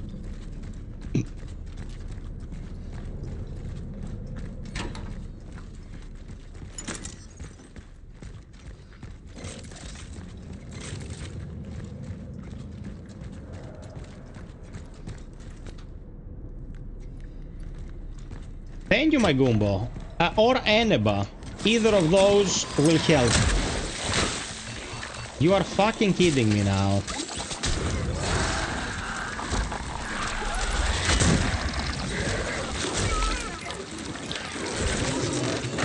Bro, I got spot on because I thought he would get staggered by the blast of the pistol and... Oh, man, I'm I'm rusty as shit.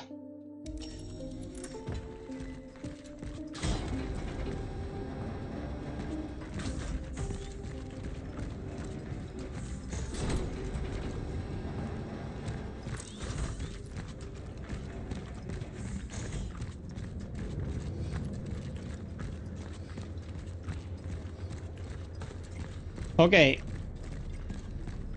Anything that helps Gooms. We'll talk about it, you know, at a later date. Or just when we're not streaming, because, you know, the matter is a bit sensitive. But, yeah, for the time being, like, either of these will help the FiOthosaurus.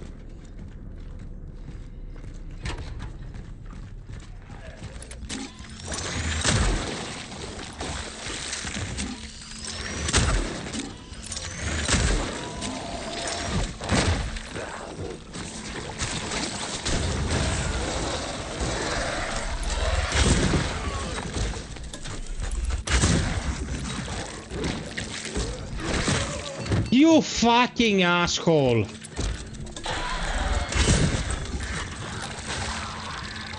Can't believe this.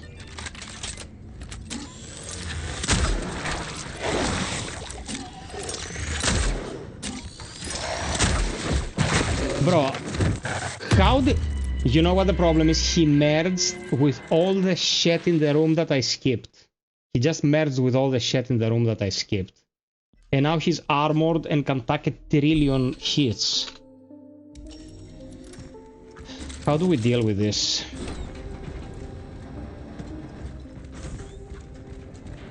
I have to get behind him after I stun him and unload the shotgun.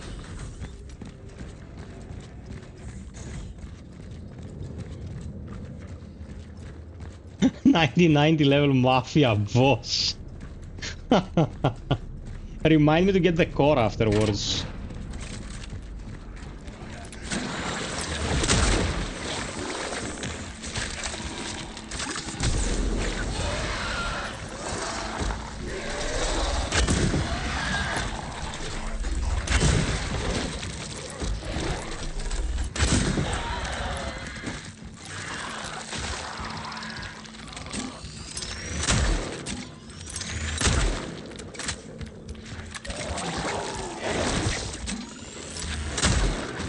Fuck you, you cunt.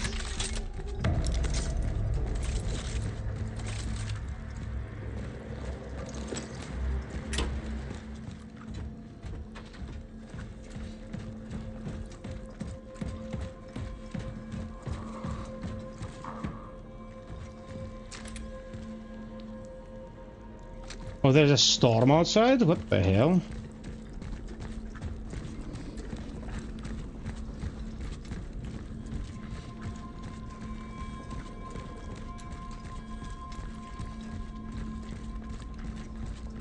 No, the economy is good. My economy is solid. It's just that, you know, I'm not executing very well. And the non-stop talking with the man, like, yeah. It's different when you're just focusing on the game. It's a whole different world.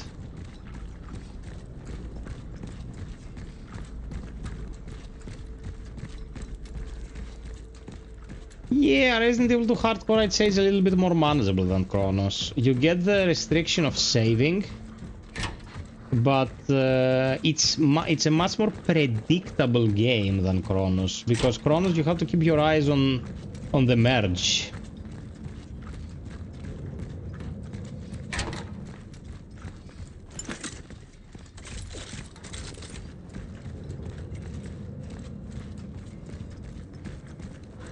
Oh, Psychman, you're so nice. Poor Greg, dude, we kept him here until like 2 in the morning his time. And he's working tomorrow morning. Good guy, Greg.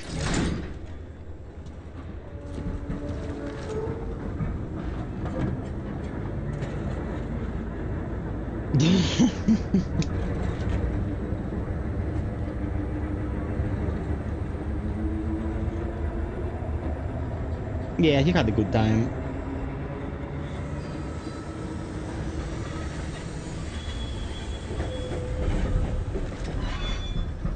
And I thank you guys for your generosity throughout these dry months, because, you know, if you have nothing to work on, you can't get the revenue from the ads.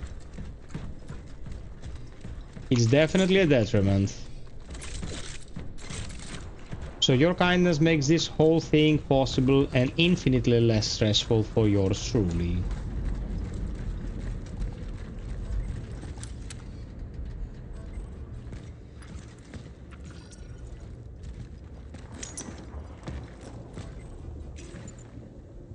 What? Goodness gracious.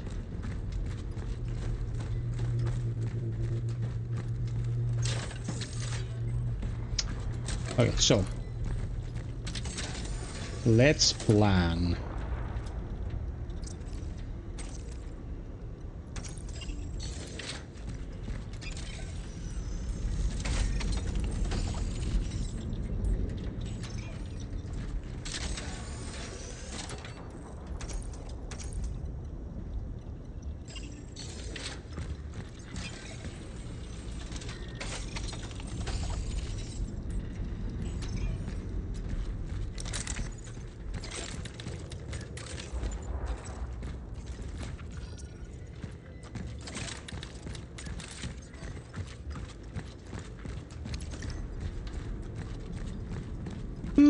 Majestic! A psychman is a psychman even in 2026.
Sick man, thank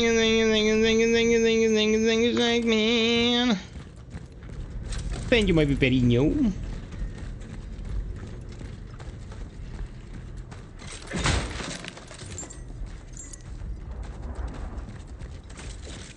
No complaints about the stream tonight.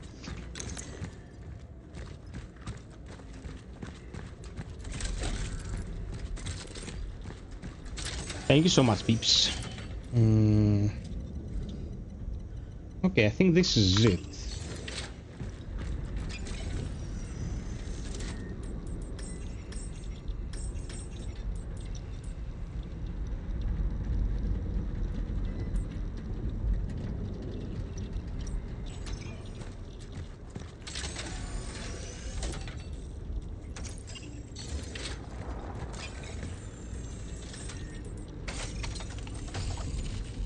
This will help us stack more damage on their asses. Ah, psych man, motherfucker! You have to let Athenodoros take care of some of that, man. I mean, he's trying, but his fingers are a bit slow. Because I got them in a bind. I have him handcuffed. Thank you, psych man.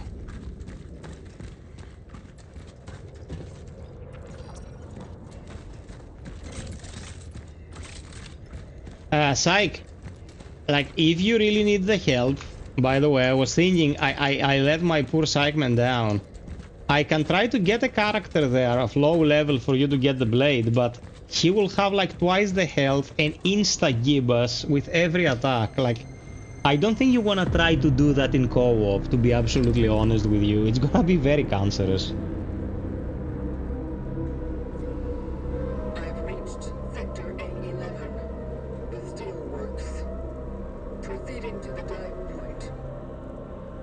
The dive point is up that tower.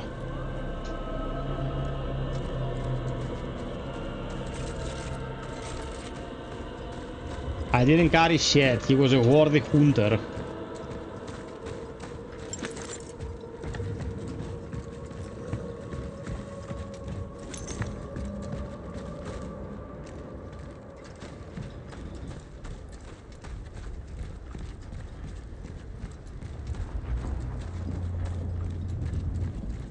Oh man, if you do that, record it. I wanna see it.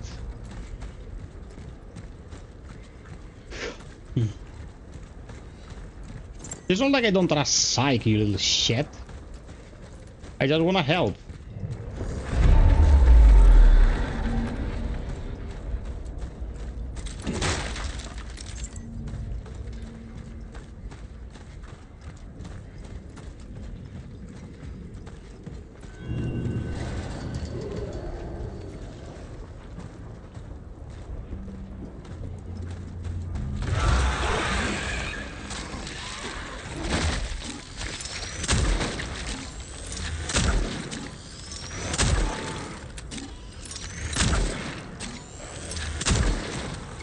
Eat shit.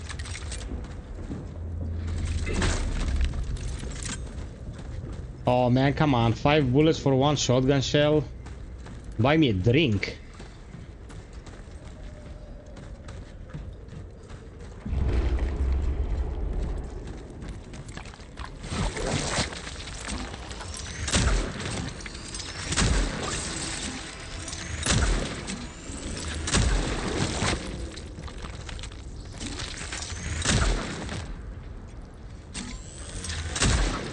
Yeah, baby.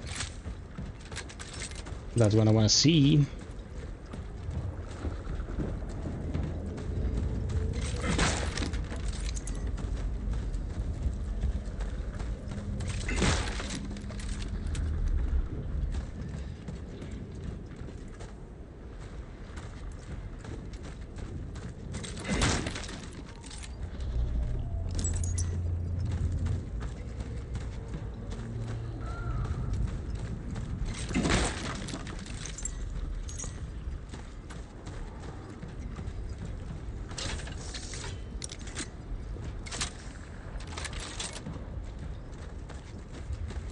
I'm telling him, stun lock him with a pizza cutter.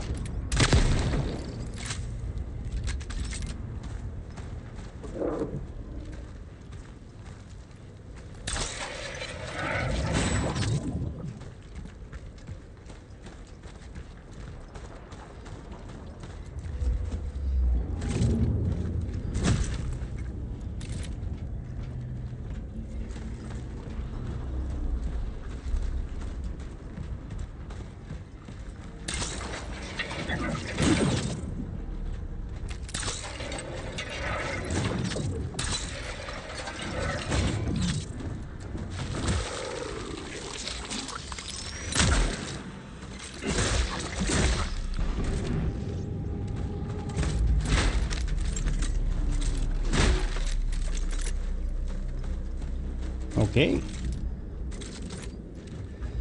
Brother, beast pellet. Whirling saw up their ass with L2. It builds so fast, you get so much extra damage, it will outpace your lack of damage due to the level and upgrade level. And it will be easy. Like, the whole fight will not be easy, that depends on your vitality as well. But at least you won't be hitting it with a wet noodle, you know what I mean? You have some decent damage.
Okay, that was clean.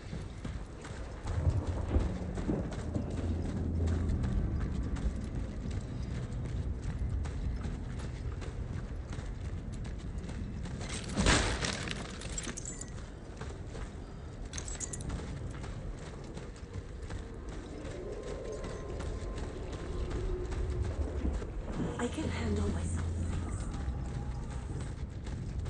That's what I can't stand about the old ways of Souls-likes, man. What if I wanna play that weapon? Why do I have to go to the other side of the planet to get it? Or I will miss playing half of the game with it if I wanna go there properly leveled. It's not ideal.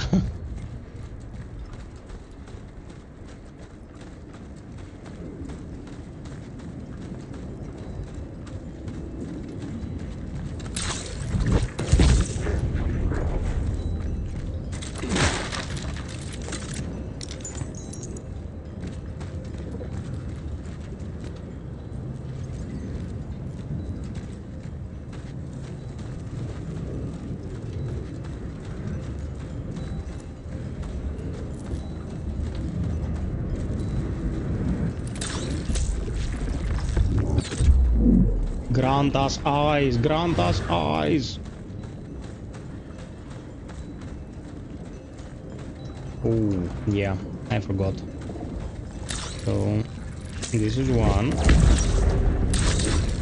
This is one.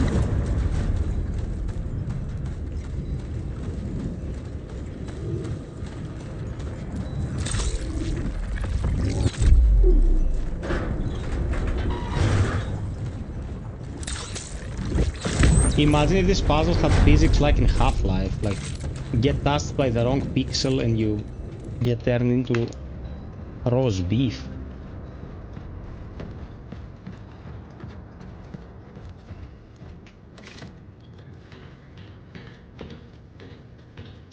My tank.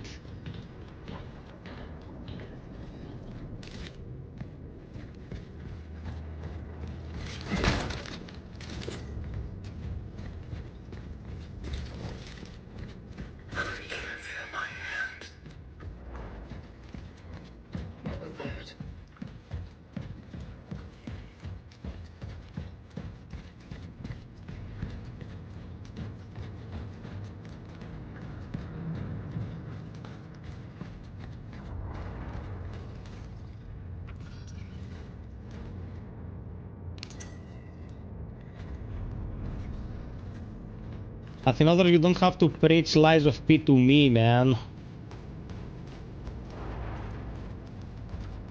I'm an aficionado.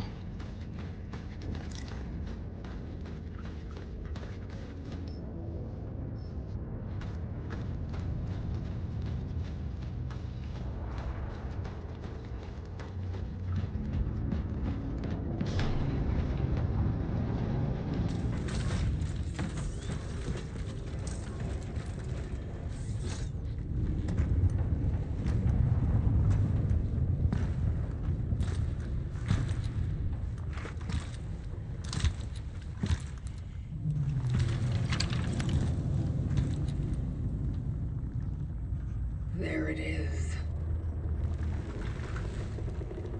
The place is heavily affected by the oddities. The gunblade, the Pale Knight, is super interesting. It's a setup weapon. We'll need But it counter-gravity can traversal equipment to reach it. fuck shit up with a light setup.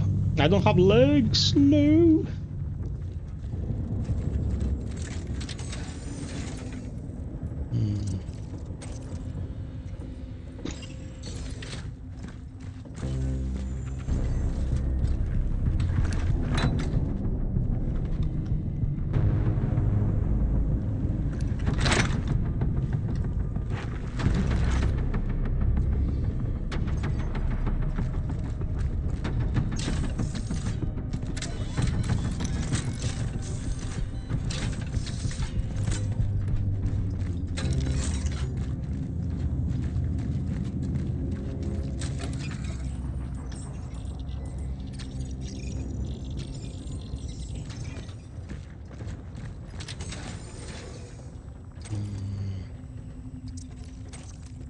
My economy is super strong, like this playthrough is going smoothly. As I was playing through the new game plus of... I didn't get the thingy. Of Fatal Frame 2, I was just like having a good look at how beautiful the Katana engine can render stuff. The Katana engine has two issues. It's heavy as fuck. It's quite heavy. And if you don't match the frame rate you want it to render, the game seems to be slow-moing, which is a very weird glitch in their system. But man, Fatal Frame 2 is gorgeous, man. It's a gorgeous game.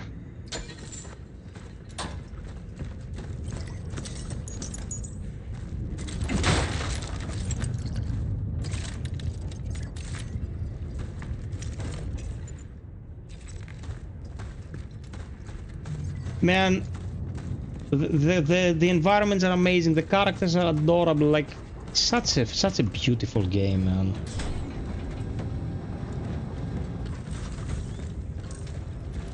Neo is my favorite female horror protagonist of all time. She's a really brave one, man. I'd be shitting my pants in her position.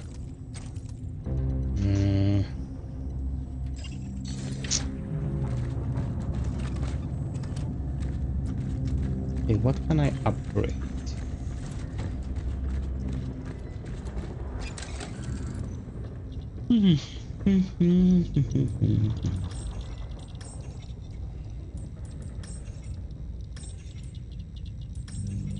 How many heals do I have? How many small heals do I have? Yeah, man. You know they got flack for that, for not being gooners. I mean, people have no fucking brains. Oh, they're not letting me look under the skirt of this female high school lady. My retard brain does not like this.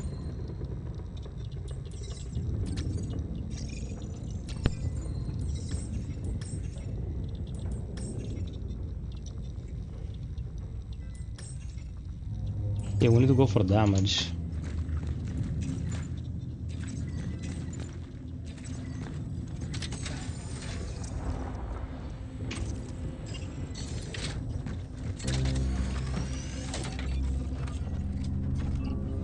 Welcome everyone. If you're new here, consider dropping us a like. All the stuff with Greg were done up to about 40 minutes ago. Poor man needs to sleep at some point. I absolutely appreciate that. And stick around for more. We'll be doing more CRONOS stuff. Wait. Where is it? Where is the...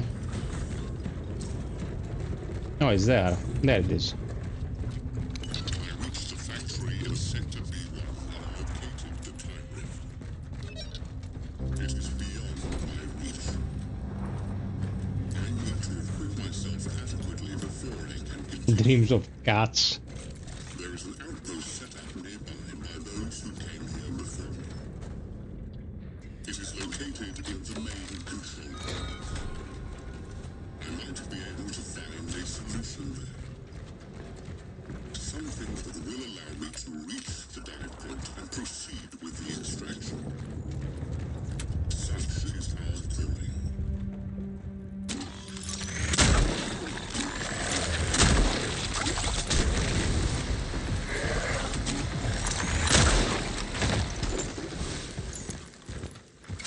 Oh, I cooked them, bro.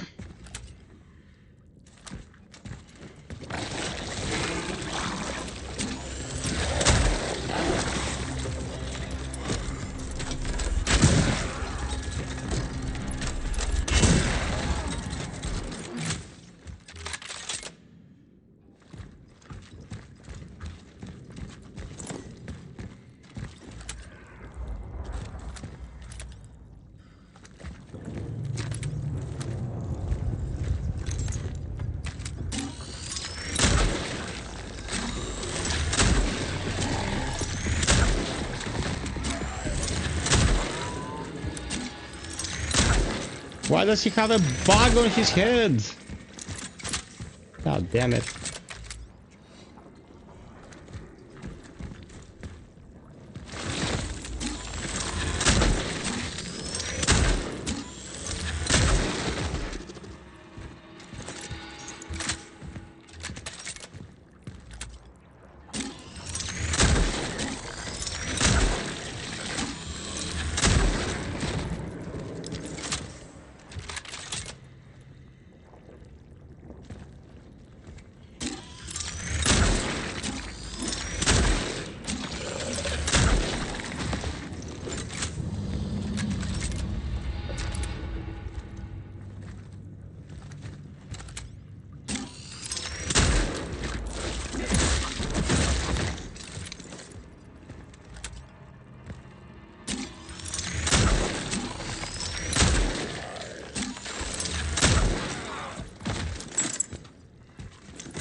Okay.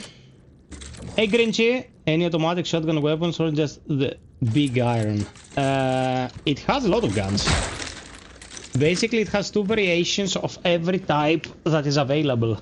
Two kinds of pistols, two kinds of SMGs, two kinds of shotguns, two kinds of explosives, and a heavy one.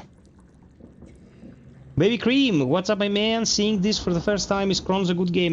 CRONOS is a masterpiece, brother. Welcome to the stream, it's freaking great, and you should play it.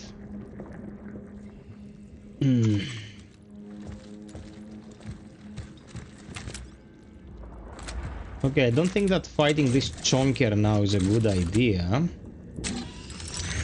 Take care of this fucker.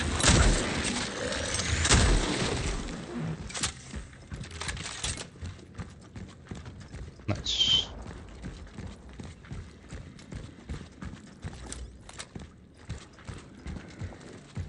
Hey, Stam!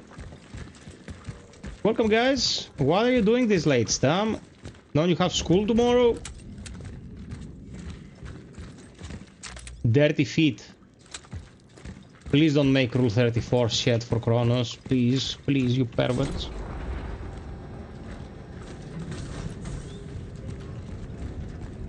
Steve, thank you so much.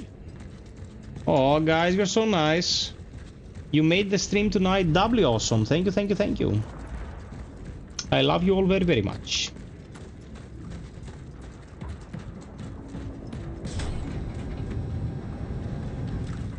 How is Kara, brother? Are you still in the meeting? I'm 40. I'm joking, bro. What do you think? I think you're a student.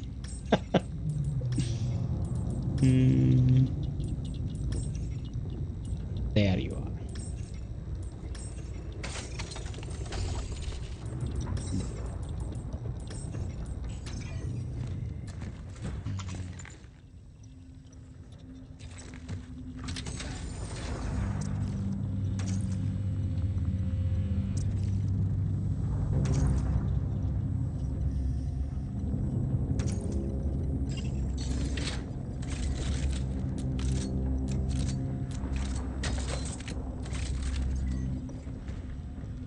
Thank you, Steph. Love you, my man. Thank you for the kindness. Piperinos, we need one more like, and we hit 75.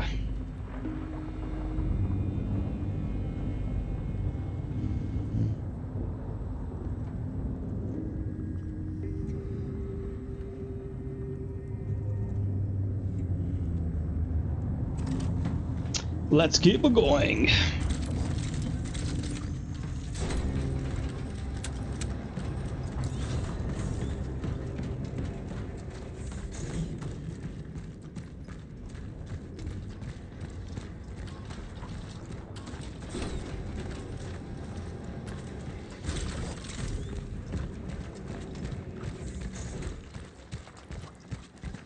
Going through the meat, going through the meat, going through the meat. Nice to meet you.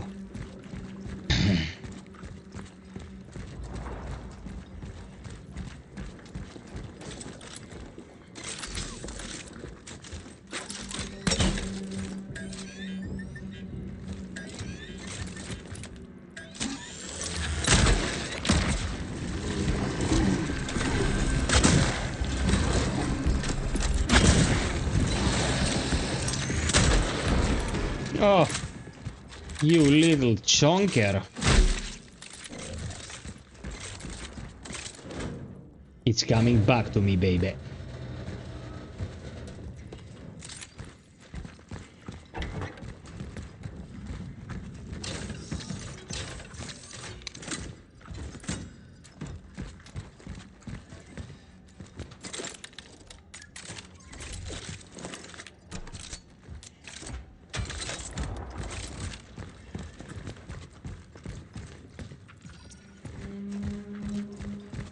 Man, combat in CRONOS is so good.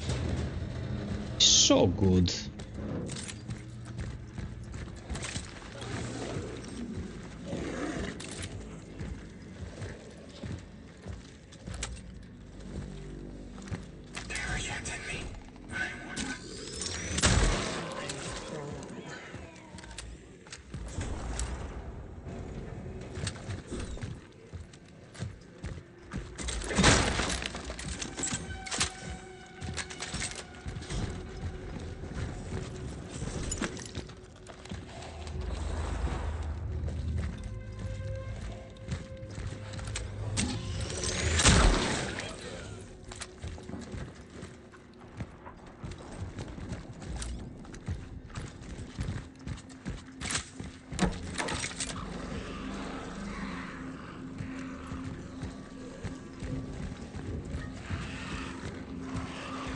Okay, this is a loot area.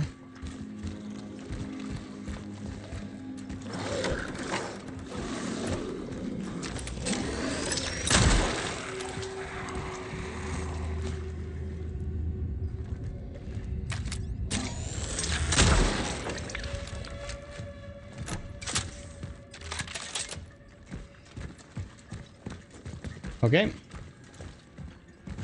Let's grab the goods.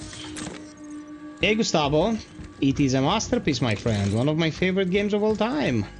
You missed the writer. He was here with us for 4 and something hours. Oh man, that was a marathon for the guy. Like, I appreciate his commitment very much. You fucking meatball.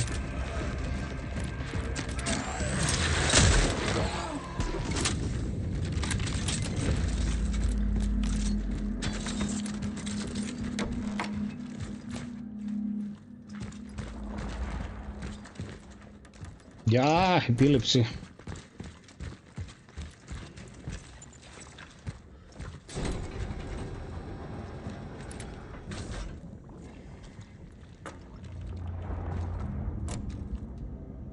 This is a problematic room, especially if you don't have a torch fuel, and I don't feel like wasting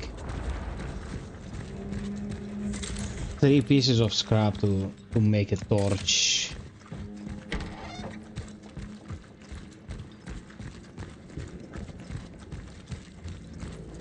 I'm gonna go optimize what I'm carrying a bit. This is something that I found extremely enjoyable in CRONOS. Like, yeah, you can keep pushing forward, wasting resources, or you can take a step back, optimize, min-max what you're gonna use, and fuck them up in a more productive way.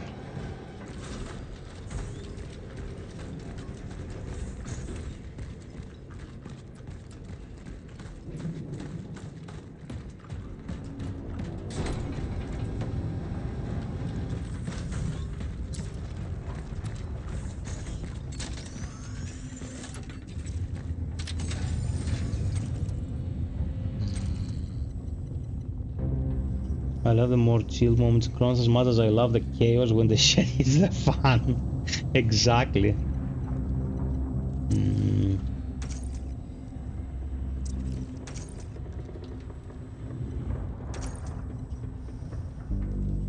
Okay, these are getting sold.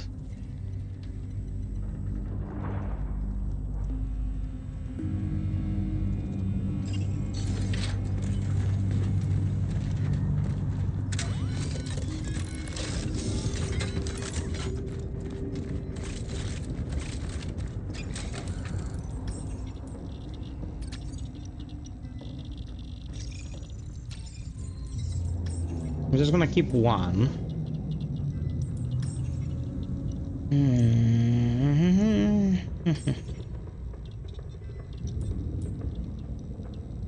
Need to go for more damage. Yeah, bro, he was here for 4 hours. Like, we talked about everything. He was awesome as always. Very likable individual. How was his mic? Can someone say if the sound was coming in cleanly? Because we took a little bit of time earlier to make sure that, you know, everything would sound good and stuff. I don't know what kind of results we managed in the end, but we put some thought into it.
File wins. Let our work continue. I could hear him clearly. Thank you, Mac. Mac, I like you very much, my man. I hope you're having a great week. Tell me what's new. Tell me what's new in Macland.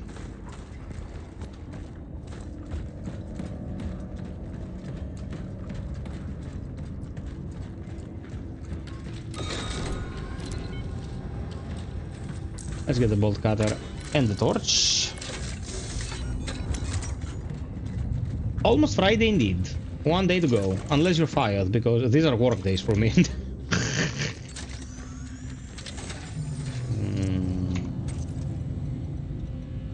Bolt cutter. Oh, you started your vacation? Nice.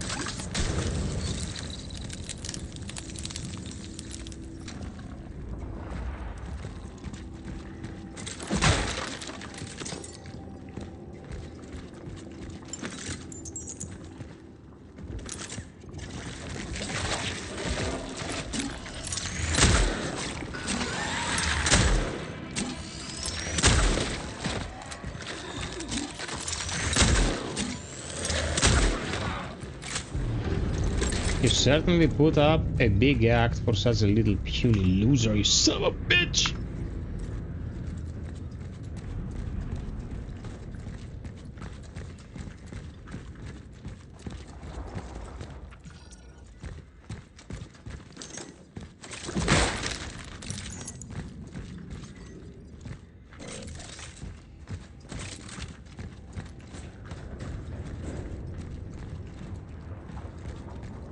So guys,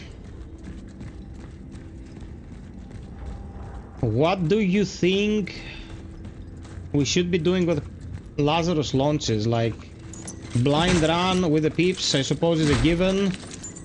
Should we go balls to the wall with the difficulty from the start? Like, push ourselves a bit?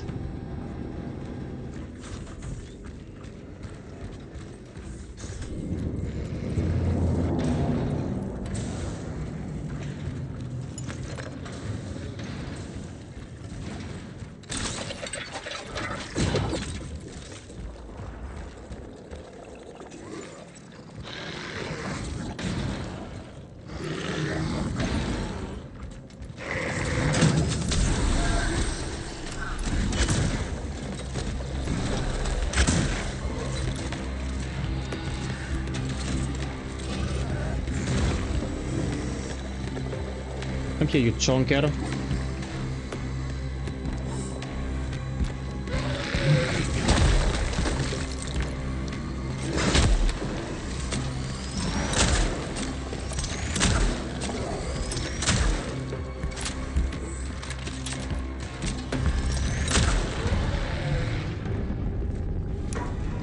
Yeah, that's what I thought.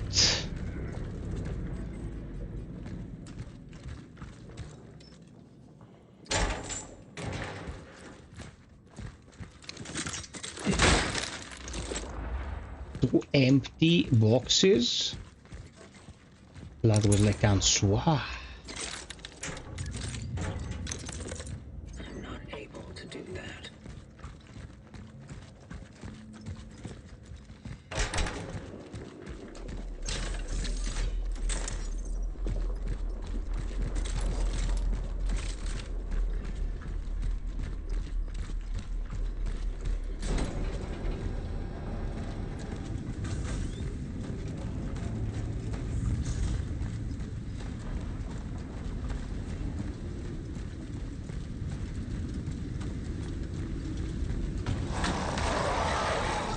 What the fuck?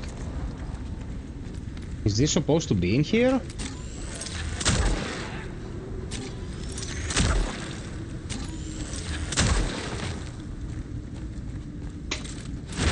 Son of a bitch.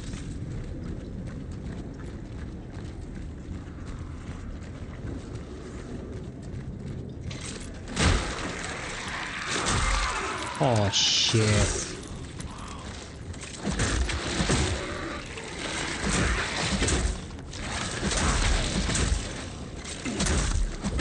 That's what you get.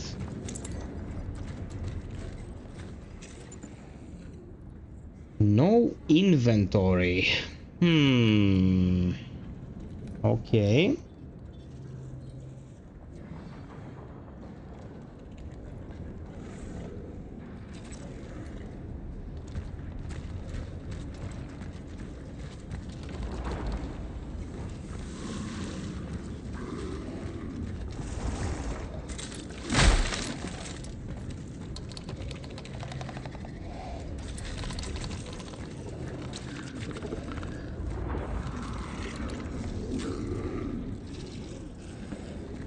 Yeah, I'm carrying too much and not the stuff that I need.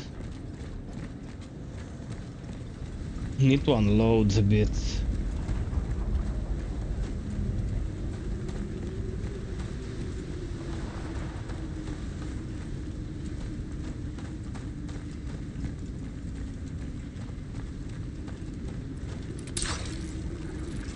Yeah, I can't.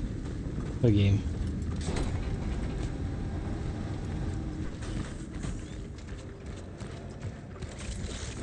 Vita Eterna.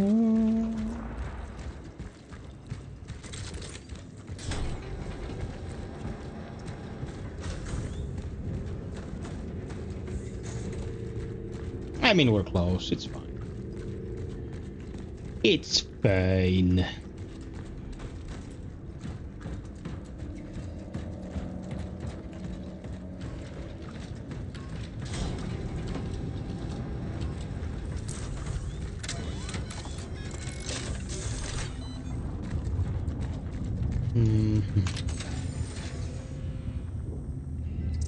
We don't need 3 shotgun cells.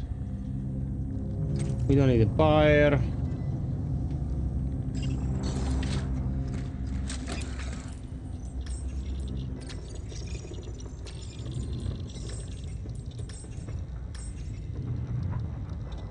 $7,500 for the power for the shotgun. That is priority 1.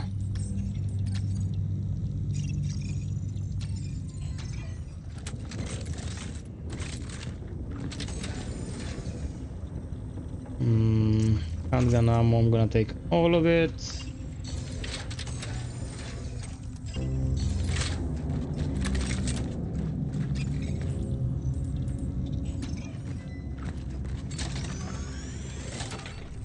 Anyone new with us tonight that hasn't spoken to us yet? It's 25 people in here and no new piperinos are talking. At least not right now, because earlier we have talkative moments. Don't be shy, guys. We're super nice. No one's gonna hurt you. I'm gonna kick their ass if they do.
Beloved Goomber Man.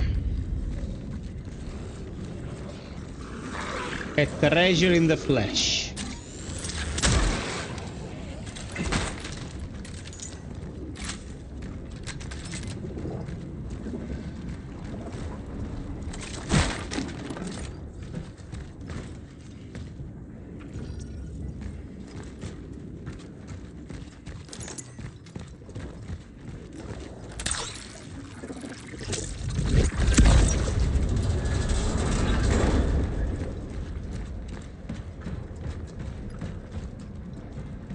I don't have materials to get pistol bullets, man. I'm pistol starved.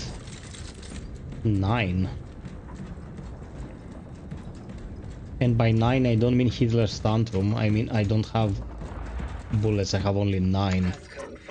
364. Data registered. Oh, okay. Just grab some shit.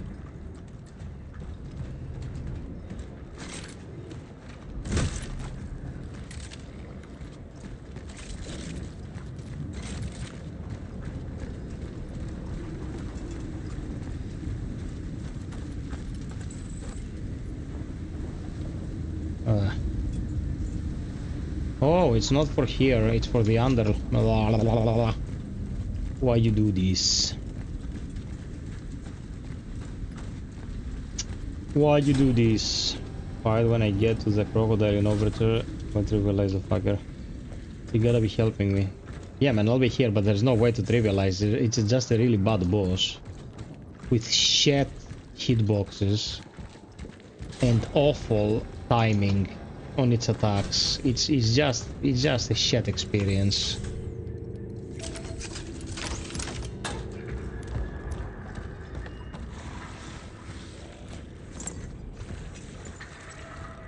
You need to unload some. I don't understand how the fuck the tyrannical whatever it's called made it into the game. He's such a shit boss. Now you play Lies of P and every boss is like it goes from good to better, and then you have that asshole and it's like, did they fall asleep?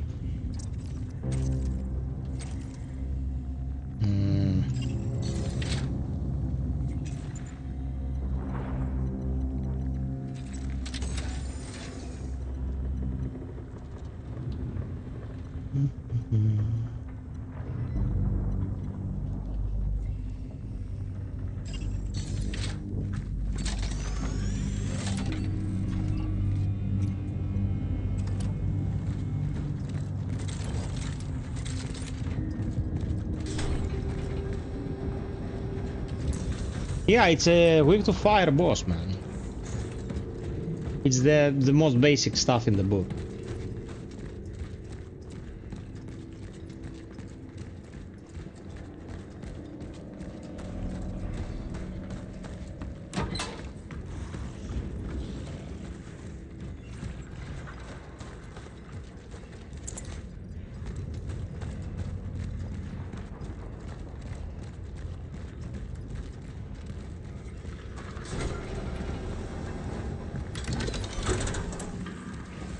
This is the most interestingly built situation in CRONOS. Because the enemies are here, they're obviously alive, but they will not attack you. With very few exceptions.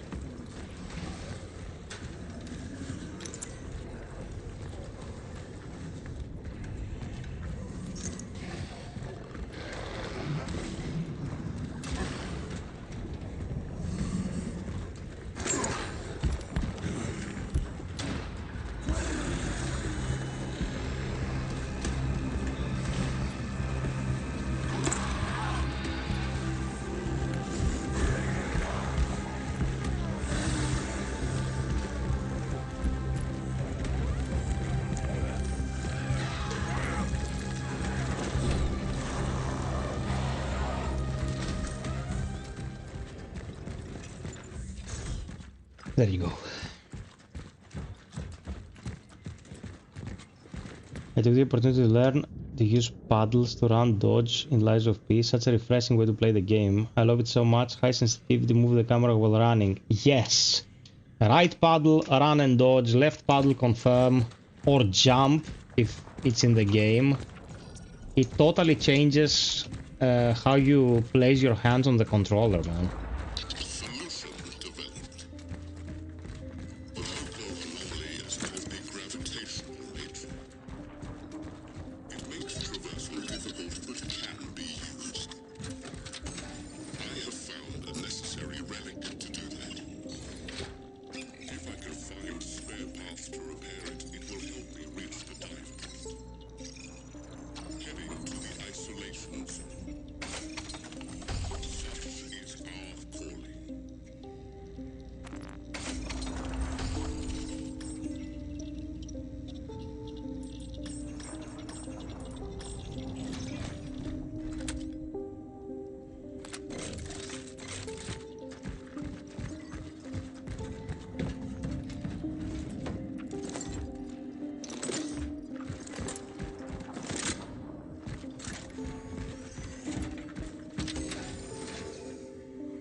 Anything else I'm forgetting in here? Yeah.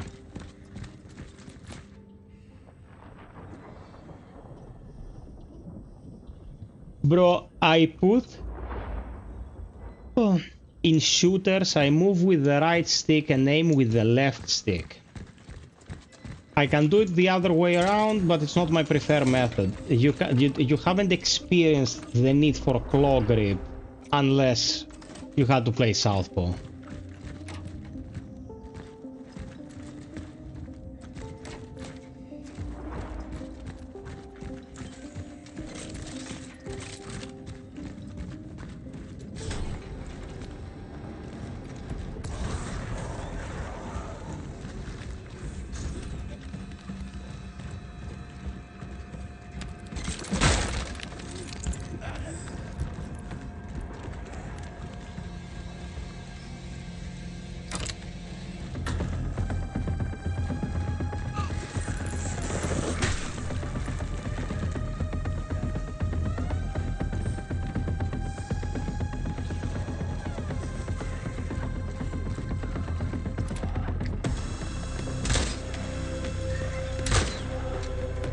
You're fucking kidding me.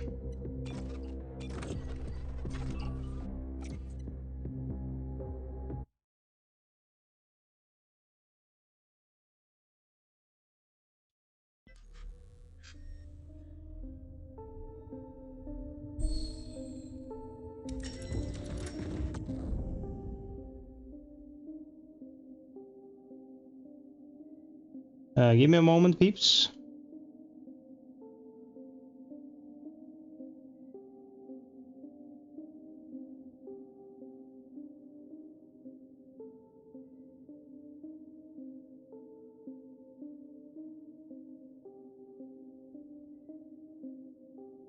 Okay.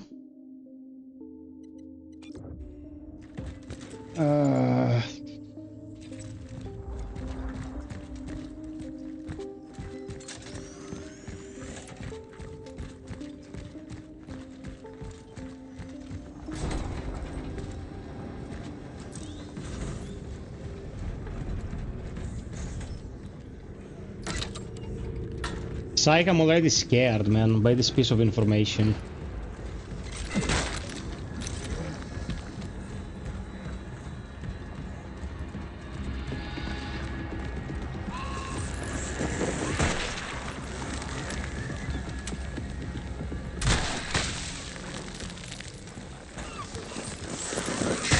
Oh, you fucking twat.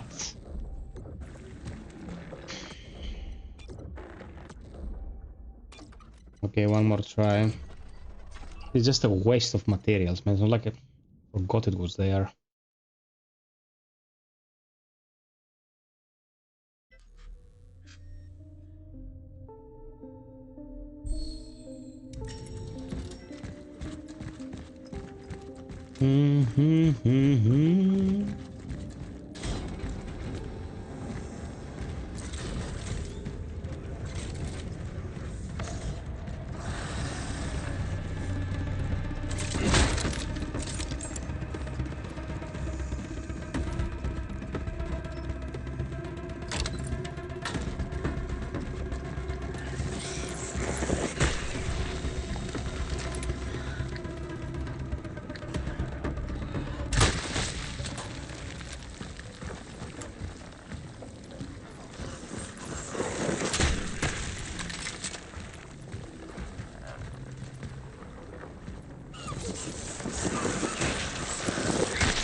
Oh, that was close.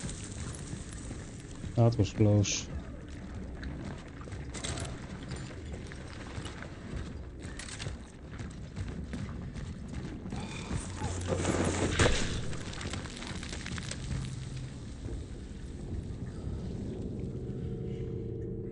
Man, you have to see the aggressive setup for Onimusha with the sword. Someone was sniffing coke off the butthole of a rhino. I don't know what the fuck they were thinking. I have no idea what the fuck they were thinking. It makes zero sense. I know what they were thinking, but that doesn't mean it's a good idea. They were thinking something close to how the old game played. I think that was the thought process. But nah.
Okay, they ended up trying to pass. I didn't remember this was possible.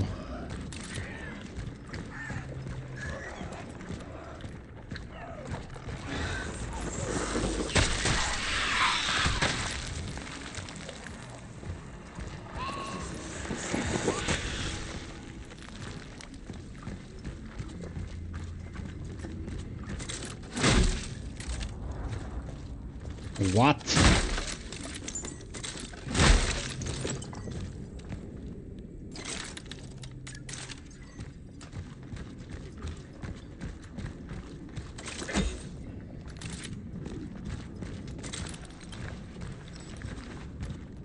Why is the surge good? The surge is good.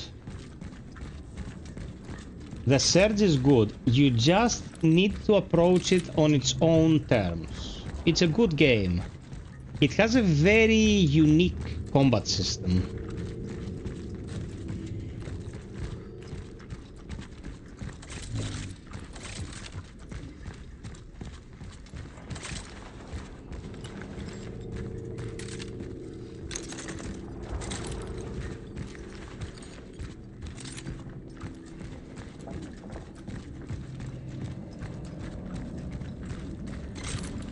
Like, don't go in there and be like, ah man, this is not how I'm used to playing things. Like, you have to go in there and play the way it wants you to play, and you're gonna have a good time. You also need to focus on building up your character, and that sometimes takes a little bit of material gathering. Like, you defeat enemies, you take parts of their armor to craft your armor or upgrade your armor. But it's not like anything crazy. The odd 20 minutes here and there.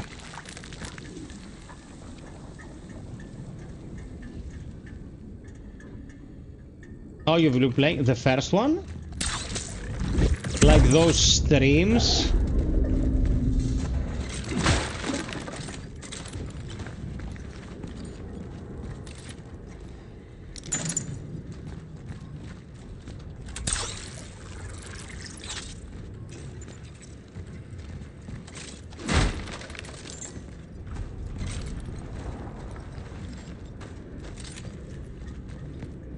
Oh shit. Serge Pro mentioned. Hide your daughters.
One sec, guys.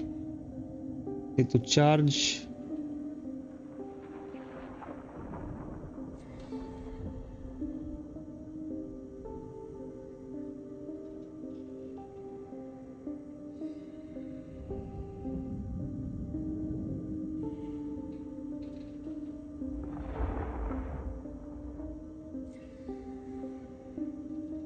Okay. Oh, 76 Lacarinos. Thank you. Thank you, thank you. Now.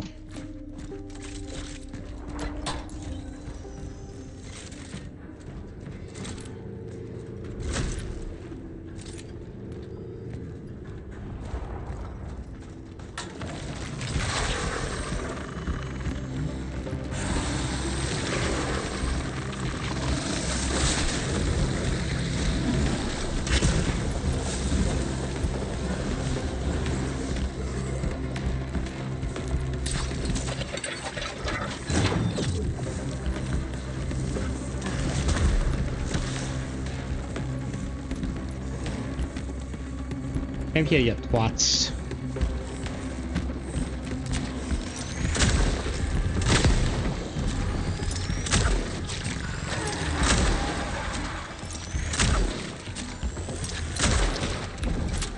No, no, no, no, no, no, no. You're not getting any of the fine meats on that asshole. Which is both a relative statement and an accurate statement. Because that's literally a huge ass dude with an ass.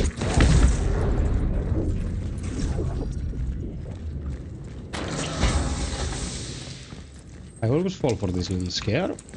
Passcode found. 729.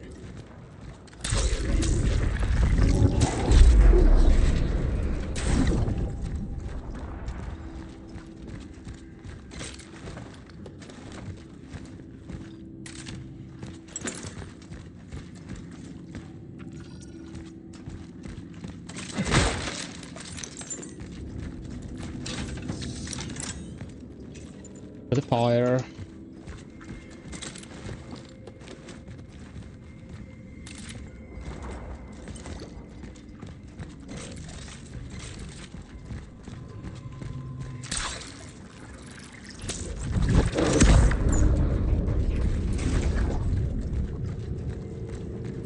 Gumbo, I wanted to ask you something.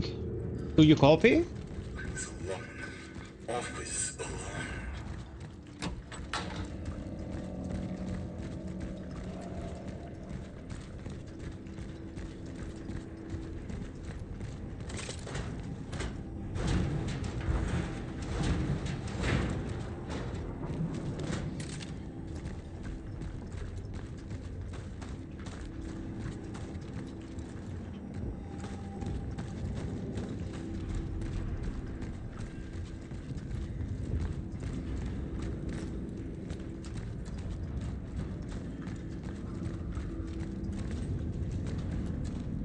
Okay.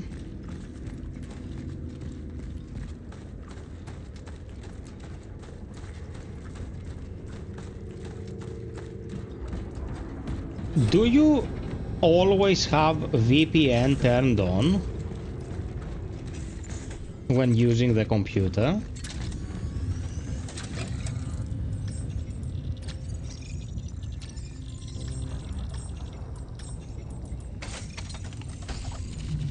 If you did, you'd know, bro.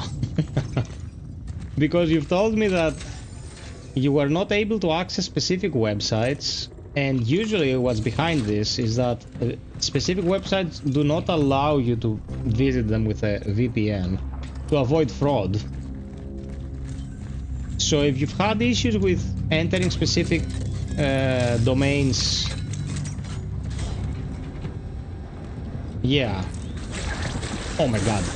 Fuck. Oh shit.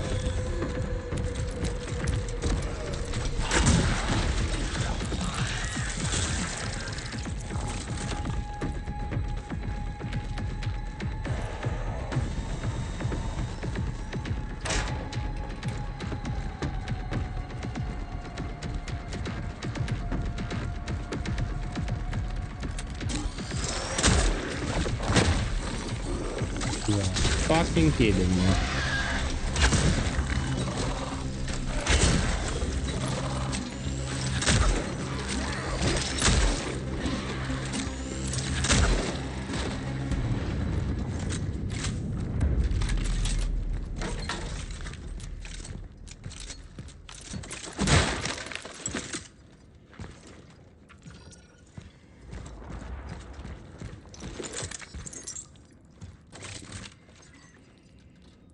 Anyway, using a VPN will not hurt you. You're just gonna have a miserable experience with certain domains, and also when it comes to Google specifically, you'll have to redo captchas and stuff like that every time you want to log into something, which is painful. You don't want to use your stuff like that, so yeah.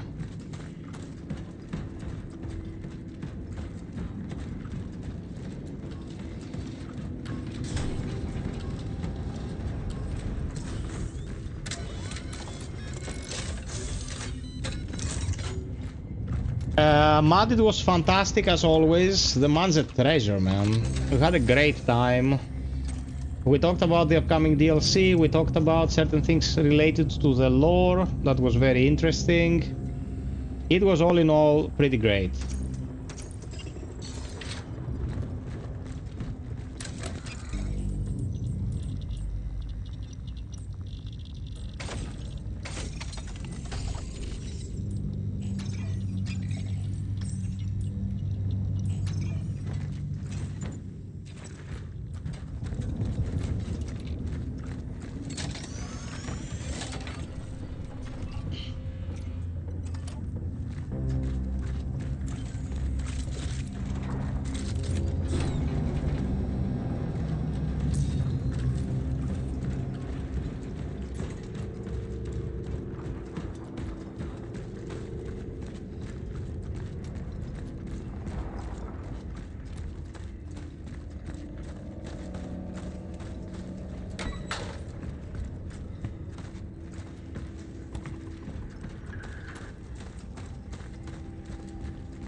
Yeah, he's a resident horror guy.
You fucking twat.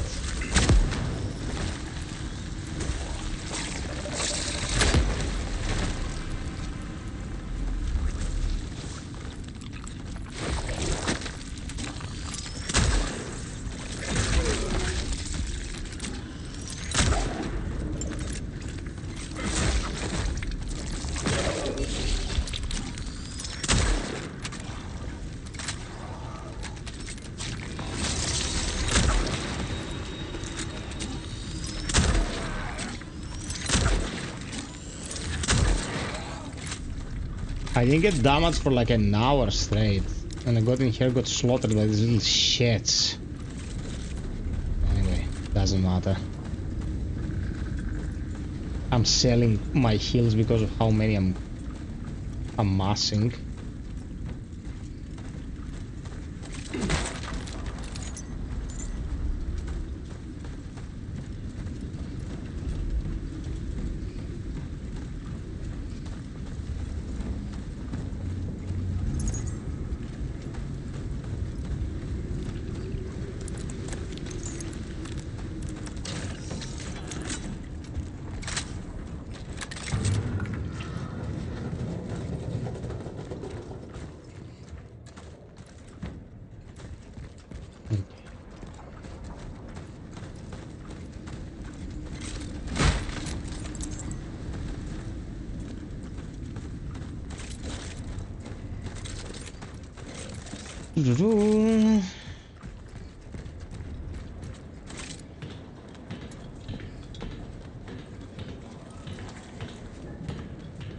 October 1st, we're all jumping into No Rest for the Wicked, be it console or PC. Oh man, that's gonna be great.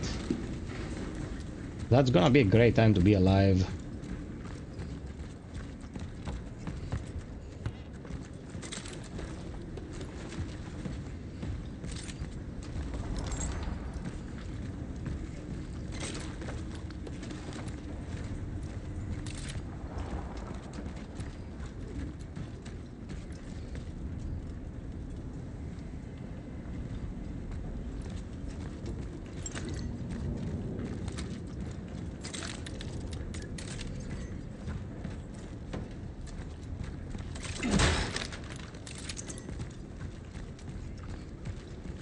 Yeah, Townfall, I'm really looking forward to.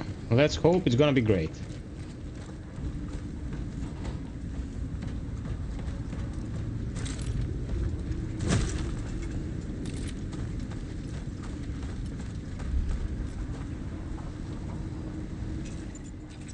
Okay.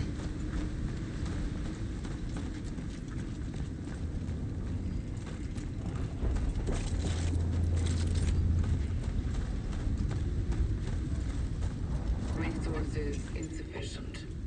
Okay.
Okay, this requires bolt cutters.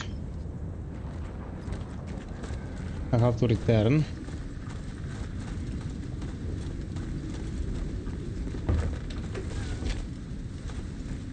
Hey, kitty kitty.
Okay.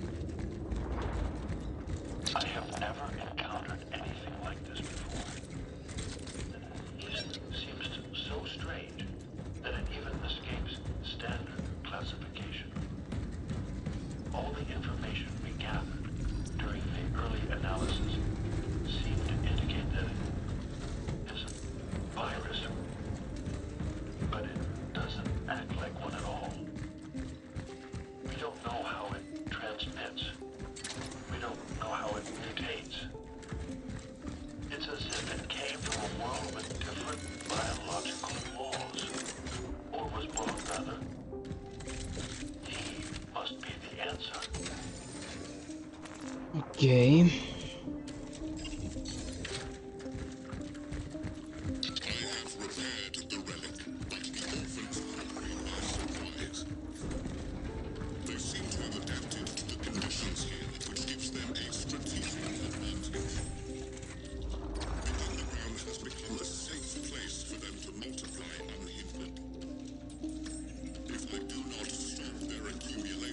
They will pose a terminal threat to my successes.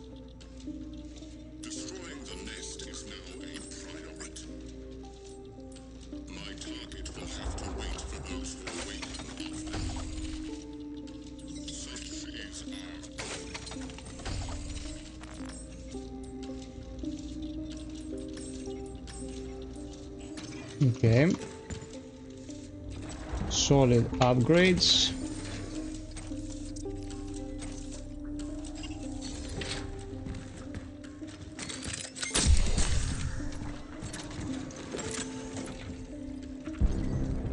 And the SMG.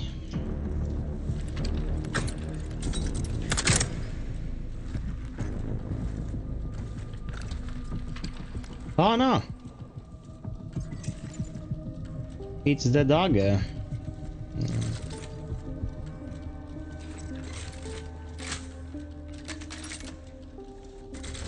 Well, we're gonna empty it and leave it.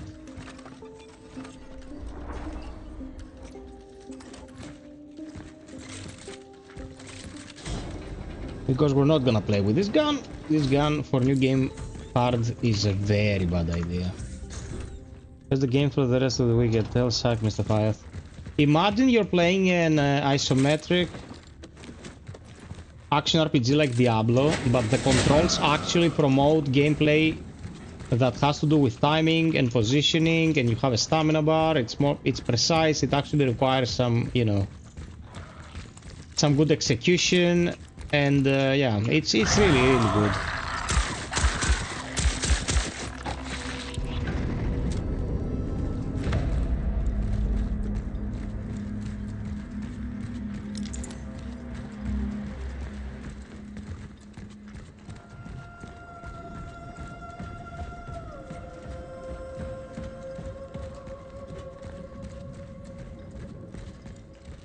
I streamed it, Psych. You can watch those streams to get an idea.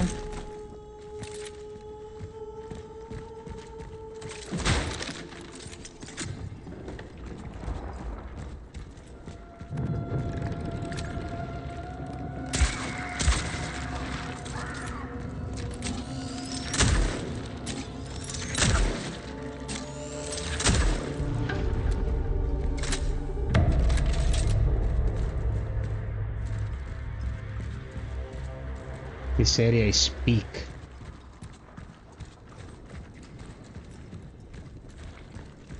Spooky shit.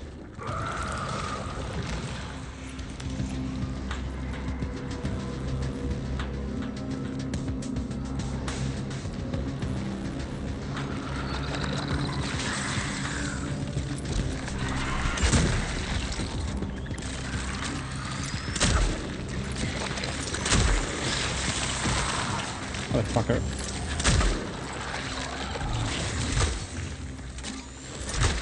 Oh, bitch.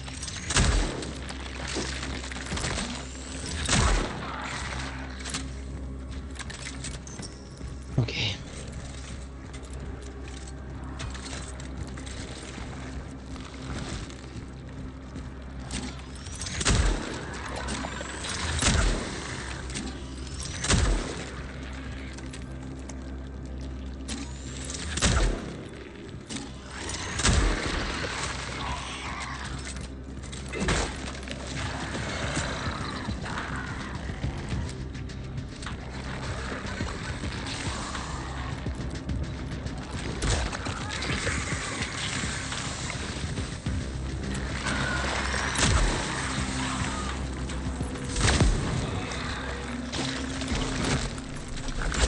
Oh, you fucker. Oh, okay. It hit. Okay, it hit.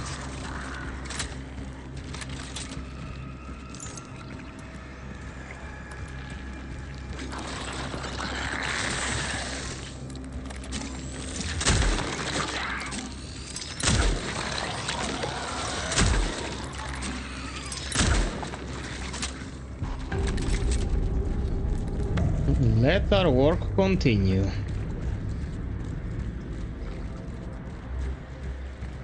Okay. Pretty clean.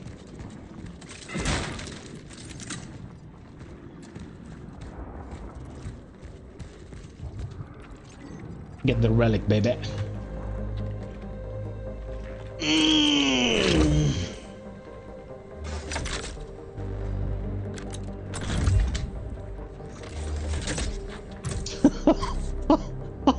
At least until I get strong. My favorite line of Gumbos was someone asked something about Neo and Gumbo replied, "Step into my office." Bro, I laughed so hard.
Okay, we got it.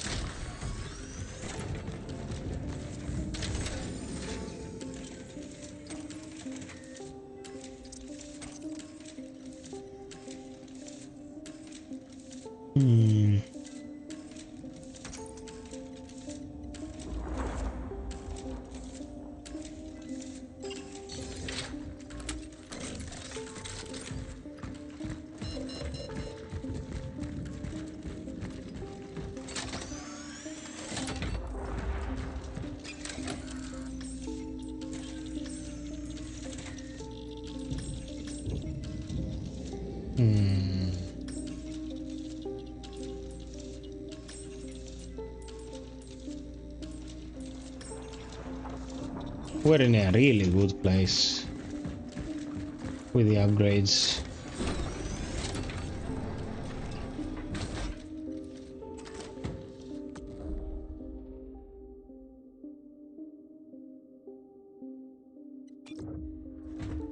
Man, CRONOS became so optimized with the passage of time. Like, it was never in a really bad place, but right now it runs like a dream.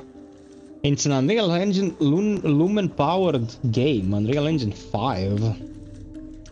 Okay, guys, I think that's it for tonight. We're here for 6 hours, 4 of which was with beloved Greg. I think the additional 2 hours we put into this brought happiness and smiles. Thank you so much for your support. If you really feel like supporting, you know, Patreon is the best way. Patreon has been a little slow lately. If we can get a few more Patreons in there, it'll be awesome. Coffee, direct PayPal, you know, membership on YouTube, subscription on Twitch, every little bit helps. Thank you for your kind words. Thank you for presenting our man with so many questions. Do you have an awesome recipe? Ah, okay. It was text to speech. Thank you so much. Thank you so much, Mark. I'll see you in the next one, Friday. We'll see what we'll play. Any recommendations, suggestions, just bring them into Discord. And until next time, we will stay frosty and always strive for perfection. Such is our calling. Cheers.